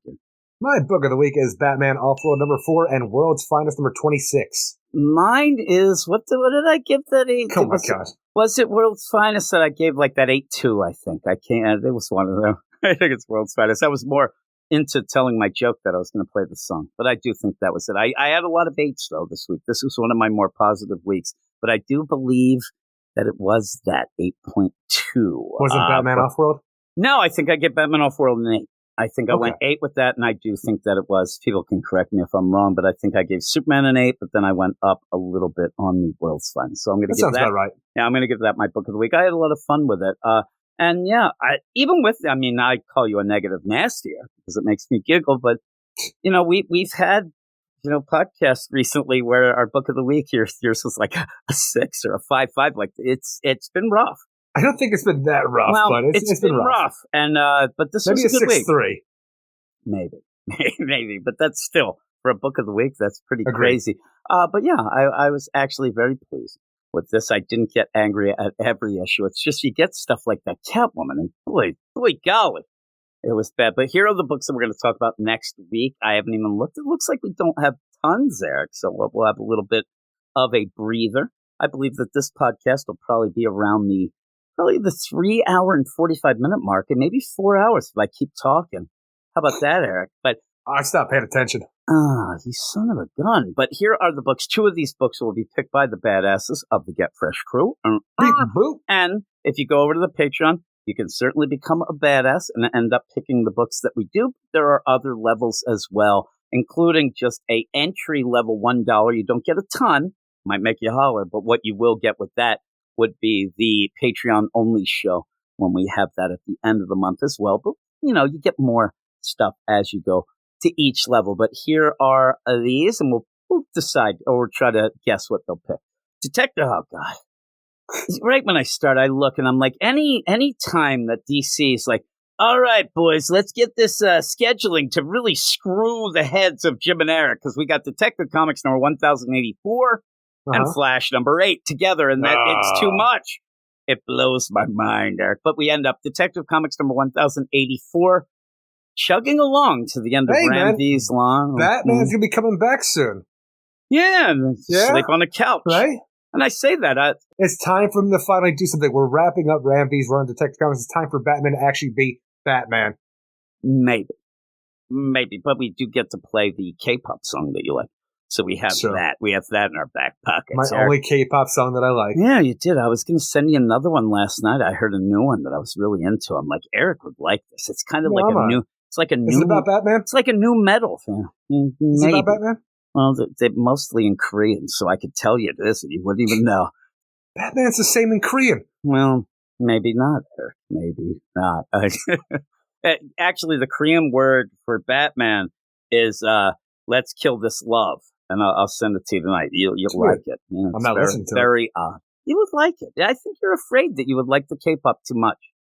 I get you as a probably an aespa fan, or maybe a Twice fan. Right? I think what you should be though is a New Jeans and a Blackpink. So I already am mad at you. Why would you pick the others? New Jeans they're banging. They're banging. They're good. They're good. And even that I'm watching, and then all of a sudden Danielle in the group, they had a video and she was wearing the West Virginia shirt. I'm like, you're talking to me, baby. Like, oh my God, my alma mater. Baby. Yeah. Oh, she is pretty young. I mean that way. Flash number 8. We'll have that, and hopefully we find out why John was, without a shirt in the boiler room. John Jay. Jay, I mean, we end up that song and too. We already know because he had homunculi popping out of him. He was sad about it. Had to hide it. Why are you calling me that? I don't need you to do that. I have been working out. Thank you. Flash number 8. Have you? No. Have you? No, I haven't. Green Arrow number 11. I look forward to this book, even though it disappoints me time and time weird. again. It's one of those where we get kind of not angry when we read it. We're like, okay, like but we're does doing make sanctuary stuff though. Come on, feels big. When we talk about it the week before, I have to admit I'm with you that I'm like, all right, let's go. And then when we get to it, I just kind of it does seem to not give us enough, but maybe it will. We end up having Power Girl number 8. Are you counting how many books we have so far? We have Batman. All right, Detective Comics, we have Flash, we have the Green Arrows, right? And then we have Power Girl. That's it, Eric. So, really? Yeah, we have 2 on the race. So Power Girl number 8 is it's Italian. It's Italian. Sure is. The Crush, Jim. House of Brainiac. Yep, I'm telling you, I'm going to look right now. I almost think... Ain't no damn space lizards. I'm telling you, I would even guess they're in the preview page. Oh, the cover looks really good. That is a really good cover. Oh, my goodness. A little sexy, I'll tell you. Are you looking it up? Up. First page, state now. They're not yet. Oh, God. What are we doing here? You got a lot of roller. It's not even rollerblading. You have, like, old school roller skating. What is this? I feel like roller skating's come back because I don't know anybody that rollerblades anymore. Yeah, probably. What are they at the skate ranch? Look at them. Oh, my God. I don't know anybody that roller skates either, but for some reason in my mind, roller skates came back and nobody rollerblades anymore. Manship does. He's there in his cut-off jean shorts, bebopping around, probably like with the freaking Mr. Microphone. Hey, baby, we'll pick you up later. Don't do it They're no like, more. Get the hell out of here. Yeah, maybe not. Maybe not. But no, actually, I didn't know it actually was Power Girl rollerblading. In the preview, I would think that in the preview pages, unless it's the cliffhanger, I think I would get to the point in the preview that I would see Crush, and you don't get to that. That's well, it's a Power Girl book, not a Crush book. Well, but she's there on the deal, and it says, sorry to crush the party. That's a terrible tagline. Who says crush the party? I don't know who's doing these like the taglines on the covers. They've been really, really bad. I blame that Clark. I think he's doing it. He likes all that nonsense. He's you know what? I'd probably do like a weird play off of Orange Crush, the R.I.M. song. Really? You do that? That would be okay. I would be like, who's going to be my crush? Like maybe that. Like and they're like in school or something. My biggest crush. That would be good. How about I'm trying to think it's like, hey, I'm going to crush your ass. That'd be pretty cool. She has a meat hook. I don't remember her having a meat hook. Also, I'm saying she has the sentient chain that was given to her at birth. Oh, yeah, it is the chain. I didn't see the chain. I was looking at it from the deal. But also a big boob window. She's really like, hey, I want to be your crush. Like it looks like she's trying to be Power Girl. Pretty sexy. I want to be Power Girl. Yeah, really. Would you like to be the Power Girl, sir? You're already you're my Power Girl. Does that make you happy? No, it doesn't. with all of that, what do you think them 2 books are going to be? Now, I will mention the idea. There are other books if you are reading, but there's like a Harley Quinn. This is the week that a lot of the bullshit we ended up dropping. But with that, it's still a very thin week. But yeah, what do you think they're going to pick? You think they're going to go Power Girl and Detective? I think Flash and Power Girl. Flash Detective would be intriguing. That would end up, really. Honestly, it's anybody's ball game with how little books we have. Yeah, that is true. You're getting sexy with that ball talk, by the way. Oh, that's it. We don't have to extend this, even though I wish I had a ticker of we don't where ever we are have to. exactly. What are you quitting again? What the hell? Like, seriously, I'm sorry, Eric. I didn't mean There's nothing wrong with didn't just mean doing to upset a quality podcast. You don't have to go be all about quantity all the time. Yeah, but when you get both, that's, why can't we have both? Like the girls said. I've been asking the same thing. Why can't we have both? Oh, see, this is the thing. People like, man, you guys have to learn how to self-promote. I'm like, self-promote? We sit there, Eric. I end up talking. I'm like, hey, everybody, you should go there today. Oh, we heard this before. No, they're there. I'm like, oh, God, Eric. Yes, but that's it. We only have 4 books, so if you do want to double your pleasure, you can go to the Patreon. It's a pretty good deal. And then there we go. And there we go. And then the week after, we have the Patreon only. So nice. With that, yeah, check it out. And a lot of Patreon only stuff coming up in the next 2 weeks. Half of next episode and all of the next one after that. And even with that, it's not just that. We have a lot of exclusive shows as well that will continue on that we enjoy doing. And there is a survey thing when you join the Patreon now. And we've had a bunch of people, and I want to give a shout out to everybody. Eric? Well, yeah. I actually, the thing that sucks, and Patreon, and people who are out there in Yabba, they keep changing the semantic. Like, everything changes. You go to but they have this survey. Why can't you change it so that I can put the questions? Because I would actually like to have a survey of, like, what shows would you like? Are you more a Marvel, DC? Like, I'd like to get a little bit of a lay of the land of it. Was it Jim Warner that made you leave? Well, exactly. Or was it Eric that made you come? And I mean that seriously and sexily. Never happened. No one ever picked that.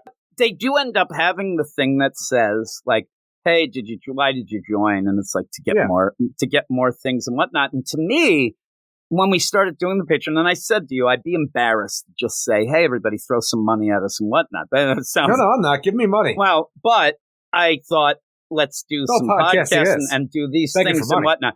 But a bunch of the people I do appreciate, and I give a shout out that they ended up picking I just wanted to support these guys, and even had, like, you can add extra, like a comment and had some very nice things to say. Now, when they leave, that's when the shade goes and upsets me. But coming in and people saying, like, yeah, they do a lot, and I really like that, it really makes my day. So I'm just saying, stroke us when you come in. But when all of this going on, not many people did say, actually, one person ended up saying that they wanted to hear more of Jim's reviews, but then a couple really say that, hey, I love Jim and Eric, I want to hear more of them. So that's pretty cool. And then when you get on, you'll realize that there's a lot of the Get Fresh crew that are on these other shows too that people get a kick out of. So all of that's just, a little self-promotion there. Try to do it the right way, as I've been told. But that's it. That is the end of the show. Thank you, everybody. Thanks, Jeremy, for emailing in. Again, if you want to email in, Jeremy. Please email at WeirdScienceGmail. See, I was just going to tell you, like, I said it, like, really good when we were doing Weird Science DC Comics at gmail.com. That may change soon, too, by the way. But we'll talk about that. Well, I ended up, I made a new one that's just the Weird Science Comics for a thing to make. That's the thing is, I understand the thinking behind that. You want to consolidate everything because you don't want to have all these different things that confuse people. I miss things is what happens for me, yeah. But the thing is, you miss things for just the DC Comics. Now you're setting everything to this one. You're missing the majority of things. But that's the thing. That one would just have, like, I use the DC. We get some of the review things. It's a mess there. But I also was trying to get the Boom copies. We don't get those, and they've turned us down at the DC side. I thought maybe I'd trick them. See, in my mind, I actually thought you had multiple emails for all these different things. No, I do. I have one for each thing. It's just the idea that I'm like, well, I haven't checked that, and then there's we had the DC one. Oh, the problem's you. One of the problems is we had the DC Comics podcast for way longer, so everything was through there, and then the other stuff. But you know how it is there. Look, I'm all for you just saying, let's consolidate everything to make it like, a brand recognition so nobody has like, oh, look at that DC Comics, we're not doing shit with them, or Marvel, whatever. But I just think that everything flooding into this one is going to cause more problems. No, it may, but you should see the shit that comes in. Like, I have Nigerian princes. They want to get a hold of me. Like, shit like that. Well, they got a bunch of money they want to give you, Jim. Why ain't you jumping on this? This is a fucking deal of the century. All I have to do is give them a bunch of money that they can then get their money out and give it to me. I understand. It's awesome. Obviously. And also, I sent them a PlayStation 3, but they didn't pay for it. And then I sent them another one.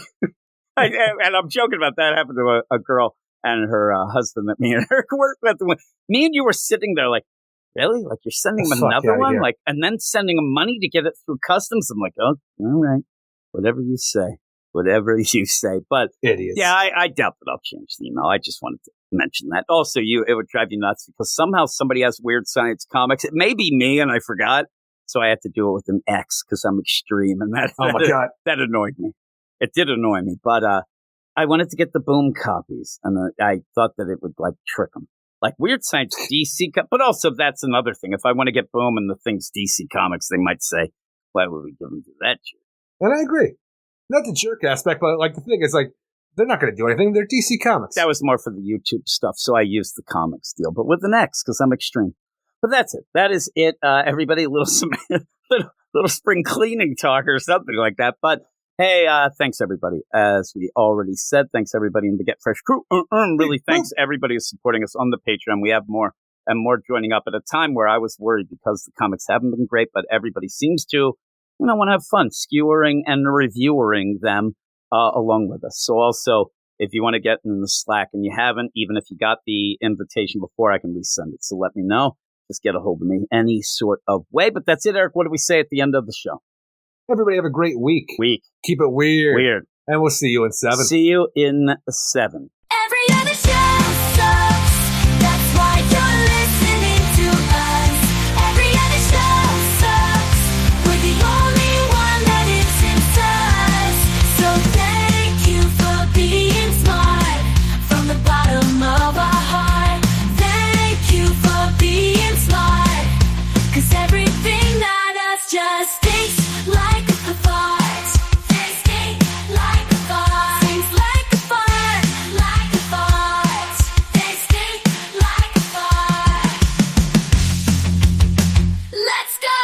2, 3, 4, 5. Eric has read comics most of his life. 9, 8, 7, 6. Jim can really act like a shut your mouth. Every other show sucks. That's why you're listening to us. Every other show sucks.